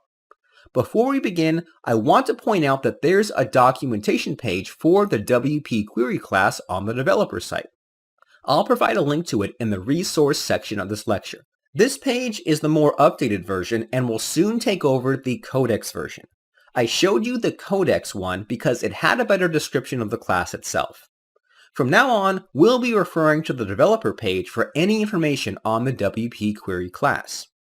Back to our project, let me show you how this works. I'm going to insert this code inside the div tag with the class related-posts. To get started with the WP Query class, you need to make a new instance of this class. I'm going to create a variable named rpQuery, where rp is short for related posts. I'm going to create a new instance of the WP Query class, and this class has one argument which is completely optional. The argument is an array of keys and values that specify what kind of posts we want. If you look at the documentation, you'll notice there are literally dozens of keys we can set. Each key already has a default value. You do not need to feel pressured to define every single one. By default, WordPress will set its parameters to look for posts that have been published recently. For the most part, that's fine, but we would like to make a few adjustments to that. First, I want to shorten how many results are returned. By default, WordPress will use the setting in Reading Settings. In an earlier lecture, we set this to 4. However, I only want 2 results returned, so we have to set a key called posts_per_page. This value controls how many posts a query can return per page. By setting this value to 2, we assure ourselves only 2 posts will show up from this. Next, we want to make sure that the post we're currently viewing does not show up on this list of posts. In this case, we can set the post__not_in key. I'm not sure if you can see this clearly, but there are 2 underscores after the word post. It's very important your key matches mine. This key accepts an array of post IDs. So the question is, how do we get the ID for the current post? WordPress provides a global variable named post which we can access directly in the loop. In the resource section of this lecture, I provide a link to learn more about this variable. Here's what WordPress has to say. Contains data from the current post in the loop. This variable is an object that contains properties about the current post. One of these values is the ID. It's pretty simple to use. You just pass in the post variable and grab the property ID like so. The post variable is always available to us in the loop. The very last thing we need to do is make sure that the posts displayed are similar to the one the user is reading. There are dozens of ways to go about this, but let's keep it really simple. I'm going to assume that posts in the same category should be similar. So let's make it so that the posts that appear here are in the same category as the one the user is currently reading. First, we need to grab the categories assigned to this post. Create a variable named categories and set its value returned by the function getTheCategory. Despite its name, the function will return multiple categories in an array form. If you're unsure about what values a function returns, then it's always good practice to actually just print out the data so you can view what's in it. I'm going to use the printr function, which is a PHP function that will output array and object data. Refresh the page and you will see the object being outputted like so. Now we have a good idea about what kind of data is returned. I'm going to remove this print statement and move on to the query object. To choose a specific category, we must define the cat key. This key's value will only be an integer which represents the ID of the category. Even though we may have multiple categories, I'm just going to concern myself with the very first category in the array. I'm going to use a ternary operator to check if the categories array is empty. If this returns false, then I'm going to grab the first category in the array. We next need to grab the ID of that category. That ID is assigned under the property termID. However, if the array is empty, then I'm going to set the value to null. That's it. Let me quickly go over what's going on. To query the database for posts, we create a new instance of the WP Query object. By passing in this array, we can specify what kind of posts we'd like to grab. The posts per page key allows us to define how many posts we'd like per page. The post not in key allows us to define what posts should not be returned. In our case, the current post being viewed should not be returned. The cat key allows us to define if the posts should be in a specific category.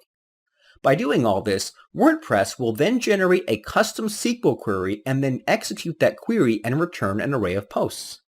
All we have to do now is display the results. We actually already know how to do this. Inside a conditional statement, we can call a method from the rpQuery object, which is havePosts. You'll notice that this method is the exact same method used in our main loop. What we have here is called a secondary loop. I promise you that I will explain what this is in just a moment. For now, just keep following along. If this custom query does have posts, then we can use a while loop like so. Then we can grab the current post using the post method. Just like last time, I'm going to grab the static HTML and just replace it with its template tag equivalents. You don't have to use the rpQuery variable anymore, as WordPress assumes all post data comes from it. For example, if I used the title function, WordPress will grab the title from whatever the current loop it's in. Since it's in our custom loop, it'll grab the title from the custom loop. It will not grab the title from the main loop that encompasses everything. I hope that makes sense. If not, I'll go more into detail in just a moment. For now, I encourage you to pause the video and try it yourself. Alright, if you couldn't get it, that's fine. Let's go over it together. First, I'm going to move the static post into this loop. The static post is this div tag with the class mPost. Make sure to delete any other static copy.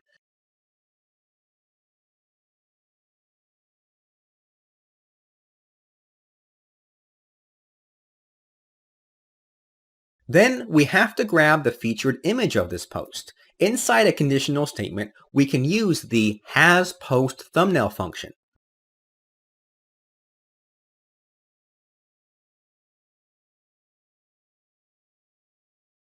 I'm going to place the image and its link inside this conditional statement. Then we can replace these values with the appropriate template tags. For the thumbnail, I'm going to set the size to thumbnail. Unlike last time, we don't need the full size image. By default, the thumbnail size is 150 by 150, which is good enough. This isn't anything new so far. Continuing on, we use the functions the permalink, the title, get the date, comments number, and the excerpt.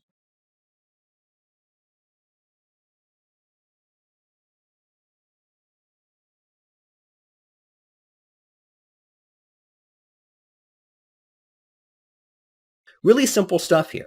The very last thing we need to do is reset everything. Earlier, I talked about main and secondary loops. In the resource section, I provide a link to the function WP reset post data. It's very important what WordPress has to say here. Use this function to restore the global post variable of the main query loop after a secondary query loop using new WP query. It restores the post variable to the current post in the main query. Differences between the main query loop and secondary query loops are: the main loop is based on the URL request and is processed before templates are loaded. Secondary loops are queries in theme, template, or plugin files. As I stated in an earlier lecture, WordPress will scan the URL and determine how many and what posts to display for the page. WordPress will automatically generate a query using the WP query class.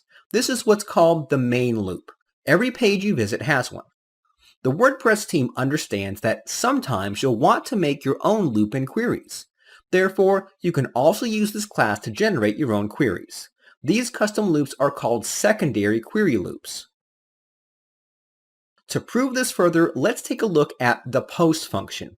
I provide a link to this in the resource section of this lecture. If you look at the source code, you'll see that it's just 2 lines of code. All that it's doing is grabbing the global WP query variable and then calling the method the post. This is similar to what we did in our own code. WordPress is using the exact same class we are using, which is WP query. The query that WordPress generates is called the main query. This query gets stored in the WP query variable, which is accessible to both you and WordPress. If you wanted to, you could just use this code rather than calling the post function. However, I think calling this function makes our code cleaner and much more readable. Inside the single template, we essentially have two loops. With this in mind, we run into one huge problem, and that is, how does WordPress know when you're finished running your secondary loop? You do that by calling the WP reset post data function right after the secondary loop. If anything, this is the most important part when creating secondary loops. By not calling this function, you will confuse WordPress. What will end up happening is that the data inside the loop will become unpredictable. So make sure you call this function. That is the last step. Refresh the page and you should now see our related posts being displayed. So far, this has been the most complex task we've done, but it's very important that you understand what's going on. This will not be the last time we'll use the WP query class. The WP query class is one of the most used classes provided by WordPress. Before I end this lecture, let's take a look at some of the cases where using the WP query class is beneficial over other available functions. To add a list of related posts under the current post, for example, a list of all posts in the same category. To create two loops on the same page, for example, an FAQ page with the question titles at the top and the content beneath. To create a custom list of recent posts in the sidebar or footer of your site, when the recent posts widget doesn't do what you need or you'd rather code it yourself.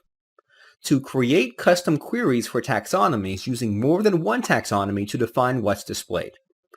To query post types which aren't outputted by the default query, such as attachments. These are just some of the common scenarios where the WP query class can be used. Now let's take a look at some situations where it wouldn't be appropriate to use the WP_query class. If all you want to do is change the way posts are being displayed for a particular content type or archive, don't use WP_query. Instead, simply create a template file for that archive or content type and modify the loop in that template file. If you want to display a few more or less posts than would normally be shown on an archive, don't use WP_query to create a whole new query. Instead, use pre_get_posts to modify the main query along with a conditional tag to single out where exactly you want to do it. Beware of running too many queries on a page. You could theoretically create a page with hundreds of custom queries, but just think of the server load. If you need more than 4 or 5 queries on a page, you might want to consider creating extra pages.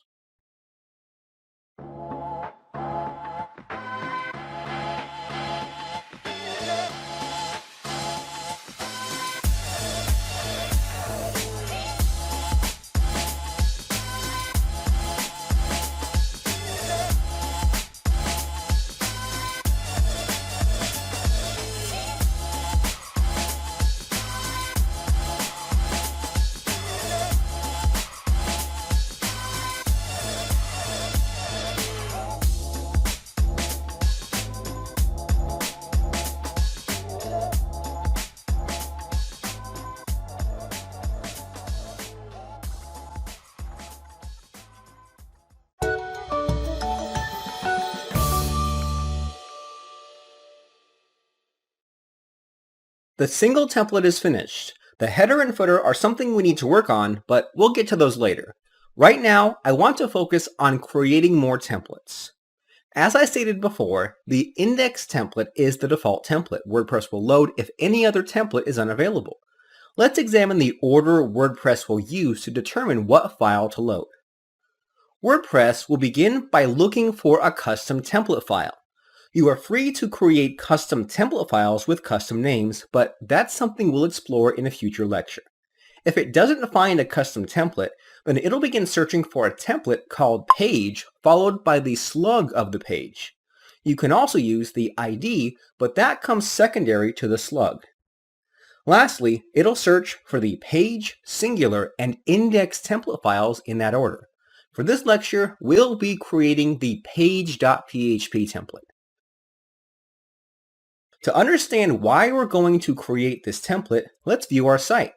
If I were to view the About Us page, you'll notice that we have the same problem as single posts.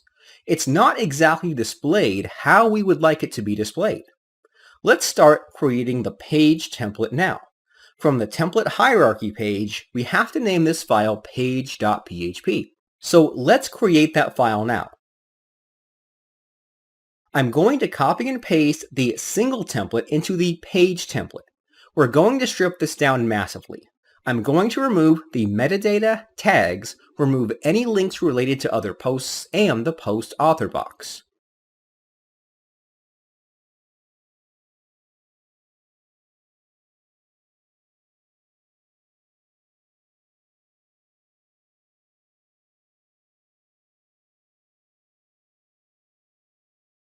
What you'll end up having is the title, content, and the comments template.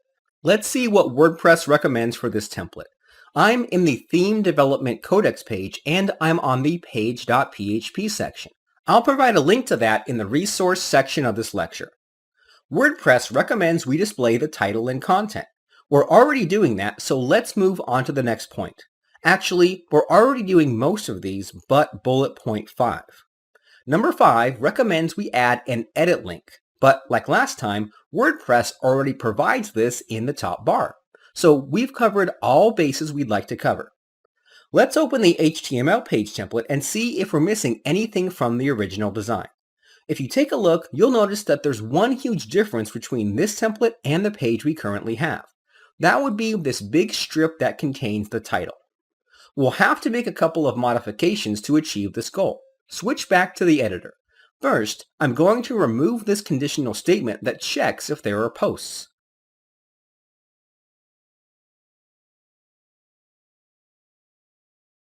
The reason I'm removing it is because WordPress already checks if this page is actually available. If a page does not exist, then WordPress will load the 404 template, so there's no need to make this check ourselves. Next, I'm going to remove the title from its original position since it'll be called elsewhere. Then, I'm going to open the static HTML page template and look for that bar that displays the title. It'll be these section tags surrounded by the page title comments. I'm going to copy this and place this right after the header page like so.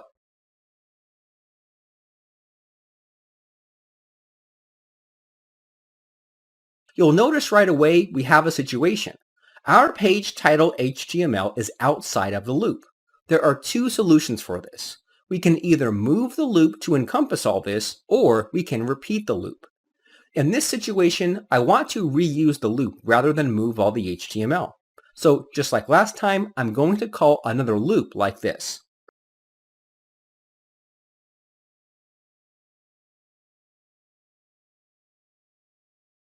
Then I'm going to move this section inside the loop and replace the title with the template tag, the title.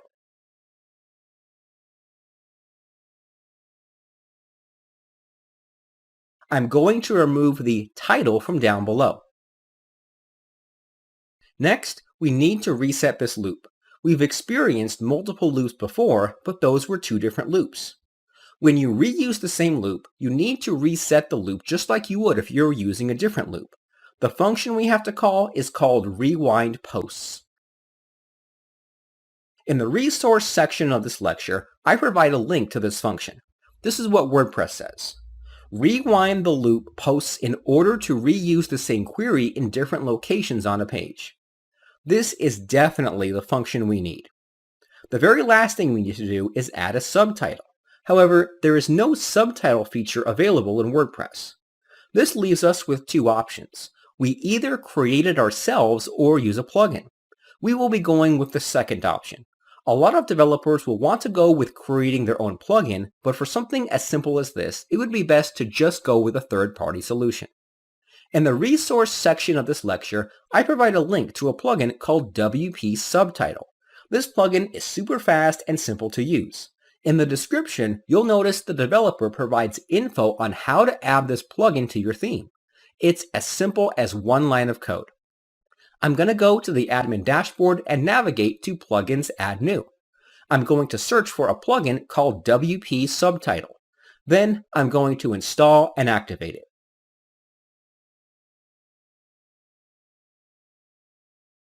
Once activated, you can now edit the About Us page and you will see this newly created field called Subtitle. Add a subtitle quickly and then save your changes. To see the subtitle on the page, all we have to do is just copy and paste this one line of code onto where we want it to appear. I'm going to paste it into the span tags. Refresh the page and you should now see the subtitle appear. Before we declare this template finished, we have to do one more thing. If I deactivate this plugin, then PHP will throw an error because the subtitle function is undefined. I'm going to wrap this function in a conditional statement and use the function functionExists and pass in the function name the subtitle.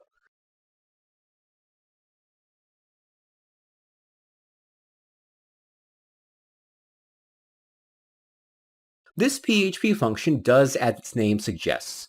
If this function exists, then we know that the WP Subtitle plugin is activated and this page may have a subtitle.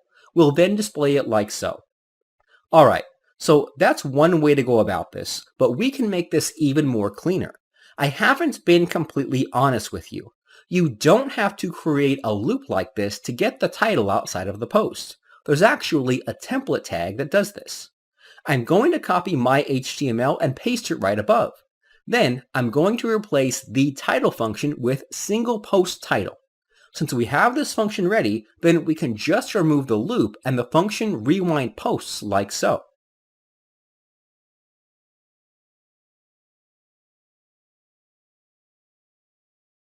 This is much cleaner code-wise. So if this function was available, why did I teach you how to recreate the loop? In some situations, you may need to create two loops. I just wanted to show you an alternative solution to this problem. Neither of these solutions are wrong, it's just what you prefer. If I refresh the page, then you should see both titles appear. The subtitle also appears because the developer of the plugin has made it so that their template tag function works in and outside of a loop. I'm actually going to delete the looped solution and just keep this simpler version. Like I said before, neither is the wrong solution, it's just what you like best. That wraps it up for this template. Let's move on to creating more templates.